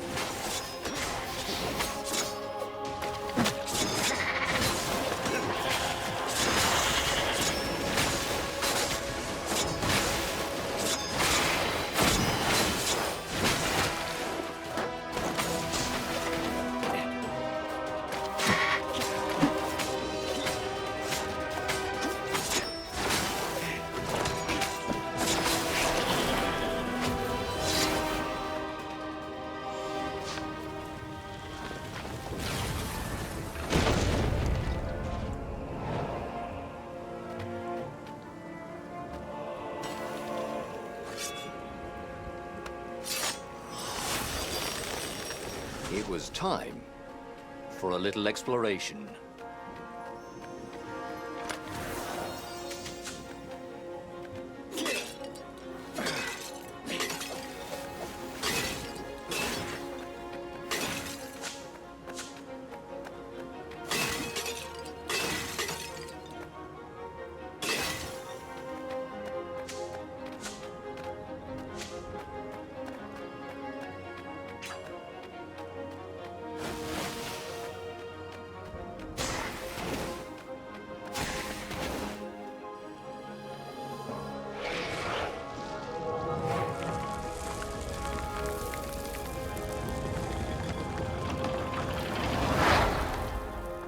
Everyone in the council chamber was dead. Zenobia stood shivering in the courtyard, drenched in blood. Why? He managed. They started arguing with me. I lost my temper and I wanted their blood. Well, not me. The stone did. Why did you take it from Lapino?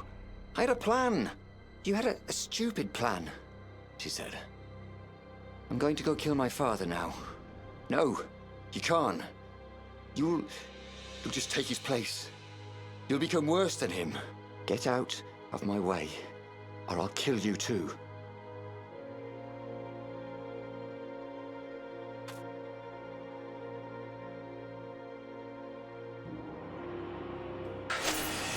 You won't kill me, he said.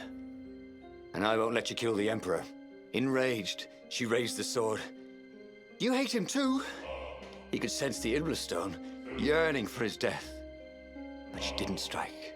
If you kill him, it'll destroy you. I know you. Shut up! She shouted, her sword trembling. I won't lose you again. Not for anything. Get away from me! He said, and he was very close. I can't lose you again. And he was in reach of her sword now. I hate him! I hate you too! I love you, he said for the very first time. And then she was weeping. He was holding her. The sword had dropped from her hand. He glanced at the Iblis stone. It was no longer the black of the void. It looked like coal. No. It glowed, like a cinder. It was crackling, burning, crumbling into ashes. You've always loved me, haven't you? She said. She was weak. The stone had taken so much from her. Always, he said. She staggered as he helped her up. Let me take you away. Where? The island of Avalon. The sisters will heal you. He'll follow us. Then we need the Farfarer, the fastest ship in the Empire.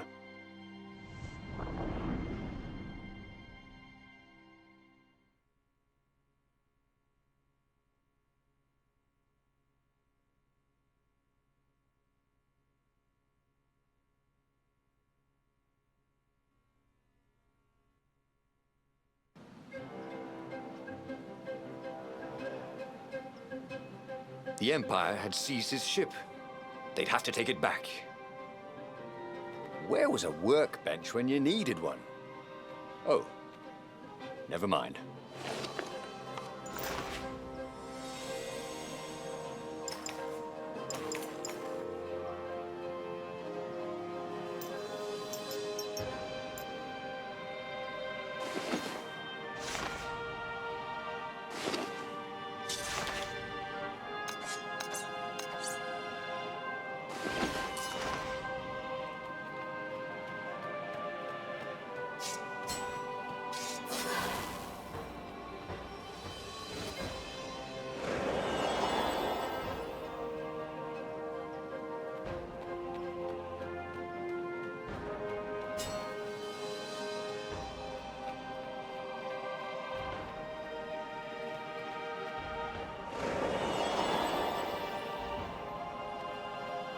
Reynardo felt restless. Maybe he could focus all that energy into something useful.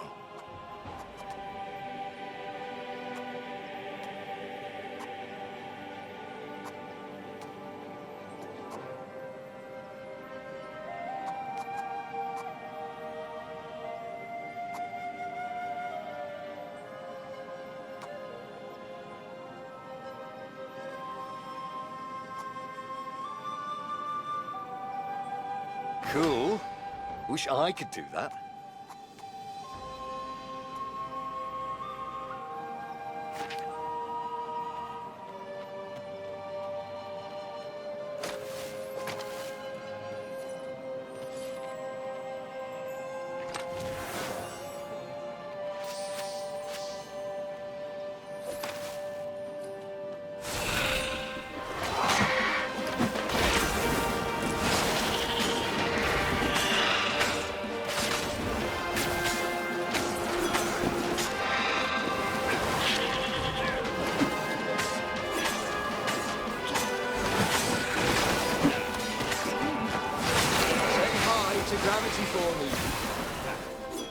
Zenobia was in no shape to fight, but he'd never fought so well.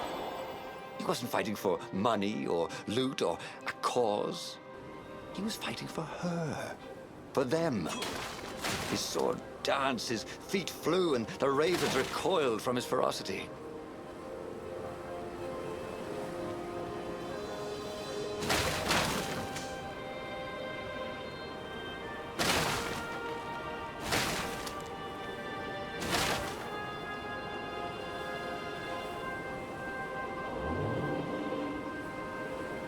Don't look down, he told himself. Don't look down.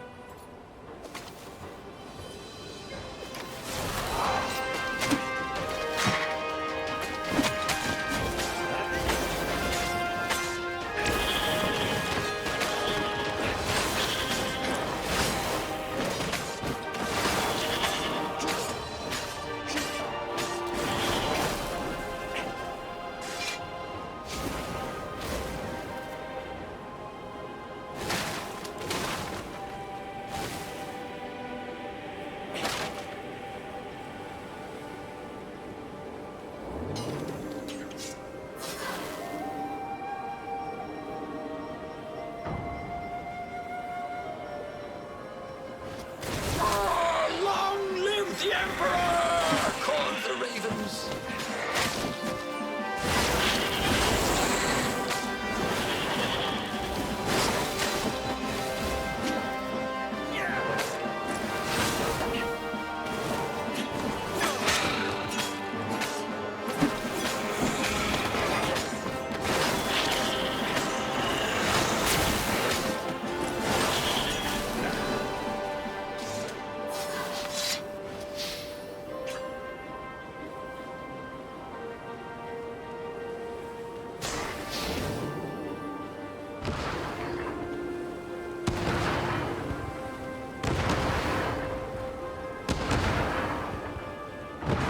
There it was, his beautiful skycraft, the Farfarer. They would fare very far indeed, beyond the Empire, beyond the reach of the Empire, to the mystical island of Avalon. He didn't know exactly where it was, but he knew he could find it. And they would find peace there. Second star on the right, and straight on till morning, laughed Zenobia. And they laughed together for the first time in a long time.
rush.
But they did not go unnoticed.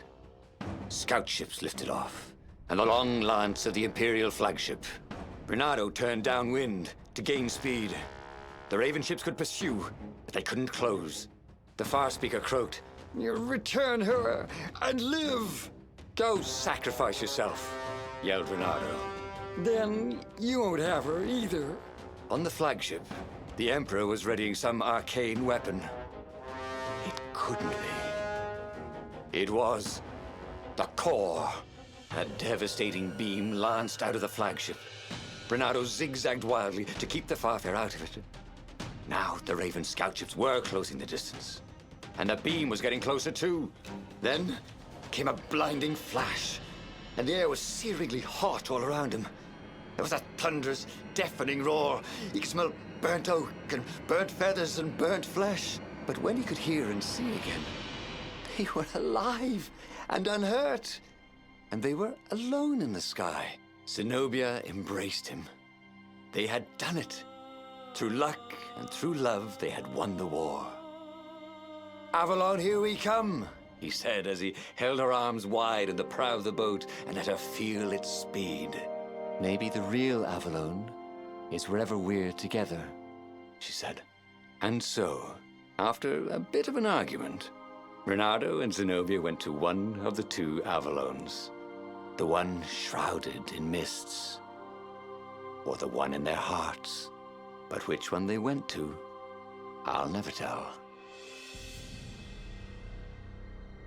He'd done it. He'd forged his own destiny. Well, he hadn't actually done it, but he knew what he would do. Reynardo smiled at the book. He practically wanted to kiss it.